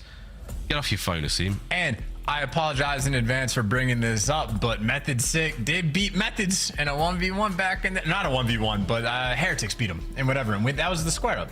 Yeah, I think they actually agreed on Twitter. Yeah, loser drops the name. And yeah, so he never changed that name once. Never did. It's probably for the best that he's retired. It's probably for the best, isn't it? And we know you're listening, Zin. You didn't change your tag after losing. Them's the rules. Disgraceful. Okay, you took that too far, man. If you give me an inch and I'll go a mile. So there we go, though. Let's get into this Control. What is going? The London camp, everyone's way chill.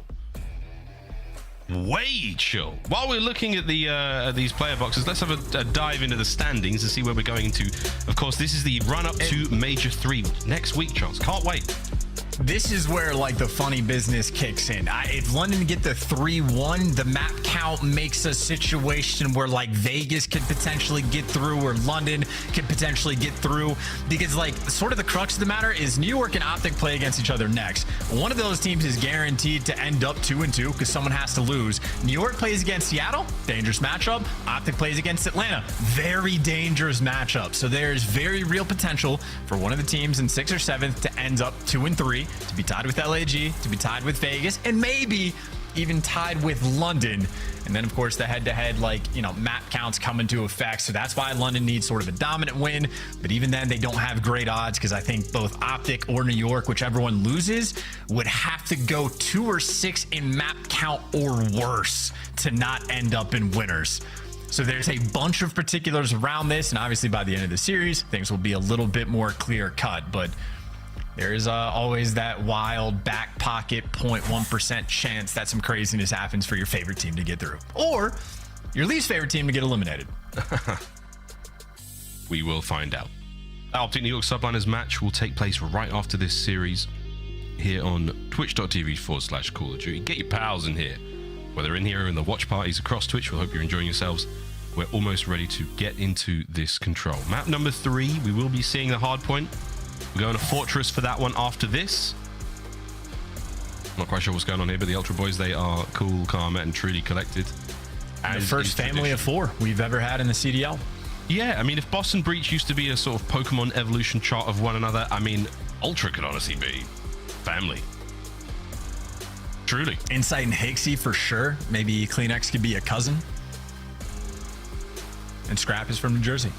Scrap is from New Jersey. You are not wrong, mate. We're not too far away from the game, guys. Thanks again for tuning in, and hope you're enjoying these matches. Scrap's definitely enjoying them. Look at that. He's having a great time.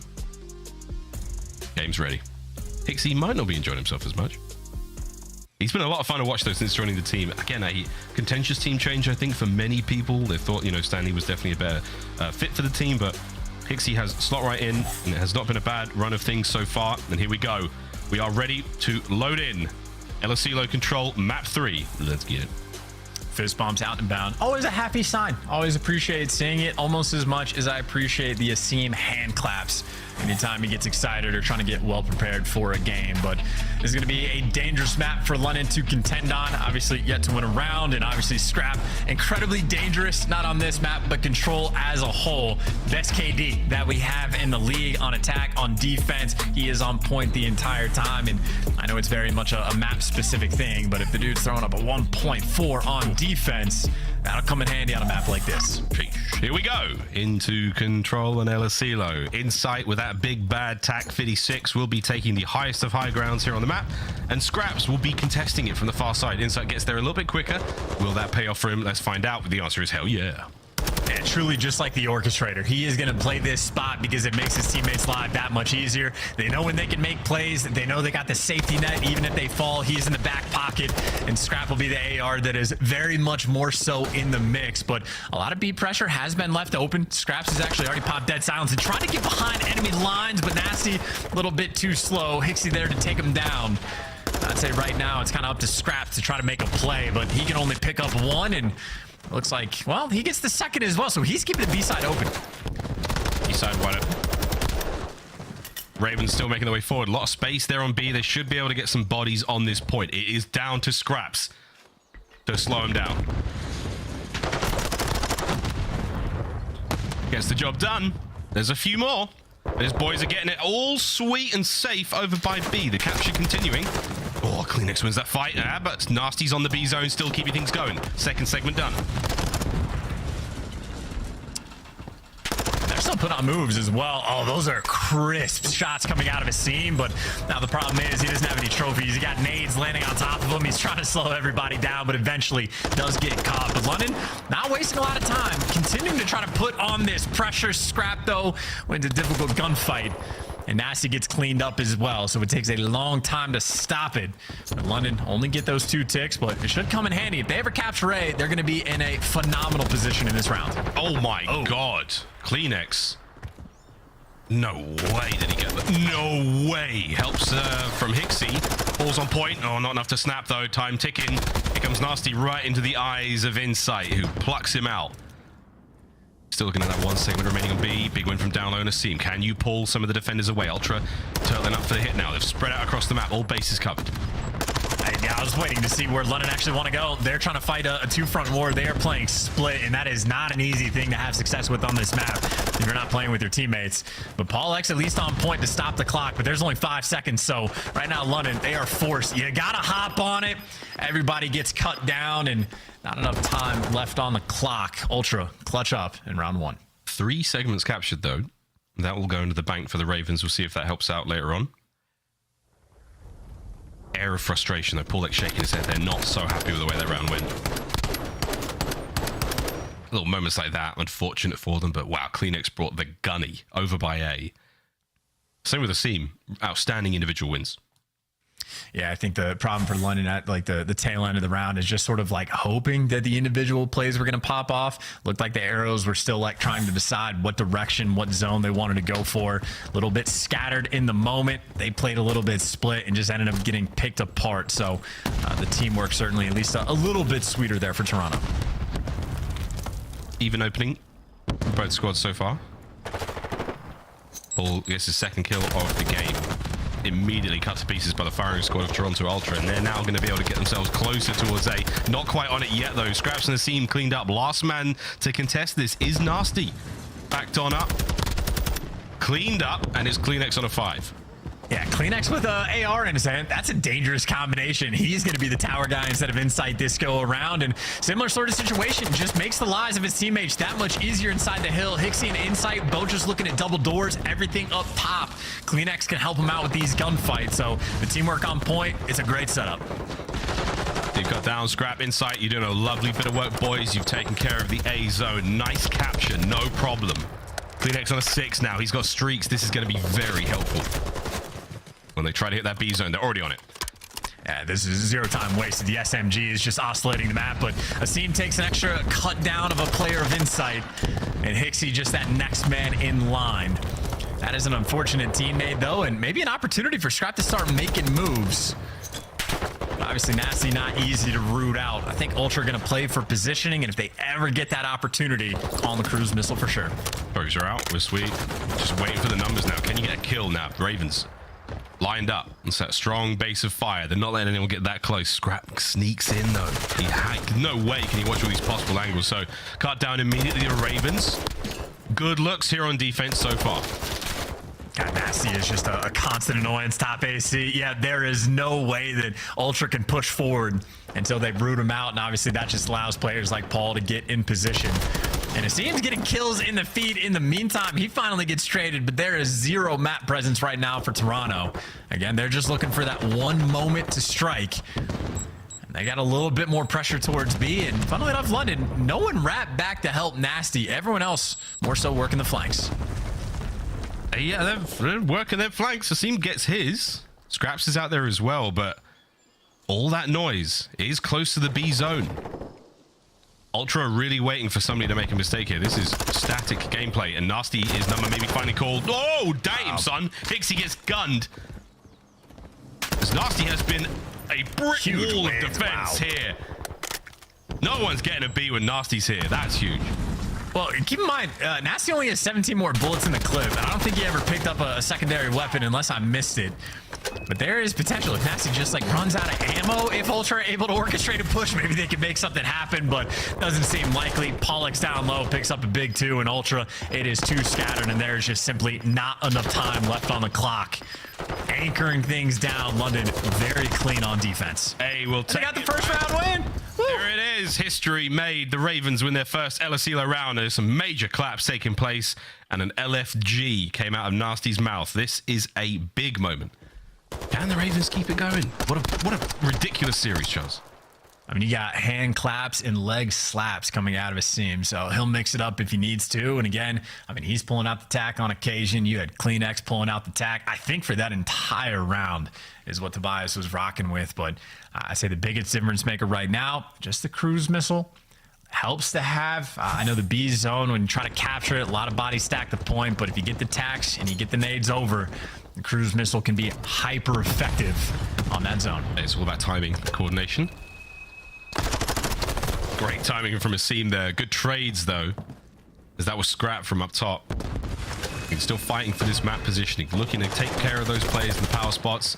Scrap is just going to sit there and keep farming these players. Paul, good shots. He started the last round 1-5 or 1-6, I believe, and now 11-12. He has pulled it back magnificently, and we're onto the B zone. And Paul's been a two-piece machine, and this is honestly enough pressure. This might be Kleenex thinking about the cruise, but I guess enough tax and aids come over. No trophy on the zone just yet for London, so they have to back off and play for kills. And you have Nastie, by the way, the anchor this entire time, picks up another two-piece. Scrap the last man standing, and 2 bodies on the point right now for London. That's big. That's the first segment done. Okay, good. Keep it going. Here comes the cruise. I don't think there are any trophies at play, so these players have to dip. They have to get out, and a quick change of course there from Kleenex. Nice work, takes care of Scrap. You've still got those members of the Ravens a little further forward. The play not done yet. I just wanted to see the teamwork from London. You have Paul down low. He can wrap over to the A zone if he ever needs to, because right now Asim is capturing it by himself. Nastie, the next man in, though, that is going to be a Semtex that deals some damage. Kleenex debating about the chow. He is just waiting for his moment to strike. Yeah, waiting. He's been pinned down. His teammates are now showing up. Progress on A, though. Second segment done. They're looking to get the third. That's going to add a minute to the game clock. Here we go. Ultra have had to chalk it. They've called it out. It is not going to get any easier from here on out. The Ravens, they are moving with purpose. Yeah, Paulex continues down low, by the way, consistently finding these kills. Very close spawn, though, for Scrap over towards this zone, which delivers the quick trades on a seam. London, though, keeping it mixy. You got Scraps behind enemy lines. CleanX has popped dead silence on the flip side, though, so a couple of these SMGs are these players that have the Vast Nev in hand trying to make moves. CleanX could be very damaging here in a moment. Paul's going to find out the hard way. Yeah, he does. Now, everyone has to watch that play from behind the seam, though. They're driving forward. They're not going to give too much attention to CleanX here. And all right, good luck, boys. Scraps holding the zone down. And this is not a bad setup from Ultra. This could get real bad for the Ravens quick. 50 seconds to go. Oh, that is so tough. Hixie takes him down, and now, yeah, Paulex, last man standing completely out of the picture, and he's getting spotted the entire way. A little dance with Hixie, but right now, this is just London. You have 35 seconds left. You were spawning on the bottom right side of the map. It is a hike and a half to get to this B zone, and if you ever try to go through field, good luck trying to get past this guy. 19 kills right now for Scrap, and it is the ARs that are happy to try to lock things down. That's what we saw Nastie do in the previous round. You got that one player that just does not give up B. Scraps with the opening up top. Less than 20 seconds to go. There's the opportunity to get on the zone at the very least. CleanX the feed. Scraps joins him. Anyone there to slow down inside? 10 seconds. You might be able to get on the zone if you're the Ravens. Paul wins his big one. And now things are getting a little squirrely. 5 seconds. Clock stops. Scrap gets it. That should be the round. Ravens put to bed. They're in the attacking round. Toronto, map point. As a good chunk of damage being done by Inside off the aBeZy. Didn't finish a kill, but hand delivers a nice, easy two-piece for Scrap towards the end, and I think that is the look at the two-piece he got. I think the damage actually wore off on Scrap, so we definitely had to earn it, but either way, 3 for 3 on these defensive rounds. A little bit of good news for London, though. They got rid of the cruise missile that CleanX was able to acquire. So a small little victory as things sort of even the odds, but this is not a map that is massively defensive sided. You absolutely can create opportunities on attack, so Ultra can absolutely win it here. Here we go. 30 lives apiece, 2 zones. Good luck, have fun. Paul's going to get aggro. Scraps read this very easily. Oh, the timing might not work out for him, though. He can hear them. He can see their gun, and I don't know how Scraps got that kill then, but either way, Ultra on the point. It's actually tough. An unfortunate team kill, and doesn't really matter. Paulex off respawn, able to get another kill. He's been consistent as a slayer in London. Well, sizable on defense. Difference is they don't have a cruise to defend this zone. Nobody was actually the anchor spot, and this might be a moment for Ultra. This might be it. We talked about how easy it is, or it can be, to win these rounds. There's a couple of clean kills is all you need. But clean B up. Damn, God damn, it's like last man up. Here comes Nastie. Woo! Big wins. 4 spree right now for Nastie. Yeah, he's been on point. 21 kills to his name. Trying to keep up, and even the SMGs down low have been really just stopping Hixie. I mean, he's only got 12 kills so far in this game, so Ravens applying the pressure, even on defense. Clean shots coming through, and even through a wall. Might not get the wall bang finish in the kill feed, but Scraps does damage from everywhere. Has the intel on Insight, as Ultra, I think, more so feeling out this B zone. Yeah, he's not going to bang that wall. Insight does win a big fight there on Nastie, so Scraps is leaving the top tower side. Pull there, good work. Segment goes, though. 35 seconds, you're on towards B. Second segment of B gone. 2-man stack right now.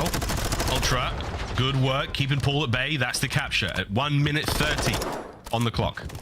Hey, that's a cute play from Inside, by the way. Tucks himself in the corner, drags away so much attention that Paulex has to go and hunt him down. So Inside forces a 2v1 by the A zone. Meanwhile, the rest of his team is just capturing B, but Scraps is also on a 5. You gotta keep in mind, he's looking for the cruise, can't quite get it, but London still have the pressure on the A zone, and they got a 7-life lead. That's a dagger, though. You would have loved to have that cruise missile. 22 and 18 out of the seam. He's been doing great work all map long. Can they? No, CleanX just too tough. Nastie, damage, dealt, pinned down. You take care of this player up top, and that gives you a lot more space to play with on the A zone. And here comes Scrap. Trades are there. You're starting to run out of lives for the Ravens. Those players are getting bullied off point, and now it's a heavy stack. That could be it. You've got to get going. It's a 3-man. Someone has to contest this. Tags are in. Scraps can't get a kill. That is it. It is done. That kill was all it took as Toronto Ultra making a 3-1 on control. And not just that moment, by the way, I think it quite literally was the play call. When Insight is on B, they knew somebody was on radio. That was Scrapz, and Insight just drags their attention. Paulex runs over, defends A. Meanwhile, the other 3 players on Ultra, leaving Insight behind so they can capture the more difficult zone.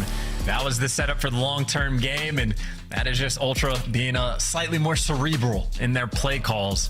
And obviously the big brain stuff pays off. It might have got around, but it will still be 0-3 on LSC low control. There we go. Well, the round win is something for the Ravens, but still not enough to contend with CleanX. Ridiculous 1v1 win against Scrapz there to end the matchup. So we fall just short of 12 minutes here on LSC low. Ultra take the lead in the series. Now we go to a Fortress hardpoint. Whoa, baby, where things could get real dicey. Can the Ravens pull out a big win here and force that game 5? To get to the game 5, they've got a chance. We'll see how it goes. Highlights now from that control game. And I would say overall, I mean, that's the situation from Ultra. I think they got outslayed by 9 kills, it might have been. So they weren't exactly keeping up in the slaying category. They just knew how to play the map a little bit better. And again, finding those sneaky little moments to just get the captures on offense, really all it was. Other than that, a defensive showcase. Nastie absolutely putting in work in the slaying category. Scrapz might have gotten gunned there, but I mean, had his time to shine going on a tear. Paulex certainly a fair few 2 pieces, and the seam slate as well. But I think Ultra care a lot less about the KD, more so than the victory. And again, the 3-1 towards the end felt convincing. It did, yeah. It was the first few rounds way tighter, but that last 2, absolute cleaned up there by Ultra. Great stuff out of them. Nastie, brilliant wins. Saw a lot of them in the highlights here, but not quite enough to pull out the dub. And this was the final moment. CleanX's kill. Absolutely preposterous snap on a Scrapz there, and that was it. The 3-man stack helped get that point softened up so quickly, which was great out of them, but damn son, that final kill, that was a stinger. Twisted Tobias. He definitely lives for the moments like that. No stranger of the drop shot, the gunny. Do whatever he needs to do, and I think Lennon, again, a lot of close maps. You see, like, it's these small little things that have been costing him, but they've been playing everybody tight. But I think now that they've already lost the extra map, even if they win the series, no expectations, I believe, of winners bracket for them. So less funny business there, but still looking for those positive signs. And again, in the slang column, they are keeping up. And if you said we're going to aBeZy, you need to make sure the slang's on point, because there will be a lot of gunfights on that one. Oh yeah, oh yeah. For Ravens now, their objective is to go into the major with as much confidence as possible. You're taking big rounds, you're taking maps. It is not over yet. That 6-4 hotel for them is a shining example of that. But the double dose of Fortress now, again, if we have to go to Search and Destroy, good looks for the Ravens. We'll see if that can pay off, but they got to get through the hard point first. Here we go. Another hard point chance, another one. Fortress is a small map. It's a dicey one indeed. And right now, we're definitely favoring the form that Ultra are in, for sure. 100%, and I think CleanX will probably be the guy to watch as well, just because I know his slaying numbers have kicked up quite a bit since the roster change, and this is a map where I would be terrified of CleanX. If I ever hear the call out, he got behind us, he's either in our top maps or he's in our top rails, I'm just expecting nightmarish performances if he's ever able to get out and about.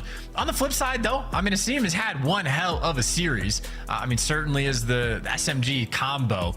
The side of London did outslay the previous map, so make no mistake, they could try to take it to him, but I don't know. I fear CleanX, I really do. And he's terrifying, man. He's absolutely terrifying. Last moment now for the Ravens to get each other ready for this hard point on Fortress. You shake off that tough loss there in the control. Scrapz is shooting bots in the range. He is locked in. And the rest of the team, though, it is smooth sailing for Toronto Ultra. They are feeling great after that one. 3-1's a big result. Now back onto a map and mode again. They've got such a strong record across most modes in the game. They have to be feeling fantastic. Somehow I feel like Nastie is in a darker room than the rest of them. That contrast goes crazy. It does go crazy. Mr. Plumbridge. He was a bit of a demon there in the control. Can he bring the goods here on aBeZy Fortress? We're loading in. What could be the last map in the series if Toronto can continue this fine form. And then 1.2 from CleanX certainly helps. That hard point record as well. That 1.35 he put up on map number 1.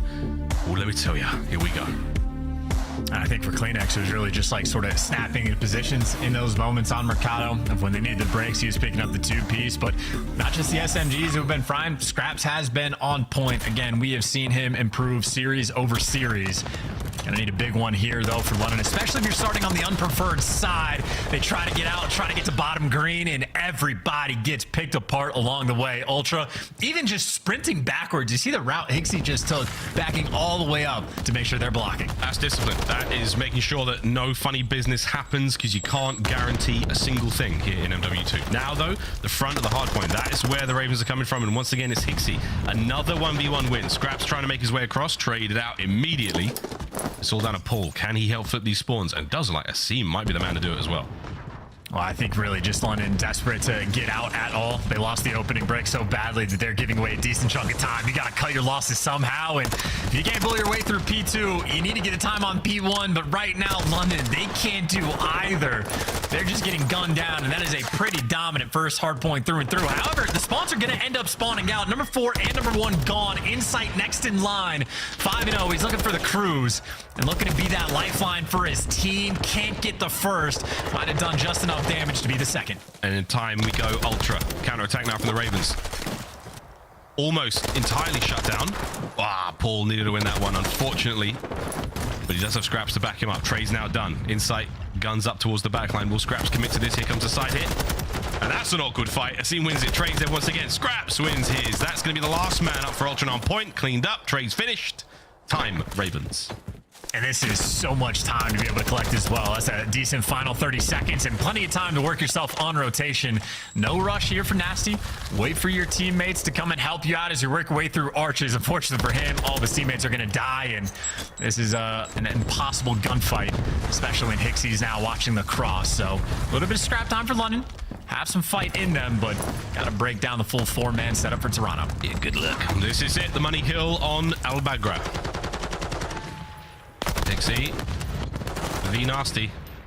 Paul's going to try and get in there. This is good coverage. The Ravens are in. They have flooded the gates. They have stormed them. Will they be able to break down the fortress setup?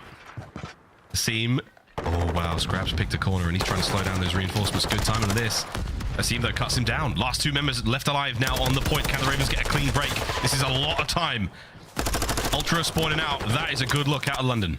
And that was wonderful from the Ravens as well. All 4 players grouped up through the gate. Everybody taking their time. No man left behind as well as Seam making sure he takes down Scrapz so he doesn't get shot in the back. And breaking this hill is not easy. As you called it, it can be a money hill to be sure. But London created a situation where not only do they have the break, Nastie's actually out and about putting on some pressure. aBeZy is flying to pick up for his teammate where he's fallen. And aBeZy unfortunately ended up in between 3 players. So Ultra keeping things secure, trying to stay ahead of that rotation game. And they're well ahead, but Ravens now trying to creep their way out of that right-hand side of the map, out of the trap. Beams from Scrapz. Beams. Forward they go. Try to apply the numbers you've got. If you are the Ravens. As they're in. Now it's post up, find a corner, and try to catch these players. They sprint in. That's a good bit of work. Again, the Ravens with another sweet break. Yeah, those are vintage shots coming out of Scrapz as well. One of the perfecters of the crouch shot, but if he's got to spam the trigger, he can do that as well. Time to shine as well, trying to back down Insight. Scrapz might be that next man down low. So Scrapz has his work cut out for him, but his teammates are delivering. He might get traded, but aBeZy gets sent in for the kill, and Paulex has the cover. 2 for 2 on the past 2 hills for the breaks for London, who have now taken the lead. That's an outstanding hold from the Ravens as well. Final 10 seconds might be contested over, but either way, we're looking towards the blacksmith now. Wide open. Right back in the middle of the map. Not quite that P1 open. And this is a spicy one indeed. Brilliant shots out of Paul. 11 and 8 overall. As now we go back over to another hard point. Ultra looking to take the lead. Yeah, they are playing with some serious pace as well. Ravens truly are flying, and Paulex doing what he can. Has the kill in his sights, able to take it down, and at the very least for London, Ultra not collecting any of this time. Looks like the trophy's putting in a little bit of work as well for the trades, but Scrapz will sit on that heady every day of the week, and there's a lot of players in tough corners. Honestly, even with just these 2 players inside and Scrapz, this is not difficult to root these guys out. So on the Blacksmith's Hill, ARs trying to collect as much time as they can as Ultra now have the lead. Ultra the lead, only for a brief moment though. Ravens will be taking this one back ASAP, and again, as far as map control goes, they're in a very, very good spot as we start the second set of hard points in a few seconds. Lead change. Ravens with the trap. Can they hold on? And And Asim knows just to be patient. Here's the players up top, and the patience pays off. Gets the free kill, knows the next player should be above him, or maybe wants to take a route, but it looks like the comms are good enough. But here's the problem. No one backed up to block the spawns. Asim is going to read it, but that doesn't make it easy. Buying time for Scrapz to be the cleanup man, so they left them open.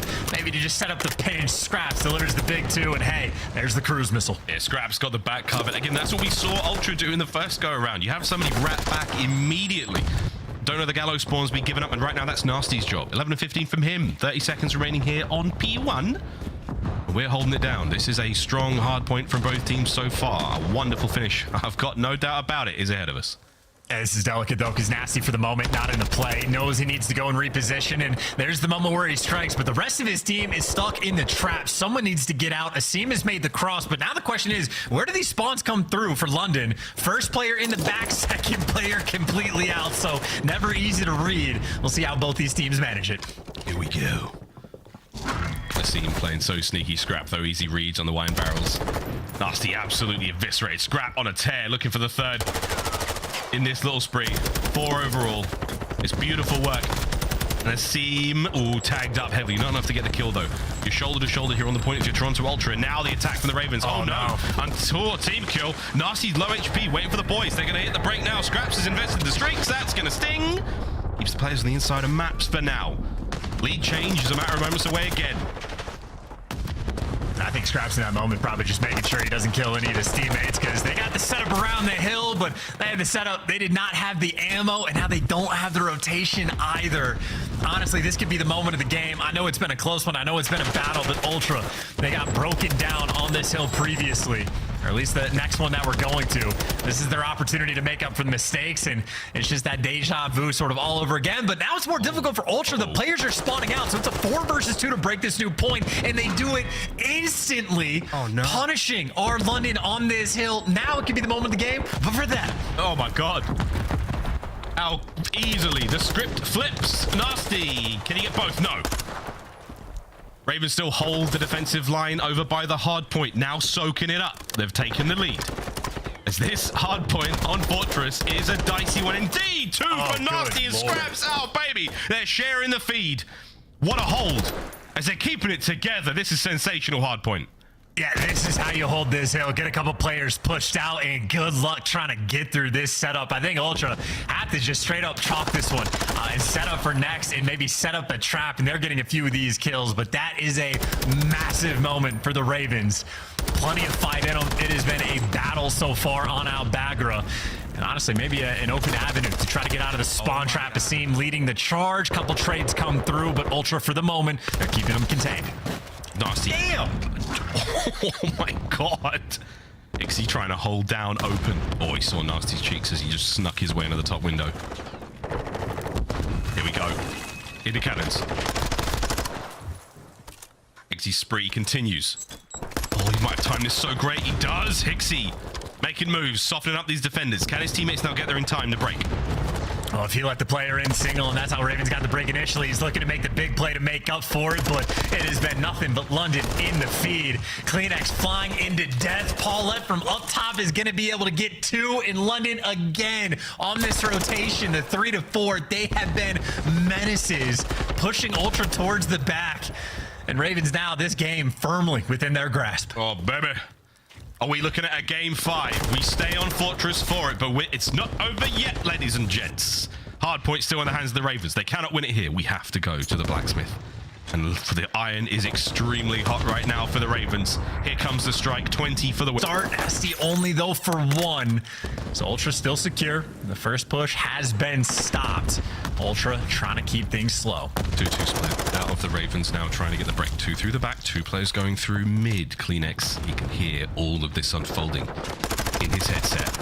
Thanks, Gary. What trades are about? You've still got players on the point now. They know there's another up top green. This is where things are getting wild. Oh, it's nice route. That's a big one. Pressure now on the point. They just seem so difficult to keep track of. He's even putting pressure on the flank as well, but Scrapz got the angle covered, him in Insight. They have all the different setups on this hill just to keep Insight alive and in his home, but finally he's gonna fall, but that is a massive amount of time on Blacksmith. Ultra were just able to get. He's talking about keeping things close. Rotation for P1. This is where Ravens can end it here, but Ultra, they've been getting all the kills. CleanX is able to get the 2, and they're trying to turn the tides. The Ravens got 4 seconds off of the Blacksmith Hill. Now back over to P1 for the final time here on the map. Ultra currently holding it. How well can they hold on to this P1? Not an easy thing to do. Hixie, he can hear all sorts, but the players above him. Spawns all over the place. We are so close to the lead change. You can't read this either. Scrapz, by the way, he has just been posted in the back to actually block these spawns. So maybe even long term you could get the left side, but short term you just need the time. I don't know if enough contest is going to go through to end it, but right now London's, they can win it here. Oh, Scrapz, he was the man. He had to make something happen. This is game 5 in 5 seconds. Kills in from Ultra, flying forward. Nastie. Oh my God, pulls out the knife. The body block. As the hard point goes the way of the Ravens. 1/2 of the Fortress battle is complete, and now game 5. The Ravens turn it around at the last possible second. And you know what, man? These guys made the role swap between Paul and Nastie. Nastie has been looking like an absolute menace on the map, winning some absurd gunfights. And again, they have played enough just ridiculously close and tight maps and are starting to put together performances like this. Again, I don't want to give London fans a little bit too much hope. I know how it goes for British fans, but the team does look good, or at least looking like a threat long term. And I mean, hey, outslang like crazy. All 4 players positive, on point, especially those P3 to P4 rotations, but it was like those breaks that they were able to get on those Statue Hill. Both times absolutely clinical. The timing is on point. And you got to give love to Paul X as well. Super soaker inside the hill, and he still managed to go positive. Everybody from London putting in serious work. Well, here we go. Back and forth here in the series. And the Ravens 6-4, that hotel search and destroy might be the decider as we now look towards Fortress. Game 5, the last one here, our penultimate series of the day. We're going to find out who walks away with a win here. It won't change too much in the seeding department, but hey, we'll find out how the Ravens look going into Major 3. We come right back. Fortress, Game 5.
After a titillating turn of events, we find ourselves now at Game 5. Toronto Ultra, London Royal Ravens. We go to Fortress, as Ultra are all possibly at dangerous levels of hydration. Squad that drinks together, thinks together. Scrapz drinking 2 different kinds of water right now. I mean, he put down one, picked up another. I mean, that guy is... Skin's absolutely glowing after all that water, I'll tell you that much. I mean, hey, got to stay healthy, got to stay hydrated, ready to go for this map 5. A grueler of a series, I'd say, between these two teams. Honestly, very close maps, pretty much through and through. The Mercado had the biggest gap, but after the fact, quite the battle that these two teams have delivered for us. And on this Game 5, it is a 1-4 record on aBeZy for London, 4-1 for the opposition for Ultra. So you'd imagine the edge is in that direction, but obviously some roster changes have been made for one team, some role swaps for the other, so never easy to predict. All I know is on the side of London, I'm expecting Asim to be the playmaker. Yeah, especially on Fortress as well, man. I mean, he roams those halls so well. I think Asim, the apparition of aBeZy, sounds a little better than what we did with Pred, but we'll see if he can bring that kind of gameplay that we saw. He was so effective at finding not only the first bloods, but winning those, individual fights, picking up his teammates' trades every step of the way on Hotel. Can he bring it here on Fortress? He's chilling there, man. Asim is chilling. So dude. Animated, man. The hand claps, leaning back. Well, is that leaning back, like leaning over? Like Fat Joe can never have a lean like that, But Asim, the apparition. There's so many in there. I don't know. Too much alliteration, too many A words. But Asim, absolute menace. The playmaker. I'm imagining he's going to be jumping up windows on defense pretty consistently on this map. I'm going to read out Dana's tweet. D twice, Pala nameless. Toronto Ultra looked like 4 different sketch artists were asked to draw the same person based off witness statements. That is the funniest thing I've seen on Twitter in a long time. Toronto coming into this one. This is going to be good. Oh my god. I mean, again, it'd be the perfect crime as well if any of them did anything, because imagine describing, nah, man, it's the one with the funny accent. That doesn't help. What are you talking about, man? Come on. What kind of accent? I'm done. Not American. All right, we narrowed down. It's not Scrap. European, but where? Yeah, you have options.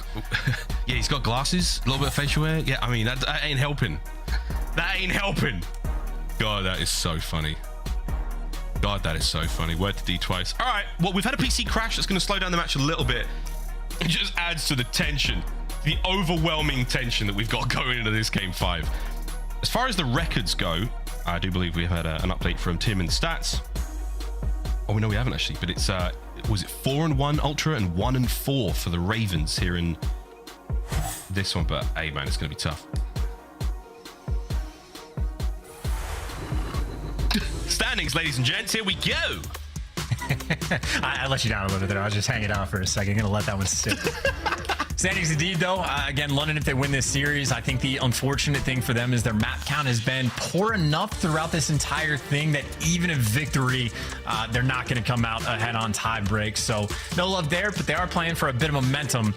The spiciest thing is the fact that LAG and Vegas are tied at 2-3. Obviously, LAG won that series, so they have the head-to-head there. But New York Subliners and OpTic Texas play each other. One of those teams guaranteed to end up 2-2. And then after that, Subliners, if they lose, have to deal with Seattle to avoid some tiebreaker madness, and OpTic would have to play against Atlanta FaZe to avoid the tiebreak madness. So you want to dodge the 2-3, but the setup in the next series is going to identify which team going into Sunday we are paying a great deal of attention to. And I know if you're a fan of Vegas, and well, if you're a fan of LAG, you're already happy with how the past few days have gone for that team. And if you're a fan of Vegas, yeah, I mean, fingers crossed and good luck for that one. So strap in your seatbelt and get ready for some action. Just maybe not yet, because aBeZy are still loading. Still loading? Well, we had a PC issue. It happens. It happens. Could have been something of the Ravens. Paul and Scrapz in the firing range. You should spend time in there as well. Frank play pals. We are locked. Ready for this Game 5. Again, this doesn't change the overall standings. It won't change the seedings for the Ravens. They're still going to be starting off in the lower bracket in Texas at the Major. However, you go into it with a big win of a Toronto Ultra. You are feeling way better than if you just got, chokeslammed all stage long. So for these boys, this is a big moment. The fact that we're here in Game 5, I think for me, it is a big win for London regardless. I was going to say, not even like a necessity for these guys to get the win. You're taking one of the top teams in the game, who, by the way, have also been like on an absolute tear. I mean, these guys 3-0 at OpTic. I think they 3-0 New York as well. They 3-1 Vegas, and I'm assuming that loss was probably just happening in the search and destroy. So Ultra have been destructive throughout this qualifying stage. So London already pushing them to the distance like this is already at least a small W in my book. And again, I know forecasting London going into the major identified as an absolute threat because they've been making improvements since the roster swap, or the role swap, excuse me. In an extra few days, especially with more, match VOD to go over. We'll see how far the Ravens can fly. A crazy Saturday of Call of Duty this has been for everyone, right? Not even done yet. After this, we've got OpTic versus the New York Subliners. Still more games tomorrow. Crazy stuff. Here we go, though, into the search. This is how aBeZy has looked in the Hotel S&D. 11-6 from him. Big work in the damage there, and those opening duels, 3-1. He was toe-to-toe with Scrapz nearly every single time in that restaurant side of the map. It was an absolute run. And he was also sort of just like allowed to be the opening man on nearly every single play. So live and die by a seam, and Ultra, they want him to die. Trying to identify him straight off the rip, but you go for the kill. The help is too much, and everybody from Ultra absurdly, absolutely, utterly picked apart. Scrapz, 1v3. What an opener. The Ravens feeling good about this one. Scrapz can play this as slow as he wants. Dead silence, not really anywhere close. And that's the round. Ravens strike first. And that is, again, aBeZy being put in a dangerous position. His teammates there to look over him, and everybody winning their ones. The bait is on point. Nastie able to get 2 in that round. I think he struck for the first blood as well. Paulek showing up in the feed. Scrapz showing up in the feed. Well-orchestrated effort, and that is a wild round 1 strat for Ultra to give the old college try for, but I don't know how aggressive they're going to be through P1 after that. I was thinking about it. I was like, what do we do this time, Russell? We ain't going P1. We ate everything. All the stuns and nades, everything connected. Here we go. Ravens have somewhat pumped the brakes. Nastie's going to be watching that P1 flank. And for now, though, defensively, Ultra have taken all the mid-map. CleanX playing with some angles as well. Just see if you can catch a freebie. In the meantime, I think Nastie is behind bars on the flank, and that's a spot where you are virtually unkillable. So I don't think Ultra are going to be working that anytime soon, but the bomb starting to get worked over towards A. Alex hasn't gone for the plant just yet, but here's the nades that they were waiting for. That might connect. It looks like that was empty on the threat, but an interesting idea. We're going to see the plant go down to A, and Scrapz is going to... No, okay, not eat that nade. Here we go, though. Ultra moving with purpose. They are flying through closed. aBeZy gets 1. Paul! Can't get a second. We're right out of the sight, though. 2v3. Oh, come on. Hey, Marshall guns 1. Can't get a second. In sight. Traded out. Ravens back to back. Dude, and the hype is unreal from aBeZy, gassing up everybody, but it is stone-faced for the other 3. Tale of 2 different types of play styles right there, but aBeZy puts in work. I don't know if he got a single kill in round number 1. I know he tagged up a few, but he gets 3, I believe, in that round. Great reads on CleanX, jumping up on the window seal. Seal? Sill? Sill. Damn. Yeah, no, you good. You're spitting. The best of us. No, you were spitting. Keep going. He had great kills. It seems a good player. No, he's great, right? Round 3. Will this be Ultra's opportunity to get onto the board? Here comes that old P1 here, and aBeZy is in position. Stun check, nobody home. Ultra, totally different look on this attacking round. I think maybe throw a couple shoulders, see if anybody's watching the flank in, where from, and maybe if nobody's home, take a jump into the window, see what you got going on. Seems very cautious in the approach here. Oh my god, how did he get away with that? He is a demon. Here on Fortress. I knew it was going to happen. Ultra apparently didn't. aBeZy. Oh my god, the tags. Here comes the rest of the Ravens. Floating forward. Oh my, Paul. Snaking. Gunning. Anyone here to pick up the pinch? Yeah, Hicksy's going to be there. Takes care of 1, takes care of 2. 2v1 now, all down to Nastie. Oh, he's tagged up. Not a good situation to be in. Well, gets out with his life, though. This ain't over yet. Ultra have still got to get the bomb down. And they are running out of time, and if they're running at him, I don't know if B is the bomb site you necessarily want to go to. And I think Scrapz may be playing with the interest, and there you go. Rotation back over towards A. And you have HyDra, just the cutoff man. They know they've got him pinned back towards the B site, but not easy to watch these crosses, and Nastie heard that from a mile away. Oh, guns! He knows these two. He's right. He knows where he was. He heard him for sure. He's running. Oh my word, HyDra. The heart must be racing right now. Nastie! What a round! The ace and the defuse. That is outrageous work. Oh my God. And for Ultra, that is just an uncharacteristic mistake. I mean, they knew they had him trapped, but obviously, you know, HyDra can't watch both sides, but instead of just playing around the A-bomb, Scrapz is like, you know what? I'll just come help you out. We'll try to trap him in. Us two, we can do it together. But the read from Nastie to catch Scrapz is electric because I knew that he heard him jump over by Blacksmith and just repositions, gets out of dodge, and obviously has dead silence. That is wonderful work from Nastie. And this is a sizable lead right now for London. I'm faded. It wasn't an ace. Of course, the team got the first 2 kills, but you know what I'm saying. It was gross. What a play. And that is the power of dead silence. Right then and there. It's alliteration on Miles. Ace for a scene. I know. I couldn't. I did it again. It's like when I called Paris. Whatever. You know what I'm doing. Here we go. What a round. Ravens up by 3 here. And I think a scene maybe taking a page, maybe not quite from Benjamin Bance, but you see he is very concerned about the window jump up, so he's constantly going to be spot checking for both of those. So HyDra might try for the timing, but not easy to get away with it. And Ultra maybe more aggressive towards A. They're actually going for a hit on the site on defense, but nobody's home. London, they're thinking about the cross, and Kleenex, this is a Vaznev, and he gives it up at the worst possible time.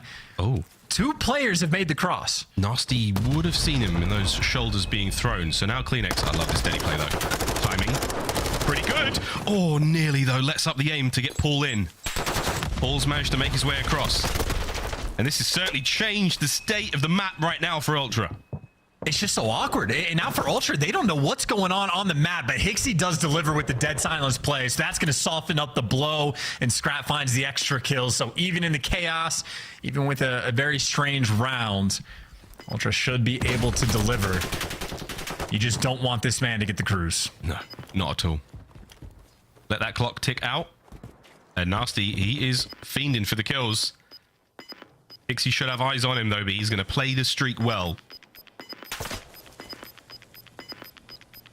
Trying to bait him out just a little bit. I know, right? Heads up play though. It's Ultra finally get on the board, 3-1. Yeah, well, first of all, that's just a massive gunfight win by Kleenex to get the first blood initially, just to make sure that they're not free and clear out over towards B. But even the motor mouth on Scrapz, just giving the call outs, telling, hey, nades are flying out a single window. I know there's at least one player up there. We got another guy in maps, and HyDra just gets sent in for the kill. So he realizes the dead silence, makes the big play, and Ultra stop the bleeding. Still concerns though. Don't want Nastie to get the cruise, and a stagnant round so far. This is a scene. Classic moves. Towards that top window side. He's going to hit the hops. He is in. Oh, Kleenex landed the stun. I don't think he's going to... He does expect him to be... Oh my God, he expected him to be towards the doors.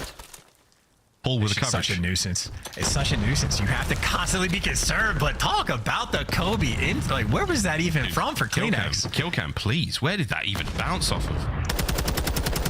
Snaps from Paul. It was just straight through close, but... Either way, what a yeet. Here we go. HyDra cross covered. Oh my God, Scrapz drops a deuce on him. Scrapz now towards the back. Oh my God, cleaned up. Inside on the inside.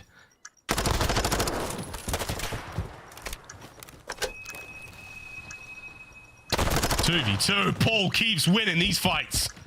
It's all down to insight in a 1v2. Paul's on it. Oh, he doesn't get the kill. 10 seconds. Somebody pressure him. Oh, someone has to hop.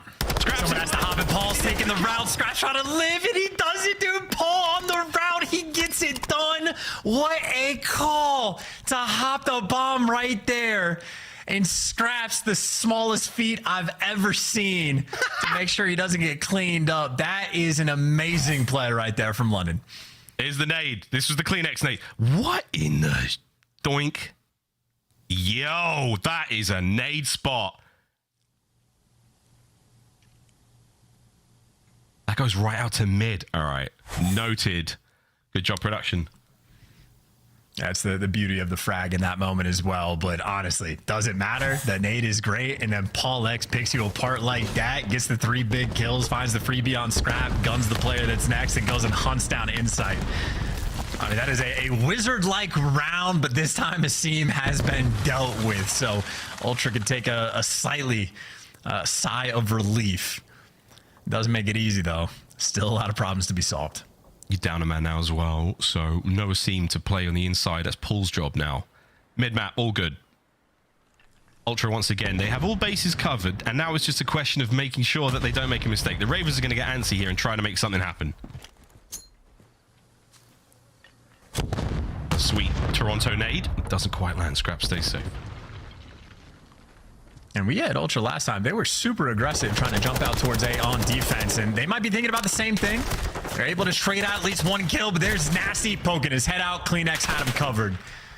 So the coordination and the trades are there. That is how you want to play with the man advantage, and I think Scrapz knows they're going to be going on some sort of rotation. I'll get the bomb down, try to make a play, but Scrapz, he has the trophy, and he's going to run straight into death. Yep. Easy retake from Ultra there. CleanX and HyDra.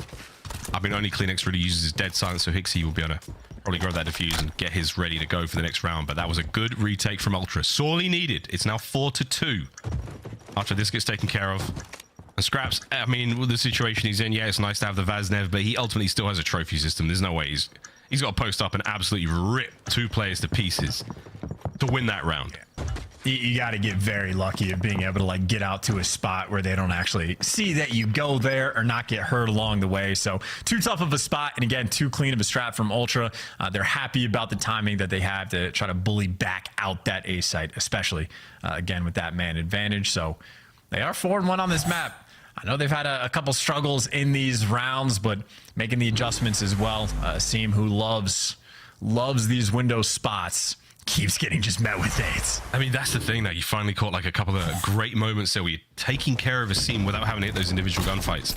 He's a slippery customer to deal with, and now you've got his number with the nade spots. 3 spree from HyDra. Can he get any more? As Toronto is still down by 2 here in the search. They know aBeZy's down low as well, so always a frustration to deal with. And a very tight setup coming in from Ultra. The flank is actually open through P1 for a moment. So there are avenues of attack on defense, especially as Scrapz couldn't quite find them. So much damage done, and now you got London down low. They're making moves. Here we go, pulls in. That gunfight is still going on. aBeZy managed to make his way upstairs. Daddy popped once again. He's in his happiest of places. This is a bad look for Ultra. If they can deal with him, that's one thing. He's making noise. Gunfights are out. There is blood in the water, and aBeZy is the great white shark. The second as well. That's a 3 spree, all down to HyDra. Oh no. And aBeZy with another on the round. Match point, Ravens.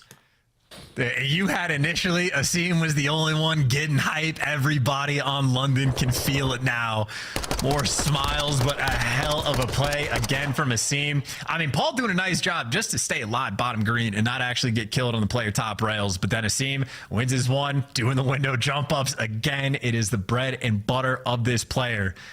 And he turns it into 2 more after the fact. Another clean round from aBeZy, another great round from London. And this is series point on this round, a 5-2 lead. Surely not. 4 spree for aBeZy right now, 9-4 overall. Paul, the inside of Fortress now, just trying to roam the halls, not let anyone get in. Toronto Ultra on defense once again. It's that mid-map setup. It's all those angles towards the gates covered. You've got eyes across P1. They have to get active. They've got to make something happen. It's just a game of patience as well. We saw some of those cheeky nade spots coming out from Ultra earlier, trying to work that A-bomb.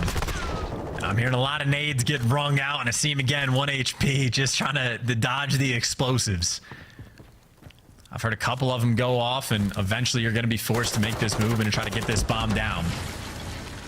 Or maybe they want to hit him. If Ultra's been trying to push the pace, this is some extra Vaznev stacked up inside. The stuns around, aBeZy out and about.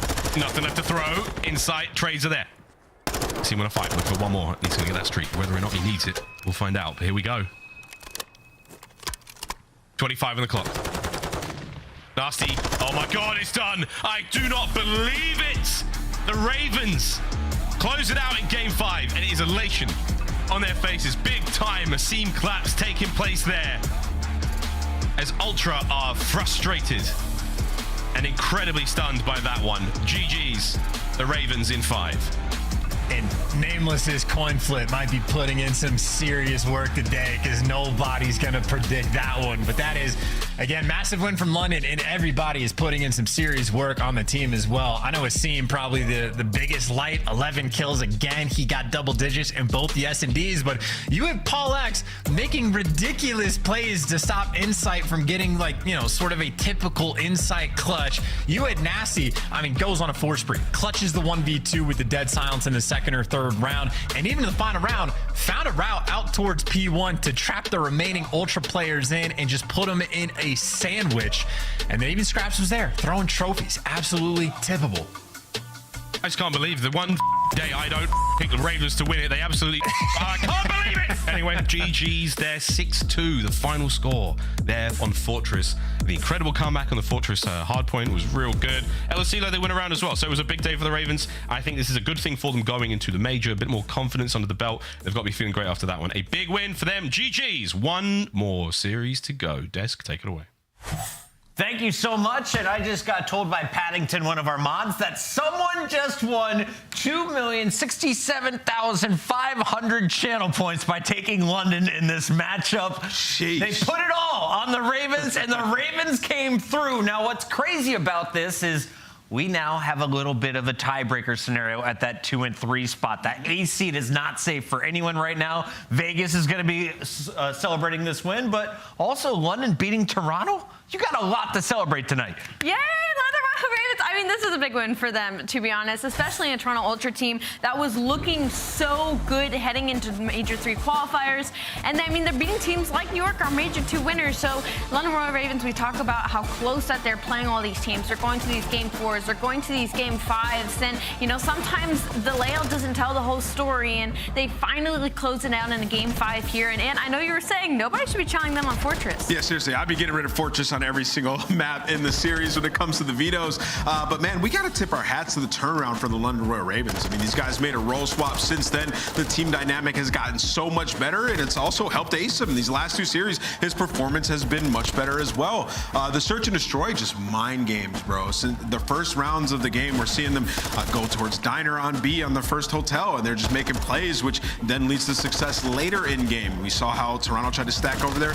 Doesn't work. In this last game 5, early on, we see Toronto try to turn on the gas pedals. It doesn't work. They get wiped, and what happens? The London Royal Ravens abuse side missile and P1 the entire game when they were on defense. So just beautifully played by the Royal Ravens. Now, I owe London an apology because I didn't even do the math. If they won, how would this affect everything else? But I think with the map count going to a game 5, they are probably outside of the top 8. But you have to think whoever drops down to them in that elimination bracket possibly is in store for a hurt. They are playing up to their competition. And as we take a look at the box score, is there anyone better than aBeZy in the game? HyDra maybe? Predator still up there? I'm not putting aBeZy that high up on the list. I just think that, like, you know, depending on how his team plays, like, he finds a lot of success. It seems like today, Chris, they really said, go out there and do your thing. We fully trust you. And we saw that in Hotel. aBeZy, you're still that high on my list. Don't you worry about it. We got to take a look at our scum play of the game here from the Royal Ravens. Walk us through it. It's another play in S&D from Nastie this time. It has to, I'm sure it has to be this 1v2. Yeah, absolutely. I mean, they're just getting this first kill. He stays alive. He gets a sound cue from the player behind him. He pops steady, and he just plays this beautifully. I mean, bomb is down. I think this was a little bit of a misstep from Toronto Ultra as well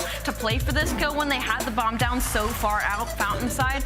But I mean, again, it's a clutch from Nastie. This puts them up 3-0. Could have put them in a 2-1 situation. The following round was won by Toronto. Could have been 3-3. So big momentum push for the London Royal Ravens. Some mental booming going down in those search and destroys as well. Congratulations on the London Royal Ravens. They're going to finish with 2 wins, something they haven't done since our Major 1 qualifiers, and this is going to keep them in the running for a top 8 finish on the year. But right now, we got to talk to the man who is laying down the numbers all 5 games. We got aBeZy on the line once again. And aBeZy, first of all, congratulations. You guys are walking away with 2 wins this qualifier. What's turned up here on the team? You guys just took down one of the juggernauts. Honestly, we've just been trying to work on ourselves, not worry about anybody else, and we're really happy that we finally got 2 wins again on the qualifiers. But we've lost a couple close ones, but I think so far, Major III Qualifiers is probably the strongest we've looked as a team. And I completely agree. And I want to ask you, what has that frustration and that conversation been like for you guys playing these teams so close and just not being able to close it out? For the most part, like we're just trying to get more comfortable with one another. I think role issues played a factor as well all throughout the year. But overall, like we're slowly getting the chemistry back together. So I mean, that's where it showed today. Where like in a map 5, we just absolutely smoked them because our chemistry is finally building and we're getting in those uncomfortable situations together. Simp, talk to me about the search and destroy, because when I look at you guys, I'm like, all right, if they can win their S&Ds, they can make it decently far in a tournament. What was the difference? It seemed like you were so free on the map today. Was it something you guys discussed prior to this? Yeah, definitely. I think overall, like as the year's gone on, like our hardpoint's looking good, but our S&D was like kind of the thing where it started off hot and then we like became a little slow on it. So yeah, I think you'll see a lot of more like free roam and free flow, especially out of me, just trying to be that island player. But for the most part, we're just trying to get our strats down and make sure we just do what we do in practice. Love it. Because in our S&D practice, it's like showing really good. You guys were 8 and 15 before today's matches in Search and Destroy. Now we're seeing double digits on the win column. Love to see it. Asim, final question for you is, what is the travel plan? I know a lot of teams struggle to get to Boston on time. When do you guys head down south to Texas? Because you're done with the online matches. Hopefully there's no like severe weather storms in LA, but for the most part right now we're good, so we'll be traveling on Tuesday for sure. That's what I like to hear, man. Well, we look forward to seeing you in Texas. Best of luck at that LAN event. All right, later guys. Take it easy. That's Asim, and he just won our friend Direwolf 2 million channel points. You're going to see the London Royal Ravens also move up our list on our Major III Qualifier standings. They're currently in that 10th spot, tied in a 3-way tie with the Guerrilla and Vegas Legion, and we could see one more team join them. Will it be OpTic? Will it be Subliners? Or can both teams avoid a 2-3 record? We do know one thing for sure, though. It's time to start your digital collection today with the 2021 Call of Duty League trading cards by Upper Deck, the official trading card partner of the CDL. Collect your favorite teams and players on upperdeckepack.com or scan that QR code on the screen right now. You should do it. Get your cards. They're pretty dope. You can get that one from Scump and some of his friends on OpTic. Speaking of OpTic, they're playing next. They're taking on the Subliners, 2 teams with 2-1 records. Who's locking in the top 4 spot? Find out after this.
What's up, Call of Duty community? It's time to get rowdy because this is the banger match we've all been waiting for. History in the making as the Subliners take on OpTic.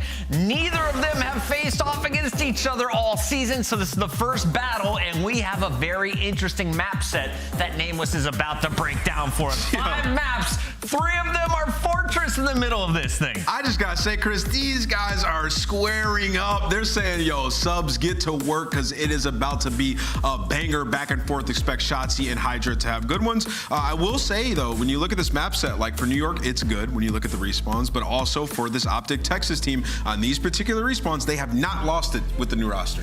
This is a really tough one to call. I mean, like Ant said, they're going really head-to-head right now in all these matches, and I think it's going to be a HyDra versus Huke situation. I mean, even in just a search and destroy, HyDra leading with a 1.7 right now, but Huke's right behind with a 1.61, so this is going to be a head-to-head. We got to take a look here at our squad, starting with the New York Subliners. They were underdogs coming into Raleigh, walked away with the Raleigh trophy, and since then, well, they've had their ups and downs. They finished a little bit earlier than they wanted to in Boston, and now coming online, the team has looked good against the lower seeded teams. When you're playing the top teams, though, you went 0-3 against LA Thieves. That was your last match back in Boston, and then when you played Toronto most recently, another 0-3. Are you concerned at all for the Subliners, Nameless? I think I am a little bit, but at the same time, when you dive into it, they've been working on some things as well, like the search and destroy. Now 3-1 in their last 4, so they have improved upon it throughout this stage, and the hard point has taken a dip. 1-3 in your last 4 there, right? So it's just sort of that overcorrection. Sometimes these things happen, but the players have been stepping up. HyDra. Speaking of the players, HyDra leads everyone when it comes to search and destroy, but his stats across the board have been pretty darn impressive here, Allie. Yeah, I mean, not even just like across the board in stats, but how consistent he is. Like, he's doing it in every single one of these series. I think we have yet to see HyDra kind of slow down from what he's opened the season with, and I think a perfect matchup is going to be Huke on the other side. He is really lightening up later on in this Major III Qualifier, and I think it'll be one of his first real challenges outside of a player like Pred. Huke versus HyDra. Let's talk about Huke's squad. OpTic Texas is coming in here with Dan Ghosty in the lineup after dropping Illy after Major number 2. Now, Ghosty didn't find success super early, but the team has been looking better since, and they've come off a 3-0 victory over Minnesota. They went the distance, though, against LAG in that first matchup. It went to a game 5. They did win there, but then also got 0-3 by Toronto. So real quick, the game's ready. Tell me one player to look out for today from OpTic Texas. If you're going to take down the Subliners, whose shoulders is it going to line? Well, those Fortresses, I'm looking at the SMGs, but man, it's got to be Dashy, bro. This guy was the best player like a couple of weeks ago. He was taking over series. I'm expecting him to do well here, man. Dashy is gonna be the main AR. Keep your eyes on the man. I have a feeling we have another 5-game series on our hands, and this is gonna be a good one, ladies and gentlemen. Get your predictions in right now. We have over 12 million final chance as we send it over to our casters. We got Lando and Study. You know that means we're going the distance. It has to be. It has to be, Chris. Both of these teams have had a similar performance so far throughout our Major III Qualifiers, Jay. It's the first matchup of the season. They've got the same record. They've been 3-0'd. They've had 3-0 victories. But one thing is for sure, you win and you're in. And if you lose, whoever you're a fan of, you're in a very interesting spot, Jay. We got tough schedules in the final week of our qualifiers for both of these teams. Yeah, both of these squads got a lot to play for. Obviously, both sitting at that 2-0 record. The biggest thing you can avoid is getting 3-0'd. You don't want to allow any of that map percentage to come into play just in case one of these guys fall out. But this is going to be a banger, Lando. This is going to be a banger. We know what New York is all about. They came out, they took Major 1 in dominant fashion. They just were a step ahead of the competition. They fall short in Major 2, take a nice early exit. And at OpTic Texas, man, they make that roster move. They bring in Ghosty for Illy. Obviously, they start off this stage hop with a clean 3-0, but then they fall short to that Toronto Ultra. But at least they were able to make up for it versus Minnesota, who haven't been looking so far great in this stage. Didn't pick up a single win. But if you are OpTic Texas, going up against this New York Subliners roster, this is the true test to see what they're fully about. Yeah, without question. And Jay, the desk touched on it when it comes down to our maps and modes. It's a full-on square up between both of these teams, specifically when it comes down to the SMGs. We've got 3 fortresses. We're starting things off with an embassy hardpoint. How valuable will these two play players be for their individual teams? Oh, without question, both of these guys have been stellar all throughout Major 3. You see the stat right there for Huke. 1.15 overall. Biggest thing that stands out is that 1.6 in S&D. He did go 14 in one of the maps, so boosts it a little bit. But then on the opposite side for HyDra, he's always putting up the most insane numbers as the SMG. 1.22 overall KD, 1.7 in the S&D. Edges who got a little bit in that situation, but we know the amount of pressure both of these SMGs are able to put on the map, it's going to be a head clash every single time. And I want to ask you too, because, you know, we talked with the New York Subliners. We know what their records are when it comes down to the fortresses for the most part. On the other side for OpTic Texas, I mean, you and I were talking about it coming into this series back in the green room. These maps, right, the fortresses, especially when it comes down to the respawns, typically were not maps that this old OpTic Texas team were playing. So how do you feel about them essentially saying, you know what, we're going to invest in our SMGs to take down what is one of the best SMG duos, if not the best SMG player in the league? How do you feel about that square up out of OpTic? I love that square up out of OpTic because what's gotten them through to that 2-1 record so far in this stage has been their SMGs. They have been playing lights out. Huke and Shotzzy have just been setting the pace to a whole different level. And I think a lot of that comes to the addition of Dan Ghosty. You actually had the conversation with me talking about with him on the team. He's basically trying to do what Hicksy is for Toronto. He's just trying to make the SMGs a lot better. And so far they have been playing stellar all throughout stage 3. But you see the guy on your screen. This is a guy who has that ability. This is the Batman. We're talking about Dashy. So far in this stage, he hasn't really put up the best numbers. That's crazy to say because he's usually one of the best statistical players that we have in the Call of Duty League. He's a 0.9 overall KD throughout stage 3 and then a 0.8 in both hardpoint and control. So Dashy kind of fell off. The SMG step up, but if Dashy can get back on that prime form, OpTic will be complete. Oh yeah, I mean, it's going to be absolutely terrifying if Dashy is able to really be that same player that we know him to be, right? A 0.82 throughout our Major 3 qualifiers in the hard point. We see the numbers on the other side for one of the talented ARs that the New York Subliners happen to possess, but keeping it more on the OpTic Texas side, right? The left side of the screen, man. I mean, I know that you touched on it for a moment, but the interview from Ghosty was very impressive, right? A number of different quotes, but specifically on the Dashy front, he talked about it, right? He wants to enable his teammates. We've seen that happen with Huke and with Shotzzy. I don't know, like, what do you think needs to be done from what you've seen, the way that Ghosty, his play style works, the way that Dashy has kind of clashed with Ghosty lately? Is there something in particular that can be done, I guess, from Ghosty's POV to allow for Bruce to be more comfortable? I think it's just, if you're our Dan Ghosty in this situation, just set your teammate for success. Like, just be that guy that's early off the rotations when you find yourself in that position, and just allow Dashy to be free. Because when Dashy is free, when he's out there just flying around with that AR in hand, he's not a very easy kill to get. The guy's got an absolute beamer on him. So it's all going to be, especially on a map like Embassy, Dashy slaying with the best. And here we go, Lando. Starting off on the Embassy, exactly what OpTic want. Without question, my friend, it is going to be a fun series. Strap in, ladies and gents. As we said, both teams trying to walk away with this series. They do that. They're guaranteed winners bracket when it comes down to the Texas Major. A lot of eyes on OpTic lately, and the same thing can be said for New York. A lot of expectations on their shoulders, Jay, considering how Major 2 went for them. Wasn't good. Yeah, Major 2 was not the best for New York. They have to now bounce back in towards Major 3.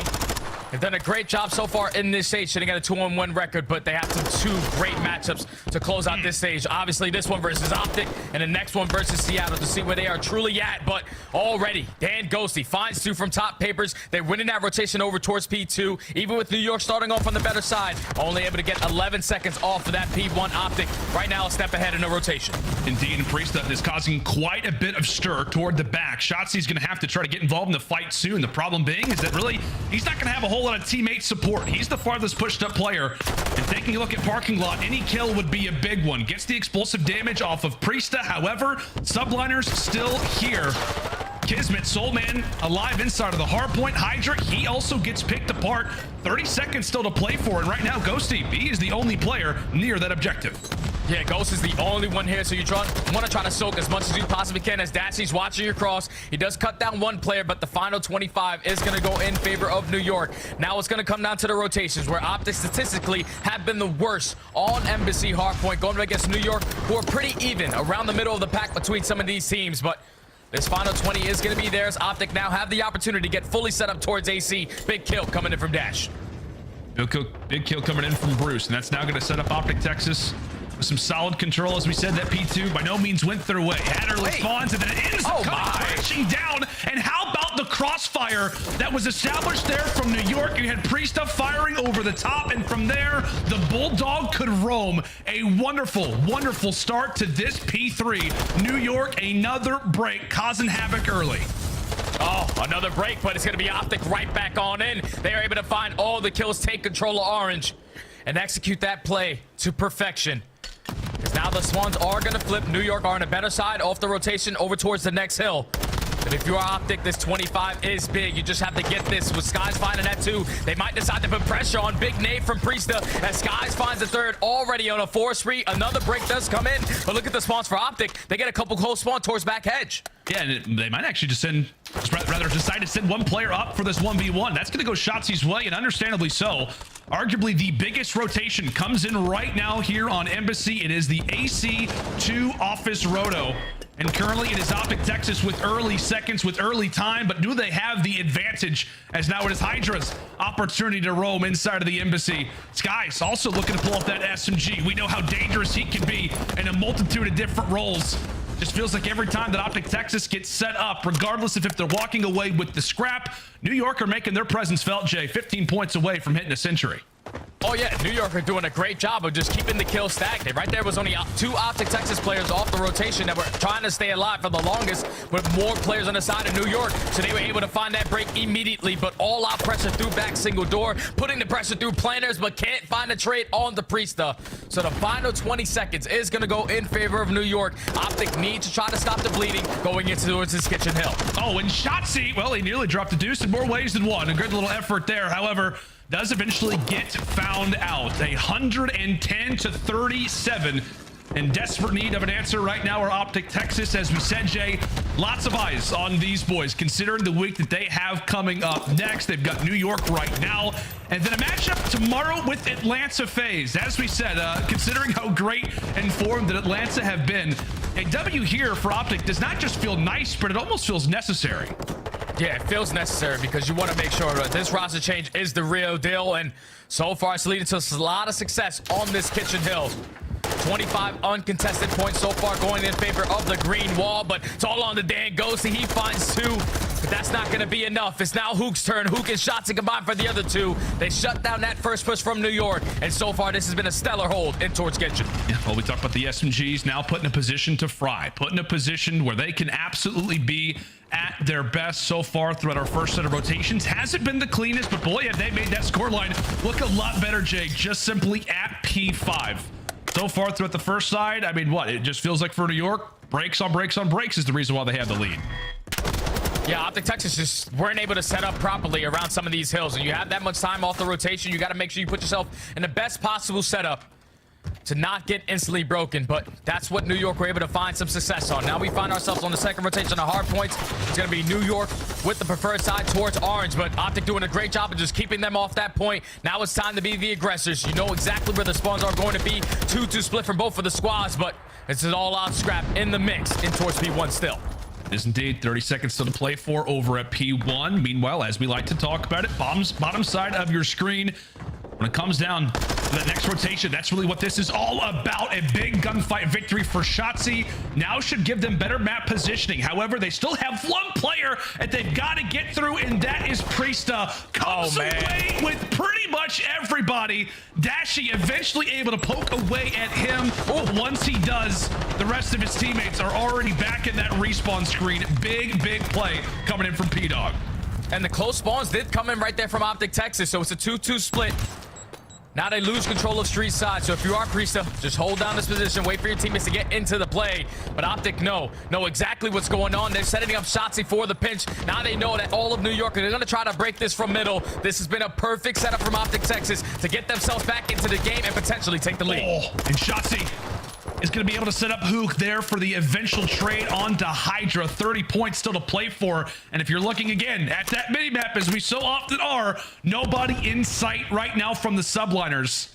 As we head in toward the ACs, OpTic Texas have not just brought this game back, but now find themselves in a great position Still 15 seconds, and so HyDra will go for the last second contest, just trying to put some pressure. And we'll see what the break could potentially look like here from Texas. We called it. New York, the reason why they had that lead after the first side was because of those breaks. Now can it be OpTic's turn to do it? As we fly in for the ACs, let's step aside and see how the Subliners comms are sounding. No, they're cat. They're running. You might want to pinch him, Poppy. I'm watching cat. I'll have the close cat. Alright, yeah, he has cat. I'm not gonna last one. Shot on Ladder, one shot dead. Close cat dead. Top PD. Sit down. Yeah, help me. I think there might be one there. I spawn PD though. I spawn PD. One's I hit your cap pinch. I have your top lane now. One orange. That's one. Yellow, that's one. Low, I got nade down. Orange, go on hill. Right corner. Close right. One shot, that's one. Nice, go fucking one. One shot. Yeah, I spawn blue. I got naded. I'm good. That's one in close ladder. He's sign. He could go ladder or orange. Orange cutting. He's cutting orange. Outside. Hold on. Ladder weak. He jumped down. Fell down. Oh wait, no, he stopped down. I spawned back, bro. I spawn BT. They're gonna be S2 on me. One might spawn blue. Yeah, I'm across. I got one new. No, I'm really. Nice. One's back PD right now. Back PD? Yeah. No, he's S2. One S1. They spawned. Yo, they naded me for blue. Yeah, I'm playing live here. Ghosty's the only one there right now. Alright. Yeah, me top secret. I spawned blue. They're pushing through hold, I think. One shot secret. Yeah, one secret. In the back on me. Top secret. Take your time. I kill him.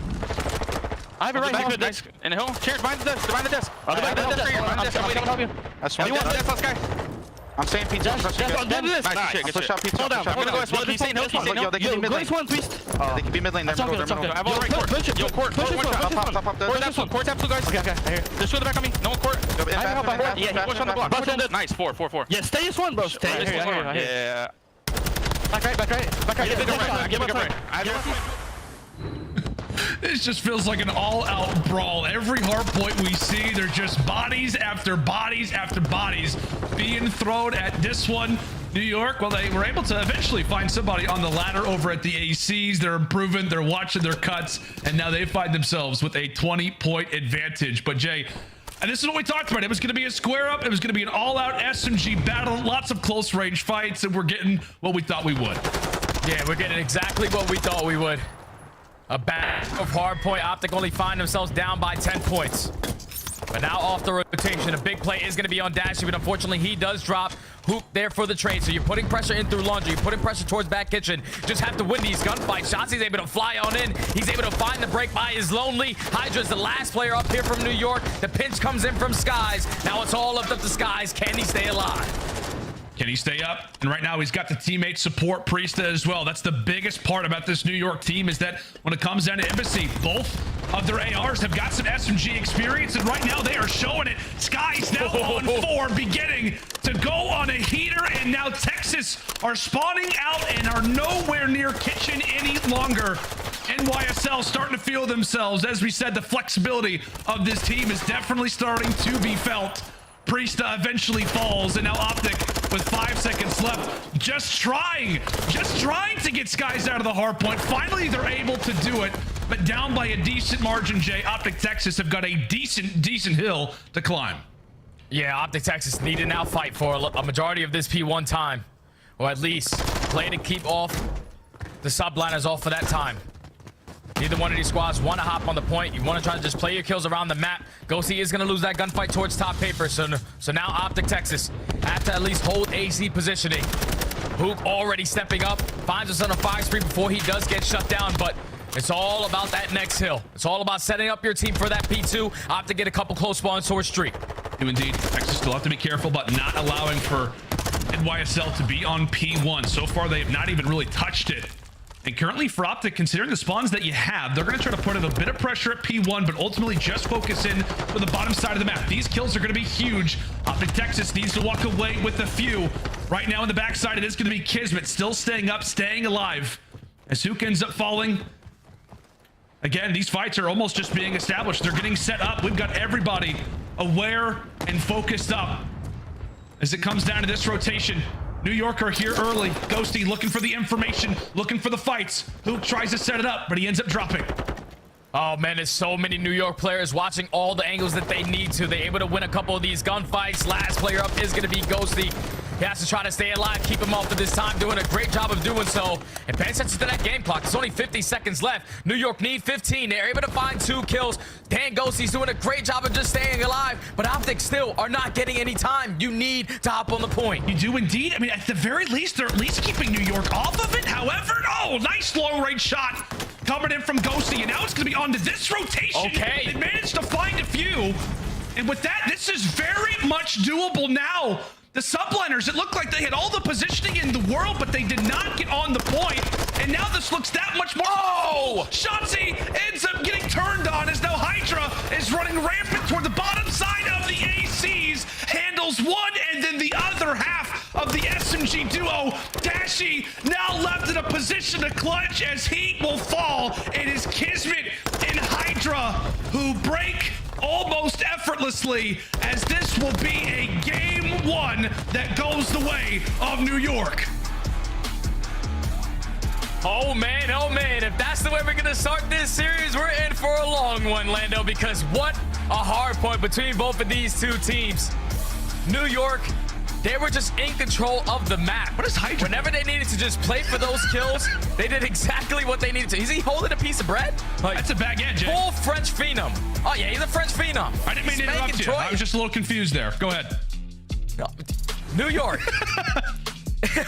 Kind of threw me off there, but New York, they did exactly what they needed to do. They were in control of the spawns when it was needed, but even when OpTic Texas were rotating nice and early, New York were able to find a couple kills to execute that break. Like, keep in mind, even in that final AC, Shotzzy's able to pick up that kill and not get turned on by HyDra. It's probably a totally different situation. You have more bodies set up around that hill, but every time OpTic off the rotation could not get the setup that they were looking for, New York found the opening in the slaying and then eventually found the break towards the very end. What a map number 1 we had, but it's New York able to walk away with it. Now up 1-0 in the series. Yeah, I mean, we're talking about, Embassy, Fortress, just a map that is oftentimes dictated by the SMGs.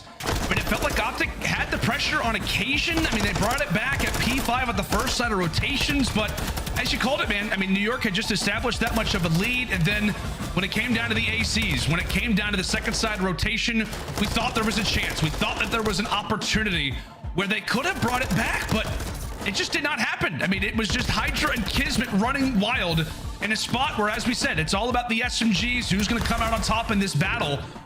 That was the moment, right? That was the moment where you needed for Huke and especially for Shotzzy to win those fights. They don't make it happen. And from there, New York run rampant. They close out the game. Just a wild sequence of events. But if that is any indicator, it's a good sign for NYSL, considering that we have got Fortress for a while now. Oh yeah, definitely a good sign for New York, because HyDra is basically Mr. Fortress. So that's a play you have to put a lot of your focus on. Now that you do find yourself down 0-1 in this series, I just think to talk a little bit more about that map 1, OpTic just have to do a little bit better on their P3 to P4 rotations, because it was P3 2 out of the 3 times where they were that team there early on. At that point, you have to make sure you're holding down orange. You have to know where the pressure's coming in from, because New York, they just always found an opening through headshot. They put themselves in towards top PD. The AR is lining up. He's able to find that first gunfight. And then at that point, there's no one watching across towards top bridge. Your main focus has to be towards orange. They just couldn't win those gunfights. That P3 to P4 is what eventually cost OpTic this game. New York are able to find the breaks and are able to close out map number 1. So now you have to respond if you are OpTic Texas going into the search and destroy on Fortress, where they tend to have a lot of success. Yeah, that's exactly right. Just to quickly just put a bow on that opening hard point though, Jay, it is a little worrisome, right, that you are coming into this next search destroy down 0-1.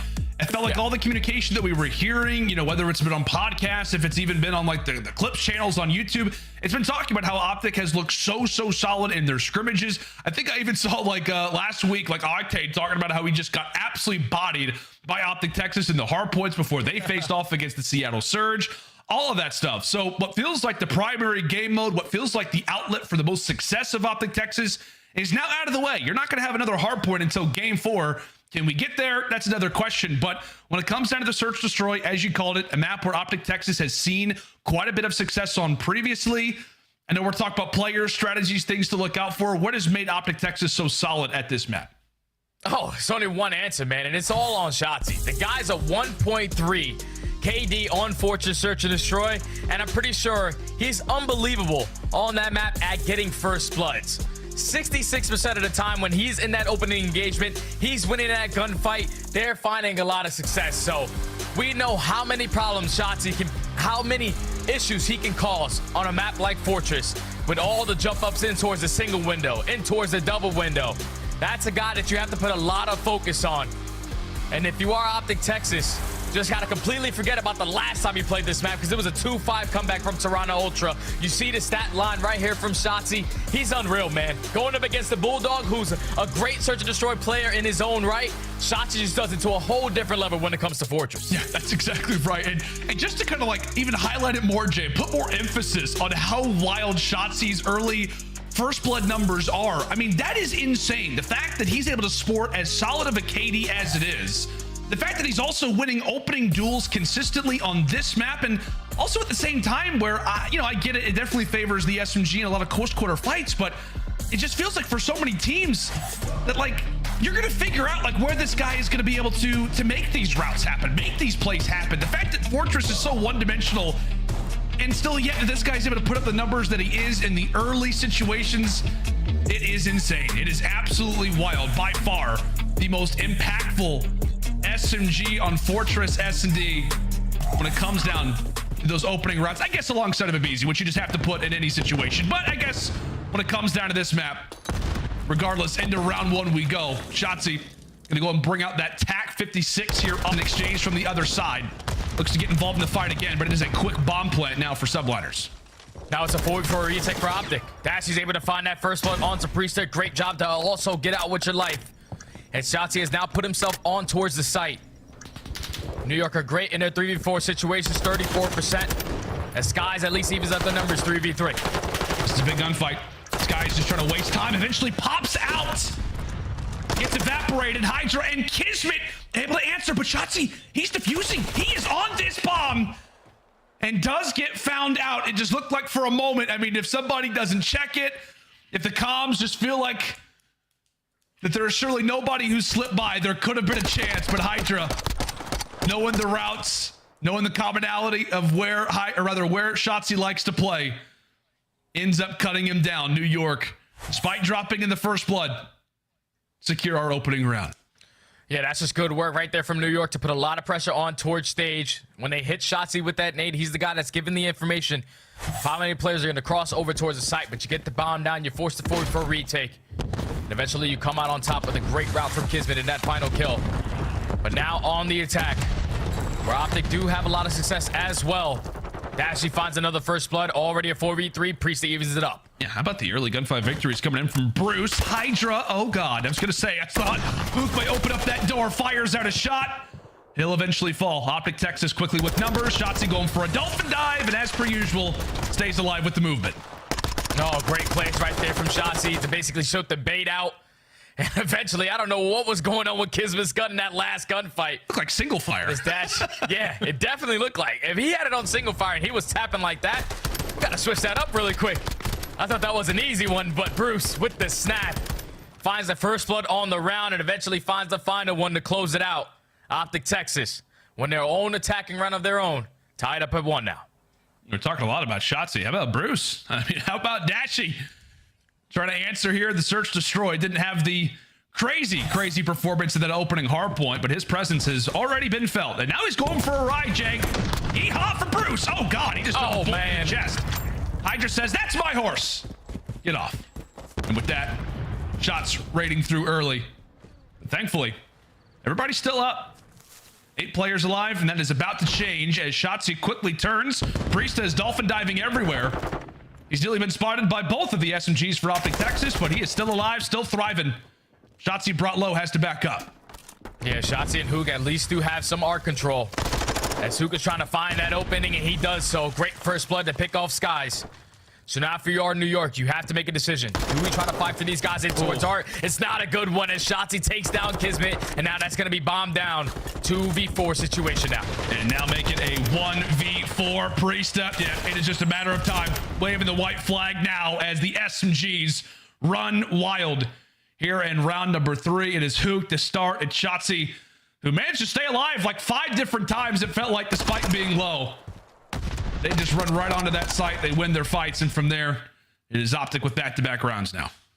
Yeah, it's just once OpTic take control of Art. You allow the first SMG to get in Huke because he invested that dead silence, but then once Shotzzy puts himself in that position, a lot of your focus is all onto Shotzzy, which eventually opens up that first kill from Huke. Then it's time for Shotzzy to strike. He finds a second.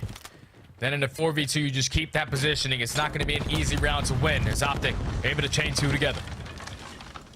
A little bit of information here off the start. You notice for Dashy, she ran out of spawn, quickly pre-aimed over at P1. As we said, both teams incredibly aware of who they're facing off against. Got some fiery, fast-paced SMGs who just constantly want to go.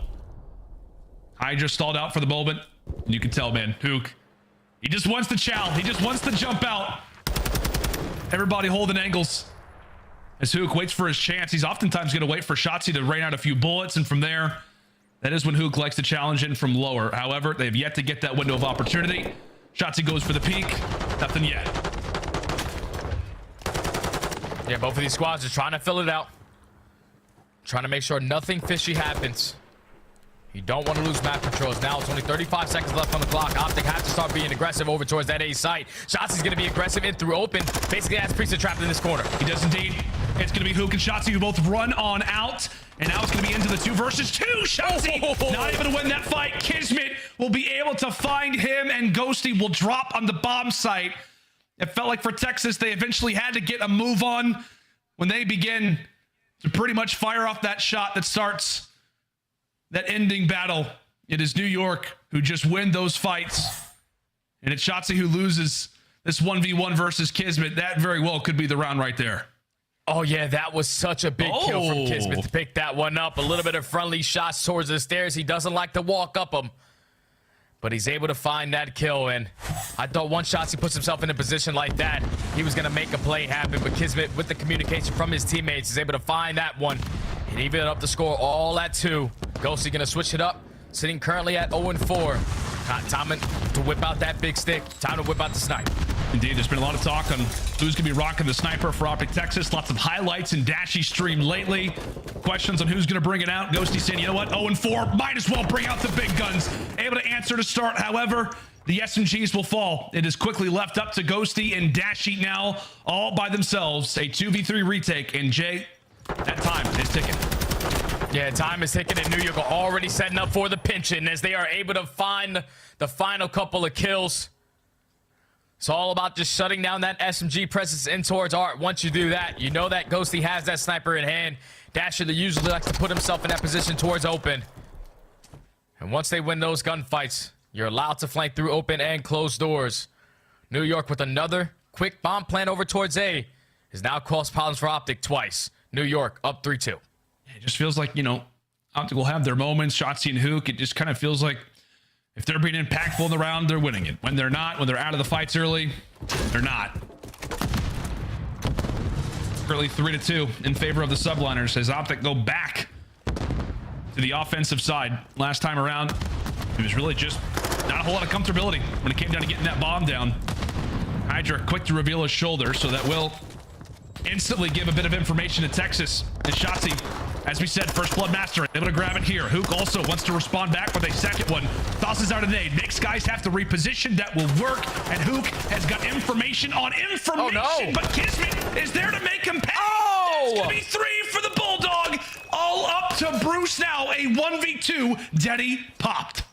1v2, Deddy popped. He is going to get the information on towards KiSMET, but KiSMET wins another one-on-one. That's shots. the ace on the round. Here they come. There they are. You knew it. Oh, man. You knew it had to happen. Dashy with some body shots earlier. KiSMET replies back with some onto Shotzzy, and now he is letting him know on a 6 spree. An ace on top of it. KiSMET, have your chance, my friend. Woo! That was a 4v2, Lando. That was a 4v2, but right there, if you are Huke, I know you get the sound cues onto HyDra as you see the snap onto Ghosty. Just want to try to play your life in that situation, man. There's no point in chasing that kill. You have the man advantage. especially when you have no information of how New York are going to be playing in that 2v4. KiSMET earns himself that cruise missile. Oh my. And now it could change the game plan for OpTic. They find him, they take him down. Dashy finds the second, already a 4v2. Can't let this one go.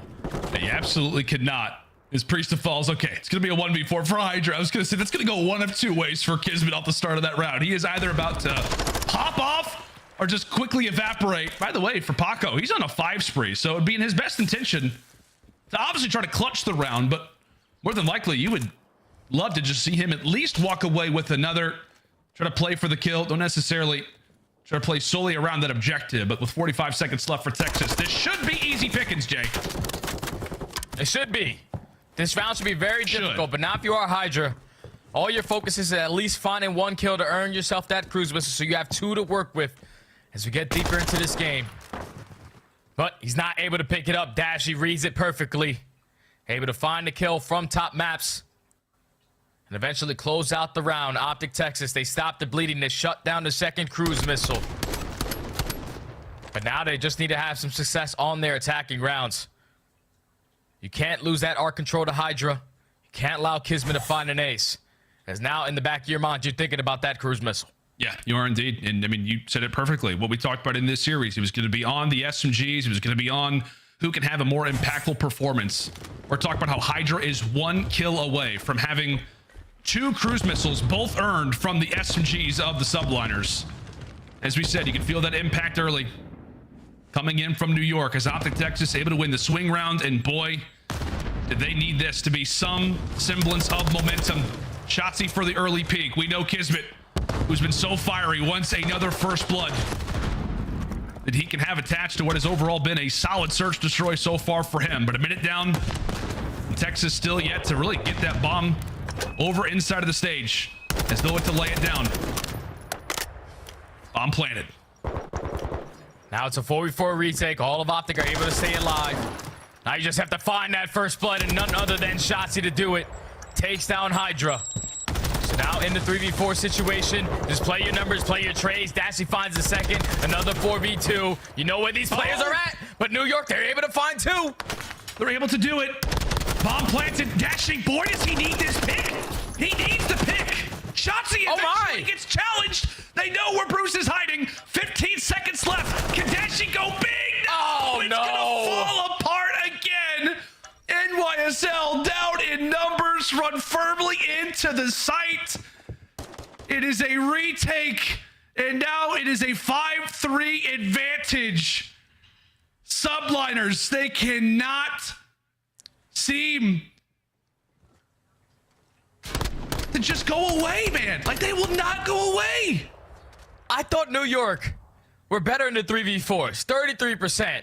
But their 2v4s might even be better than that. That is 2 2v4s so far in this game. 2 search and destroy that OpTic Texas are gonna be thinking about, man, that's so tough. That's so tough. There's only 25 seconds left. All you have to do is at least find 1 or at least stay alive. But New York are able to clutch up again. And now OpTic Texas need to chain 3 rounds together to try to take this map. You do have 1 player in Shotzzy who puts himself in a great position already towards A, though.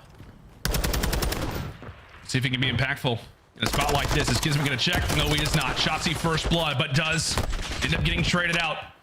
You know, Dashy's also got to be careful. You got HyDra, who's also trying to make his way toward bottom side. It is a nice nade over the top that ends up landing from Ghosty. So now it's a 3v2, Jay. At least it's not a 4v2.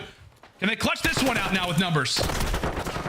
They have to. They have to. They do a great job. Good job from OpTic. Just win their one-on-one gunfights. Dashy not giving up on the play for HyDra, and then Ghosty finds the final kill. Then Ghosty with the nade over the top basically shuts down the play on the side of New York once he takes down Skyz. So OpTic stay alive a little bit longer. Now gone 5-4. But you still have that cruise missile in the back of KiSMET that you still have to be worried about. So if you are OpTic Texas, make sure you get your trophies out. I would like to see them go for that quick bomb plant again. This time not choke that 4v2. Yep, see if they do it. Information gained. And how about Dashy answering off the start? Ghosty as well. HyDra at least causes a bit of a dent. So, as we said, OpTic with numbers, but HyDra does not care. He's got a baguette in his hand and a McDonald's Coke sitting right in front of him. He is ready to go. Now we're into the 2v2.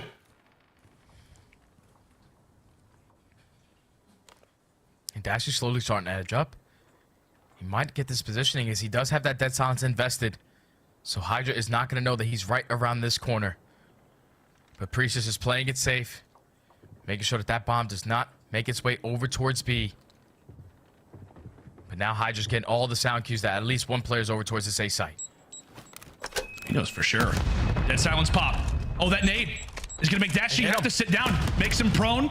And from there, and YSL. I was going to say, Weiss to technically not go for the challenge. I mean, who would have blamed him typically? But it looks like it's going to be a reposition. HyDra! Oh, no. Oh, pokes out a little too far. And with that, it's now all on to Priestahh. That bomb's going to get planted. And how does Priestahh look to try to retake this? Can he get Ghosty off the bomb? Yes, he will! Oh, my. Now a 1v1. Another one for Dashy. Another clutch situation. Can he keep OpTic alive in this one? As Priestahh has yet to earn that dead silence. Time is starting to tick. Dashy trying to find that timing. 25 seconds left. Dashy earns that deadie. He might hit the wrap. It's up passing the torch. This is a situation that Dashy absolutely needs. In threat of going down 0-2. He's making the routes. He's making the plays. Bruce able to walk away with the 1v1 there versus Priestahh. A huge one at that. OpTic Texas, we're down 5-3. Have handed over so many clutches, so many 2v4s, so many first bloods that have not equated to round victories, but they've managed to fight back. And now we've got ourselves a round 11. Round 11. Which has been one of the best search and destroys for both of these squads. Obviously, OpTic giving up a couple 2v4s, but it's going to be them on the defensive side. You see the records for Texas. Not the best. And now you have to play this a little bit slower because that cruise missile is going to open up that free plant towards A.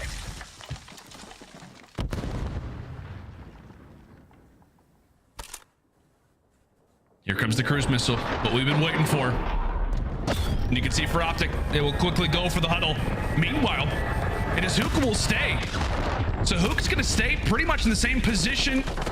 And with that, he'll be the first one to jump forward as he jumps on in. I mean, that is just easy pickings there for Skyz. First blood found. Shotzzy with the utility tossed has no answer. Dashy will fall all on to Ghosty, the rookie, in a 1v3 in New York.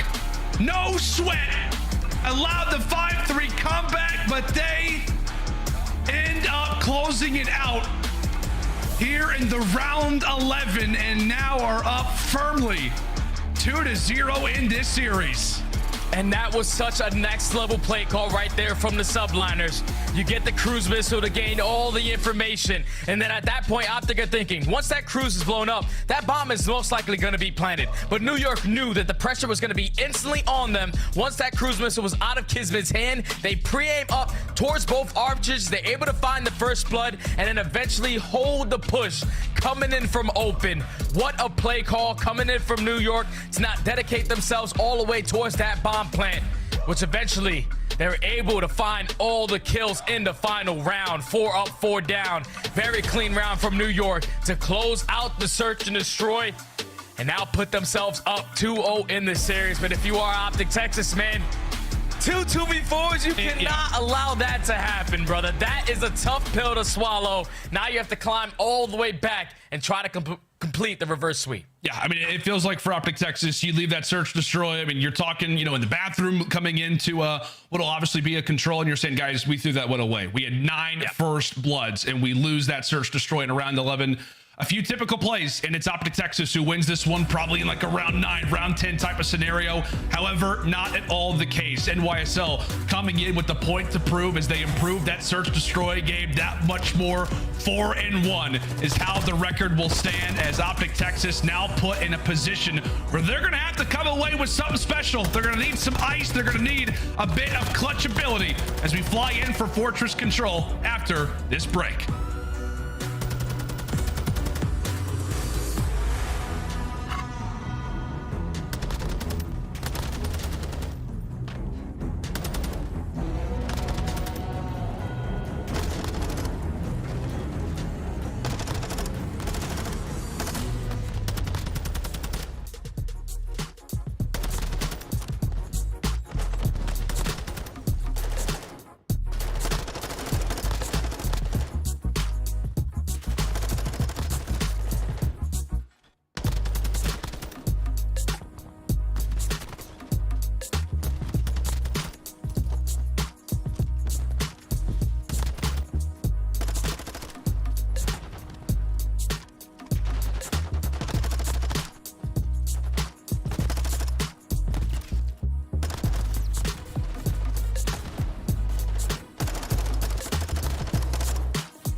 Howdy, friends, and welcome back. OpTic Texas taking on the New York Subliners. We're off of that Fortress Search and Destroy, and I have to read a very interesting tweet coming in from our stats guy, Tim. Before today, when offensive teams were in a 4v2 and had bomb planted, they won 97% of the time. OpTic in that last Search and Destroy just lost 2 of those situations, and now we have to take a look at our scuff play of the game. One of those scenarios, Jay, that ended up happening, and it was all on to KiSMET. Yeah, it was all on to the Bulldog, man. You see right here, Huke finds that kill onto Skyz, but then Huke chases the kill onto HyDra, and then eventually sets up KiSMET to find 2 and then snap for the 3rd. Then with only 25 seconds left, you get the information onto Dashy. You're able to win the one-on-one. Like I said during the match, that's just a tough pill to swallow, but you see the Bulldog, he's roaring. A couple bodies being shot because you cannot allow that to happen if you are OpTic Texas, which now puts New York up 2-0 in the series. All the confidence on the side of the Subliners. OpTic need to find something to bring themselves back into this one. I mean, that's the worst part, right? Is that, like, if you're OpTic Texas, it's one thing if you lose a Search Destroy. It's another thing if you lose around 11. It's another thing if you allow for constant 4v2 clutches where you know you're leaving that Search Destroy guy, you know, and saying, guys, we had that. Like, we absolutely had that. So I don't know, Jay, but we've been talking a lot about the, you know, the new roster, the new vibe with Ghosty being in the lineup now. I mean, how many things are tossed onto his plate when it comes down to communication? I mean, whoever it has to be, whether it's him or somebody else, like, somebody's got to get these guys focused. Somebody has got to get, really the attention off of what has just occurred and act as if this is just a new series coming into this control. Something's got to change. Yeah, we just got to get some discipline, man. Like 4v2 situations, you got to think when you get that bomb down, someone has to stick that defuse, right? So at that point, you're already in a 4v2 situation, but you got to be able to play your numbers correctly. You can't give up your life for free. But absolutely, you see the 2 guys on our screen. These are the 2 guys that we're going to putting a lot of focus on in control stats so far throughout Major 3. Ghosty sitting at a 1.02 compared to Skyz, who's a 1.37. Goodness. Man, both of these guys are stellar when it comes to those KDs in control. But biggest thing that I see that stands out differently is Skyz on the defensive side, 1.81. He's basically a turret, just holding down one angle and not dropping. So on a map like Fortress, you got to be able to gun them out of those tough situations. Yeah, you absolutely have to. And Jay, now we talked about it, right? You're down 0-2. Cool. You know what? Let's say that OpTic Texas, let's just get that last Search Destroy. Let's get this series out of the way. Let's load up. What do we have? Fortress Control. Okay. And we're facing off against the Subliners, who are one of the best attacking teams or one of the best defensive teams. They have one of the best records on it. Like, this is just, obviously, refocusing is one thing, but you have got to come out and just, I don't know, hit them with the haymaker a little bit. I don't know what side they're going to be starting on when it comes down to this control, but I mean, if it's an attack as an example, like, they got to come out and show us something, because if not, the Subliners are just going to continue to walk all over them. I mean, they, like I said, they've got all the momentum. They've got all the hype right now. The Subliners have got to be feeling good, as we've got double fortresses still left. Oh, yeah, without question, because they got Major Fortress on the map, on their team, who I consider is the best player in the game in HyDra. He has a 1.26 overall KD on Fortress Control. Keep in mind, like, he's doing it both on the attacking side and defense with that SMG. Just his presence in towards art is a lot of focus that you have to do if you are OpTic Texas. You can't allow that guy just roam around for free. As New York, I'm pretty sure on this map, are 6-1 overall. That has to be the best record, without question, man. They are unbelievable when it comes to some Fortress Control. Yeah, it's wild. And I know we're constantly talking about, you know, the different stats and things like that. This has been a, you know, a newer map thrown into the rotation for OpTic Texas. They're 1-2 on it, and their defense has not been great on a map where defense is very, very heavily favored. But I want to get away from the stat talk, all, you know, the negatives and things of that nature. Who do you want to see from OpTic Texas really be that player? You know, from what we've seen so far throughout this series, we've put a lot of focus, right, on the SMGs of Shotzzy and Huke. We've talked about Ghosty obviously being the new player. We've talked about Dashy. His performance so far throughout Major 3 has not at all been the way that we know he can perform. Out of these 4 players, who do you think stands the best chance, and who could be the difference maker in this control? Oh, without question, it's definitely going to be Ghosty for me. Okay. Because you know what you're going to get out of your SMGs. But if you can get Ghosty to continue on the spree that he currently is in control, 1.02 KD, But on a map like Fortress, where you need to win some of these tough engagements versus ARs towards top single window, towards top double window, to allow your SMGs to get pushed out on the attacking rounds, he has to be a guy that you have to put a lot of focus on, because he's going to have some crucial one-on-ones versus some of the best AR players that we have in the game on Fortress Control. Yeah, absolutely. As we said, I mean, Ghosty enters in toward this team, right? You're a rookie. You're playing on OpTic Texas. We've talked about it consistently, but I mean, the amount of pressure that's on his shoulders. But I mean, I know, Jay, we've been referencing it a lot. The recent interview that he had has basically said, I don't really feel the pressure anymore. Like, I have no interest in looking cool. I'm interested in winning, and that is it. Man has the desire to be one of the best players in the world, and so far it feels like he's got the right mentality to do it. I mean, like I said, the problem has just been lately for OpTic Texas getting in sync with this new team. But a lot of things right now on his mind, I'm sure. When it comes into comms, he's thinking about his own performance. He's also trying to set up the rest of the teammates to do their job as well. There is no doubt about it. When we talk about pressure, we talk about different things. Big thing for me, Jay, is just for OpTic, like, just don't get 3-0'd, right? Like, don't get 3-0'd coming into your matchup versus Atlanta FaZe. We're saying that they can maybe still make it into winner's bracket if they have a 2-3 record, but you just can't get smoked. A loss here versus Subliners, I mean, it just feels like it's got all the makings of what could be a smoke fest maybe tomorrow if they don't answer back right now. Yeah, OpTic Texas needs something. They need some kind of momentum, because the worst case scenario for either one of these squads is to get 3-0 in both of your series. Obviously, New York avoiding that by already finding themselves up 2-0. And if you're OpTic Texas, you just don't want to allow any of that map win percentage to come into play for you to potentially not make it into winner's bracket at your own major. But looking like the map is about to start. You see the stats for New York, 25% on their attacking rounds, but 88% on their defenses.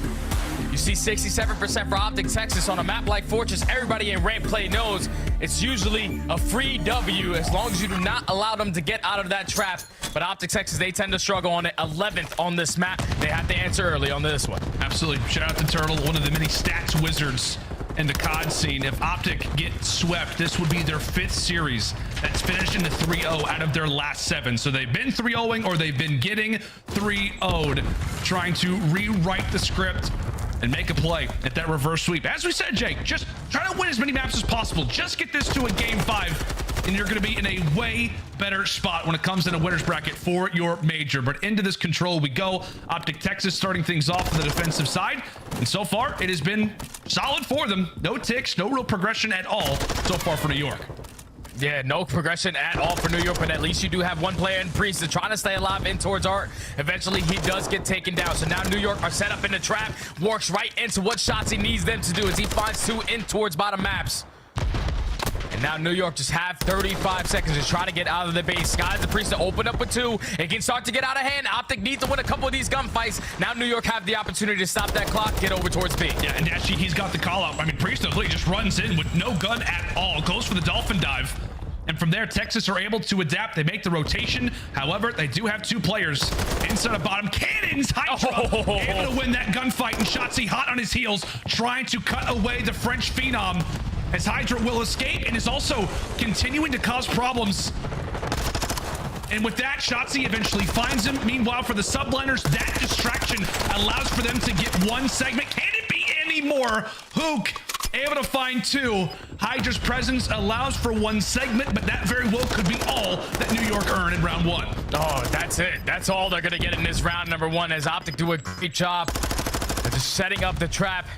Even when New York had 1 player already out of that positioning, they put all their focus onto the players trying to get out still. Once they found those kills, they eventually wrapped back and found the final player that was trying to roam around towards Art. It just kept the kills going. I don't know what Priestahh was doing right there. Ring around the rosy. But OpTic Texas, they hold strong on defense, only allowing 1 segment, now up 1-0. He was just allowing for that left stick to fly, man. He flew into on the other side of the map when it came down to the B zone. He's doing circles over on A. I'll tell you what, man, I don't mind the strategies when it comes to a Fortress on offense. I tip the hat to anything and everything that people are trying to do nowadays. What is it, like a 10% win rate, I think, now, or rather, as it sits coming into the end of our Major III qualifiers. Regardless, we'll see what Texas can do. 1 segment for New York. Can OpTic be better? Can OpTic be better is the question. But so far, New York had them in the vice grip. Put them early on into this trap. No players from OpTic are able to seep their way out. So now you just have to work hard. You have to win a couple of these one-on-one gunfights that are not going to be easy. Try to exit your base. But they do have map control, so they can work with that. It's all about finding these kills from this position. That's exactly right. Huke able to dolphin dive forward, so he'll be able to escape. How long can he last? Not very long, but thankfully for Ghosty, he's at least able to find one. Dashy as well, able to put in a bit of damage as Priestahh will back up. Bruce continues to find kills. Can he make it another as Dashy, a one-man wrecking crew into that B zone? Can they have any bit of progress? Can they at least have something tangible? Once it comes down to these final team fights, it does not look like it. Ever so close to that B zone as they now shift focus over toward A. Can it at least amount to anything as Shotzzy now pressured? New York not allowing for things to go the other way. Too close. Objectives nearly captured, but NYSL there in the nick of time. They're ready at every moment when OpTic are trying to throw something at them. As New York putting a lot of pressure, not trying to give up this one segment. They put all of OpTic in towards the trap. Huke does find two, though. So there might be the opportunity that OpTic we're looking for. But now you have to worry about the positioning of KiSMET. KiSMET finds one. There's only 10 seconds left. Skyz finds another. That's 3 dead. Last player farthest pushed up is going to be Dashy. He falls. All of OpTic all spawn. And New York respond with a very dominant defensive round. Also not allowing that segment. So Subliners put themselves in a nice little lead. It just feels like historically, Jay, you know, when it comes out of control, like in prior titles, whether it was Cold War or if it was Vanguard, it's like one segment, that's nothing. Unfortunately, like that absolutely plays a factor. That absolutely plays a factor. So while it is just simply a 1 next to New York's name, that is a sizable one at that. Is OpTic Texas not able to grab anything? KiSMET ending out that round 2 on a spree. We'll see if he can earn that cruise missile as he's only 1 kill away. Obviously had that when it came down to the search destroy. We'll see if he can make it back-to-back games where he's able to earn the streak. No surprise as OpTic Texas start things off nicely into these early team fights. It's just a matter of, can New York answer? Can they find the right timing? And as we said, can KiSMET find that ever so interesting 6th kill?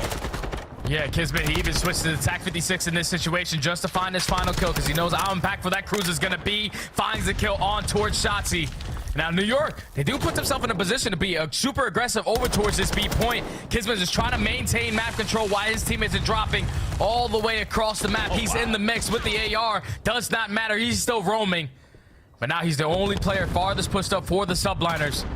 You have to at least try to find an opening or allow your teammates to find some kills. He is in rare territory. I mean, attack off the start of this round has basically been in the position of an SMG this entire time. OpTic cannot find him, thankfully.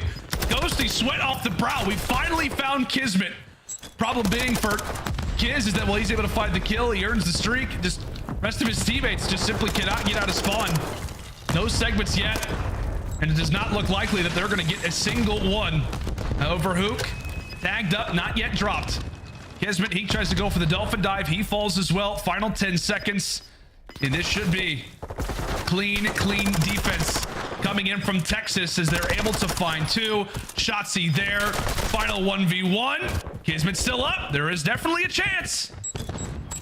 KiSMET still up. No trophy systems in play, though. So if you are OpTic Texas, let's just spam it with our attacks. Let's not give up this segment. And I think they just gave up another one. So job well done already from New York. That's now 2 dead in the feed. If you are OpTic Texas, you can't give up any more. You have to try to contest this. You don't want to let this one get away from you and allow New York to extend time by a minute. But Dashy and Huke, they combine for 2. Last 2 players from New York are still on this point. It's all on to HyDra. He drops in. New OpTic in the final 10 seconds give up another 2 segments. So now you find yourself down by 3. But you do win the defensive round. If you are New York, you have a cruise missile to work with.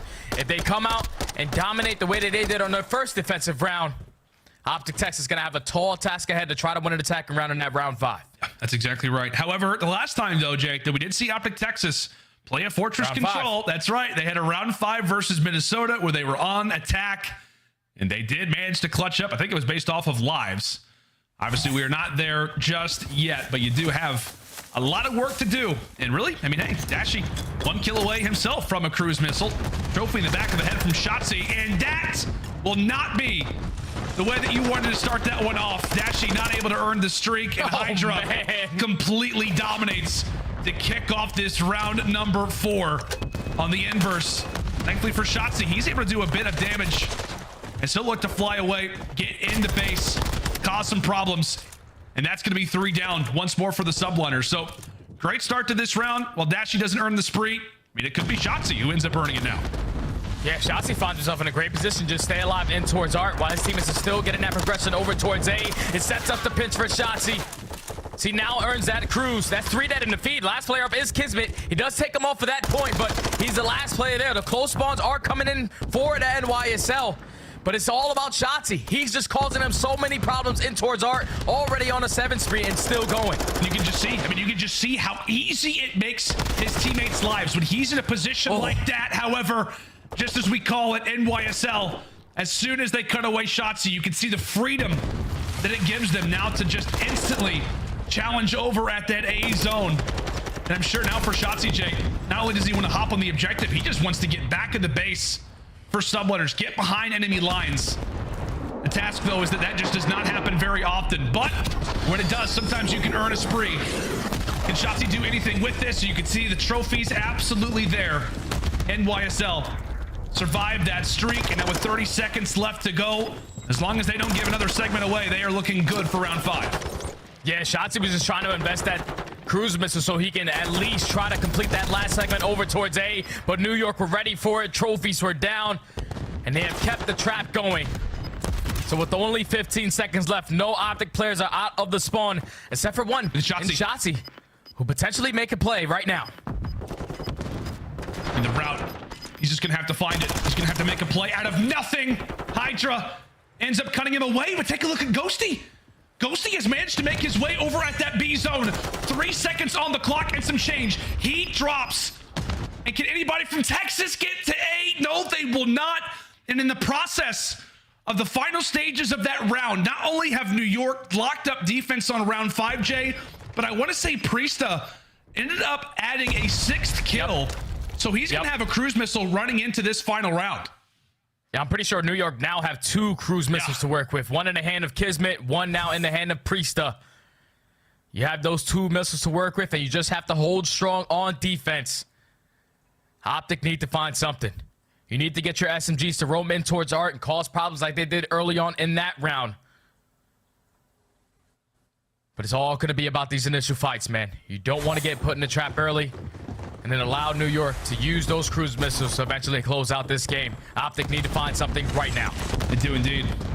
By no means in a position to succeed, but we'll see what they can do in a spot like this. As we said, versus Minnesota, they were down. Oh, man. They were down coming into that round 5, but they answered in the attack, but that is not the way that you want to start off a round. A clean 4 down for NYSL as they look to answer with even more kills. KiSMET now we're in a spot to try to cut them off once more. Jay, this is the worst spot that you could possibly be in. This is the spawn trap and a half right now for New York. Yeah, and HyDra also picks up another cruise missile. So now there's 3 cruise missiles to work with on the side of New York, but they might not even have the opportunity to invest them. They're just keeping the guns up, keeping them in the trap. OpTic have yet to find any openings as they're just getting cut down left and right. HyDra just staying alive in towards maps. The first cruise is going to get called in, so you get the information, but he finds himself another 2 on a 10 spree. Only 25 seconds left, and OpTic are going to be out 3-0. They need to find something now. They absolutely do, but Jay, I mean, HyDra's having fun. Like, he's just having a blast. That is now 12. Oh my God. Looks like players are not even shooting back. My God, here comes another cruise missile just for good measure. KiSMET, you can see it with intensity on his face, actually ends up cutting down a teammate, but that will be a 3-0 in the books. And the Subliners with that W have confirmed a winner's bracket position at Major 3. Man, what a series from New York. Talk about that opening hard point. They got the fundamentals down packed to win that rotation from P3 to P4.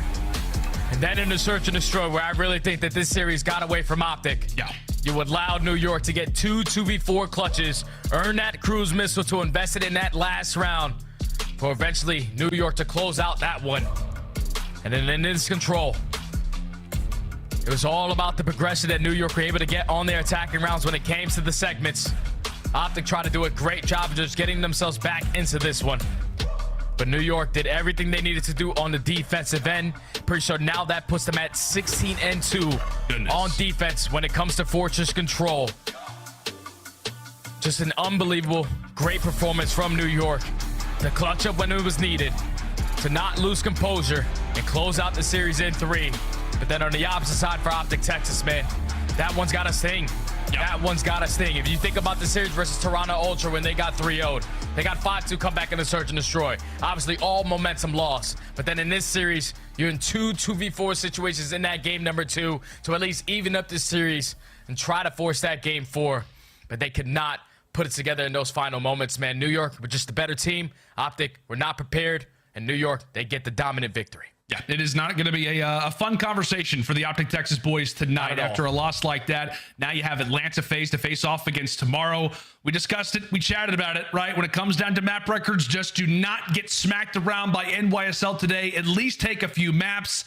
Nothing goes OpTic Texas's way as they've got a very interesting matchup now set up versus Atlanta FaZe tomorrow. Let's go do it for myself and Jay. Desk, Puckett, take it away, guys. Thank you so much, and I have a feeling Studdy's going to be rocking his New York Subliner Crocs down to the bodega, celebrating tonight, maybe getting a little late-night deli sandwich.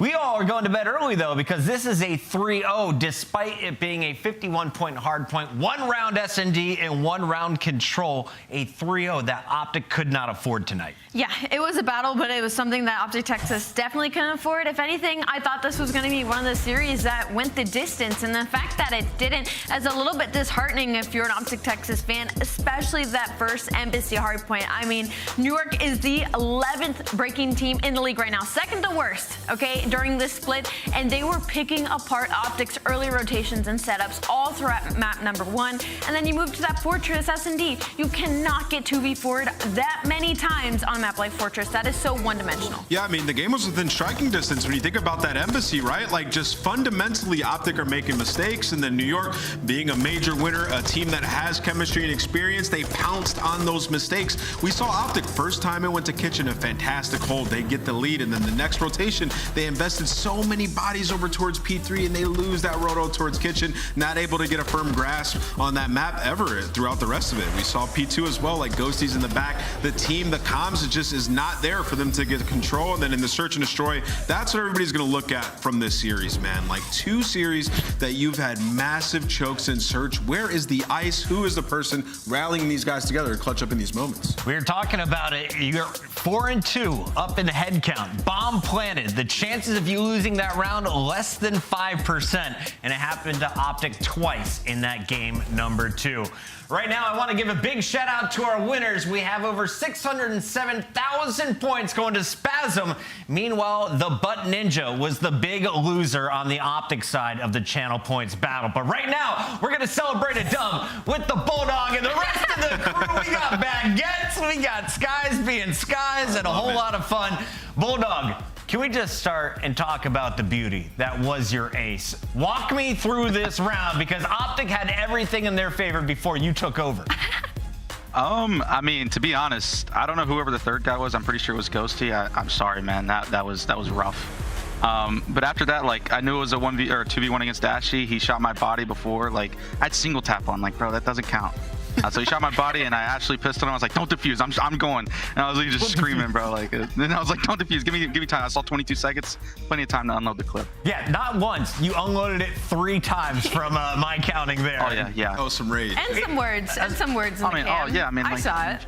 I barked back. I mean, those guys are cool. I don't have anything like personal with them. Like, you know what I mean? Like, but you know, if you're gonna bark, I bark back. You gotta get barked at sometimes. I understand. Yeah, that's fair. Question: Are those baguettes? Excuse me, real? Is that actual bread? No, they're fake. Like, this is some like glazed donut. We got a weird croissant. I don't know. When you know, New York, we're different. Shout out to the props. I'm here for it. I Okay. Don't worry about it. All right, sure. Well, listen, talking about the game, congratulations on that game there. Talk to me about in the round 11. I see you pull out the streak, and then you guys just sort of stack bomb site. Like, who made the play call there? What was the goal?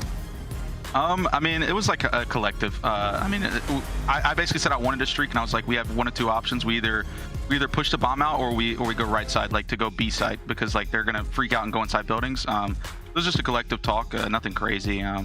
Just shout out to our what's it called? Our other coach that does like mental training and stuff. You know, he taught us the Woo-Saw, because I shot bodies and then about 5-5, and I was terrified, but we got the.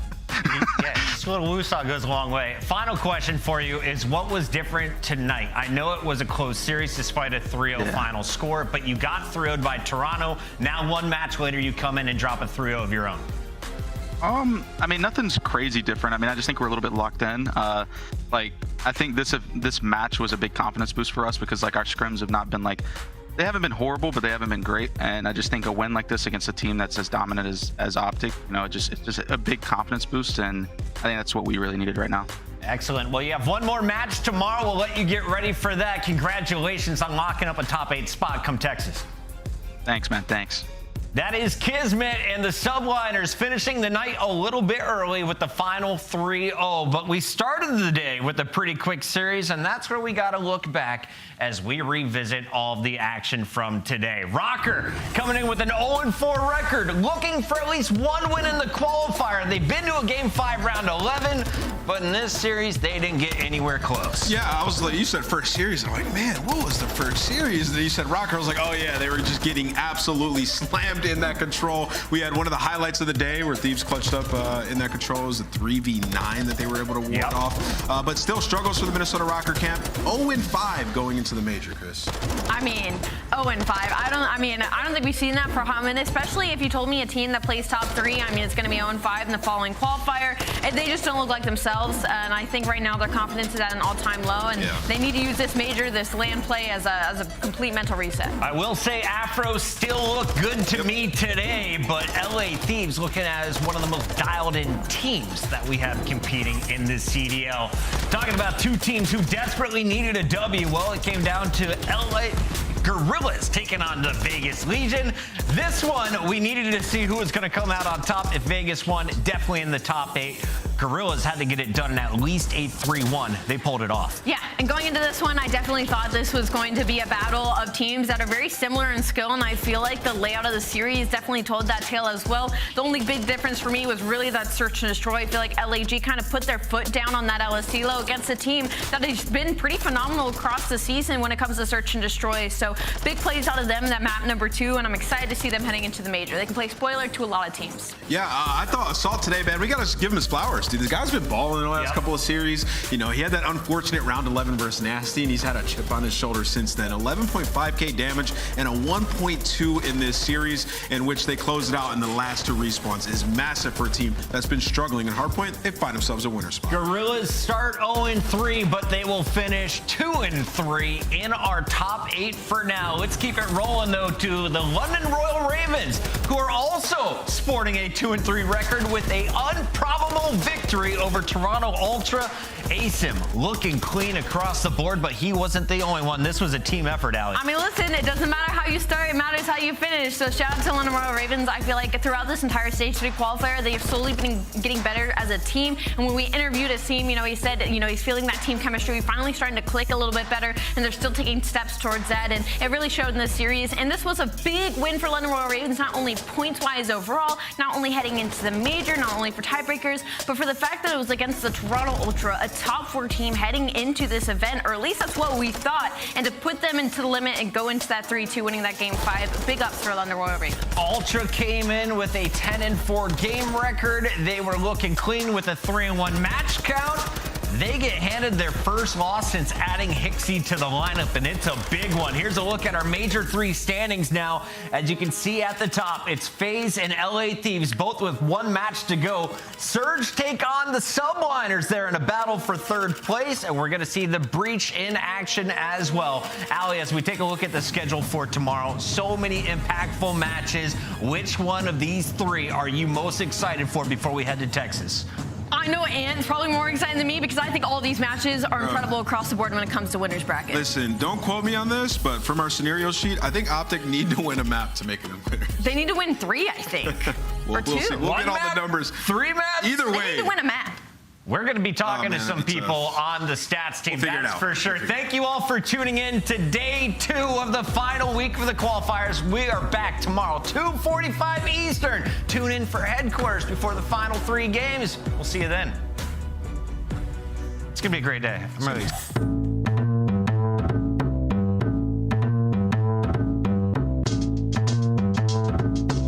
Let's go. Yeah. This an action-packed Rambo rap. No sample, I'm strapped. Heart like Geronimo rap. Go black, I just move on them. Advance on them. Groove on them. Then dance on them. Put a trance on them. With the tool on them. Tell all my young MCs. Put some move on them. Mass tragedies when I grand groove on them. Put in long hours over strong flowers. The money's all ours. This is all power. We getting it.